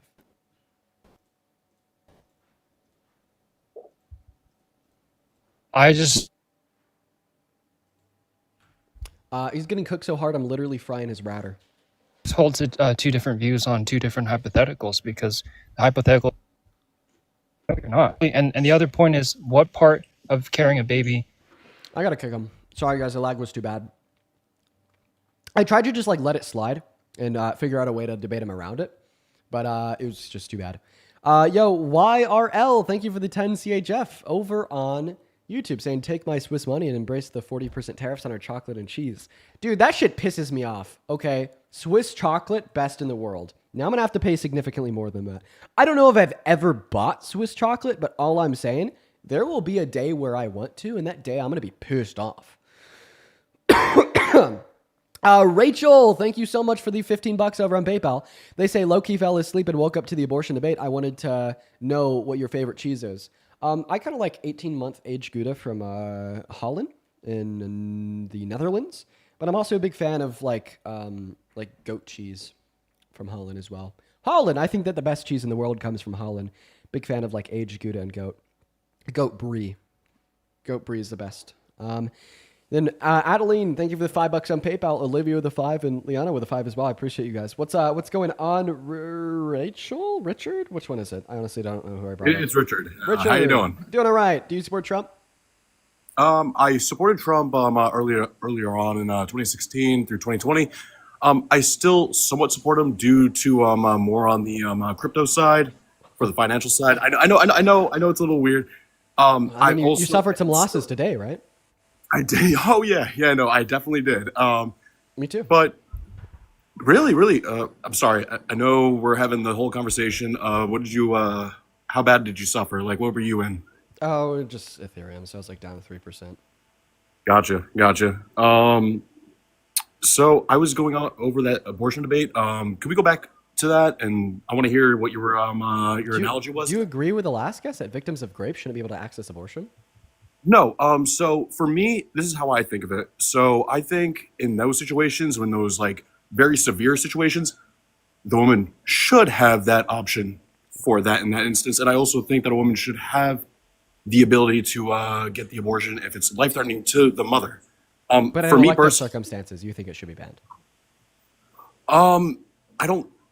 For me personally, I know this is weird, but like I lean more right. But at the end of the day, it's a woman's body, man. Like that's just me personally. You sound like Logan Paul in that one clip where he's like, "Oh, I don't mean to be too woke, but women have it hard." No, I mean I'm glad that you believe that, and you don't need to preface that with anything. You don't need to explain yourself. That's an evident, obvious truth that everybody should agree with. So I think that's awesome.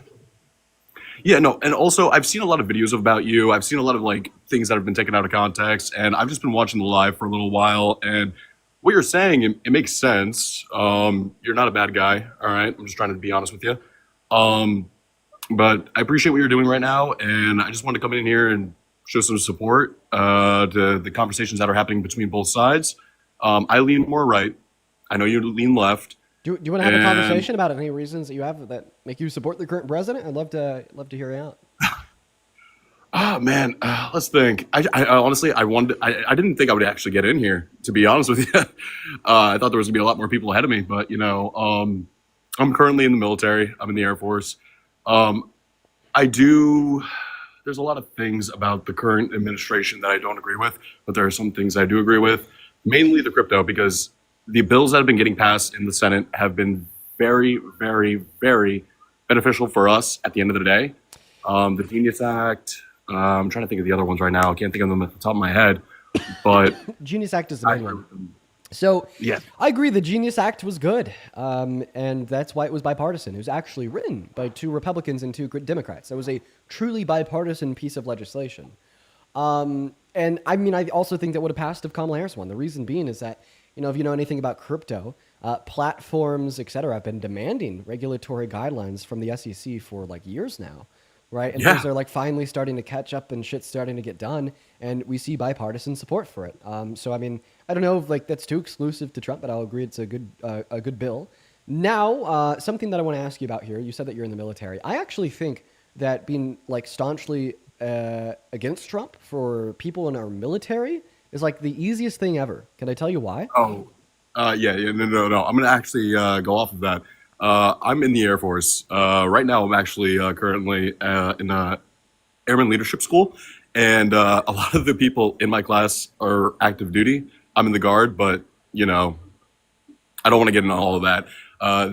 They have a lot of professional opinions about how they feel about the administration, and I'm like, oh wow, I'm kind of surprised. Well, I was like, at the end of the day, when you join the military, you go through. I mean, I don't know if this is what it's called for the Air Force, but I know for like the Marines, I think it's like called MEPS or something. And Yes. and you take your oath. And when you take your oath, you are you tell the government and you tell yourself that you're gonna like defend and fight for the American Constitution, right? yes, we were supposed to support and defend the Constitution of the United States. Okay. Would you agree that, you know, like the 14th Amendment, for instance, right, is a part of the Constitution in which you've taken an oath to defend? Correct. Well, Donald Trump launched an attack on the 14th Amendment. So the 14th Amendment guarantees birthright citizenship, guarantees due process, guarantees like some sense of equality for everybody. Penalizes states for not allowing people 21 or older that are males to vote. Now, Donald Trump has definitely launched an attack on this. I mean, Executive Order 14160 passed on January 20th of this year, first day he was in office, explicitly banned birthright citizenship for the children of undocumented immigrants. Just telling the Constitution, fuck you. I'm now going to change the law of the land. I'm going to violate the Constitution, and I'm going to do what is ever in my power to try to get my version of what I want to hold up, and I'm going to tell the Constitution to fuck off. And I mean, I'd call that a direct attack on the Constitution. And I think that you are supposed to defend against that. And I just don't simply see how you'd be defending against that direct attack on the Constitution if you're supporting the person that's doing the attack. I'm not going to lie. That's the first I've ever heard of that executive order. So I'm not too familiar with that. That's, whew, geez. Like for me, I'm not completely caught up for the fact that for all of his executive orders at the end of the day. But that is something that's really crazy to me. So I appreciate you giving me that information, and I'm definitely going to try to keep myself up to date with more of the politics that is going on within our country. I just wanted to come in here, say, hey, thank you, man. I appreciate you doing what you're doing right now. And yeah, I have nothing much else to say. I appreciate you as well, man. I mean, I hope that, you look into those things. They're very important. The more you research what the Trump administration is doing, the more you'll just hate everything. Like, dude, it's a dark path. Going down just the facts of what this administration is doing. When I started getting super politically involved, I had depression for a handful of months because I was just being exposed to things that I had no clue about. Blissful ignorance is sweet, and a lot of people live in blissful ignorance. Just because politics isn't a main factor of many Americans' lives, right? But when you make it that main factor, I guess I have because of what I do, you start learning shit like the president passing executive orders that explicitly contradict the Constitution, or, calling for the termination of the Constitution, firing, the heads of the Bureau of Labor Statistics because they're reporting things that say the economy is not too well, etc. So, I mean, I appreciate you for coming up here, and I appreciate your open mind. But before I go, I will say this. Remember, he is still my boss at the end of the day. I'm not saying anything bad about him. He's my boss at the end of the day. But I have one question for you. All right. I don't know much about you, but I want to say this. Are you a fan of Star Wars: Revenge of the Sith? I know it's crazy and random, but I want to know. I've never watched Star Wars outside of the really cool edits that will pop up on my For You page. I see cool edits of Star Wars. It looks pretty sick. Listen, I gotta recommend it. Please give it a watch. Especially the prequel trilogy. A lot more into politics, so I feel like you might vibe with that a little bit more. All right. Well, I appreciate that, man. You have a good rest of your day. All right, Benjamin. Thank you for the $5 over on PayPal. Thank you. Benjamin says I'm an hour behind. Diddy for president is insane, dude. Benjamin's still back in that part of the live stream. Jade with the $5 saying thank you for all that you do. I love to watch your lives. Thank you, Jade. That's very kind of you. Let's see. Who else do we have here? Gabriella, thank you so much for the $20 over on PayPal, Gabriella. Gabriella says, as a child victim of rape and sexual abuse, seeing the way you speak up for women means so much and has helped me realize that not all men are evil. You helped to heal a part of myself that I don't talk about. I hope you continue to grow and have a happy life that you deserve. Thank you. Gabriella, oh man, let me tell you, hearing from victims of some of the things that we talk about on the live stream, especially, when I know that the reason we're talking about these things on the live stream is because I'm faced with, an ignorant person, somebody that I debate that doesn't give a fuck. And knowing that you have to hear his side of, the conversation too pains me. But thank you.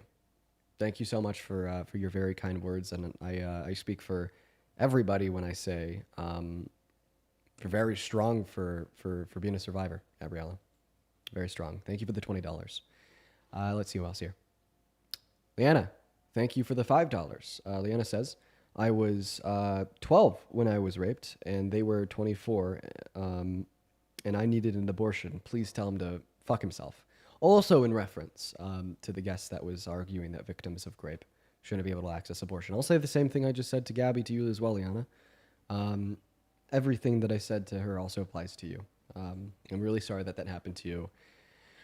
Oh, man. Oh, jeez. I always feel bad. I always feel bad, for the survivors that watch and have to hear that shit. All right, everybody. It is time for me to hop off for the night.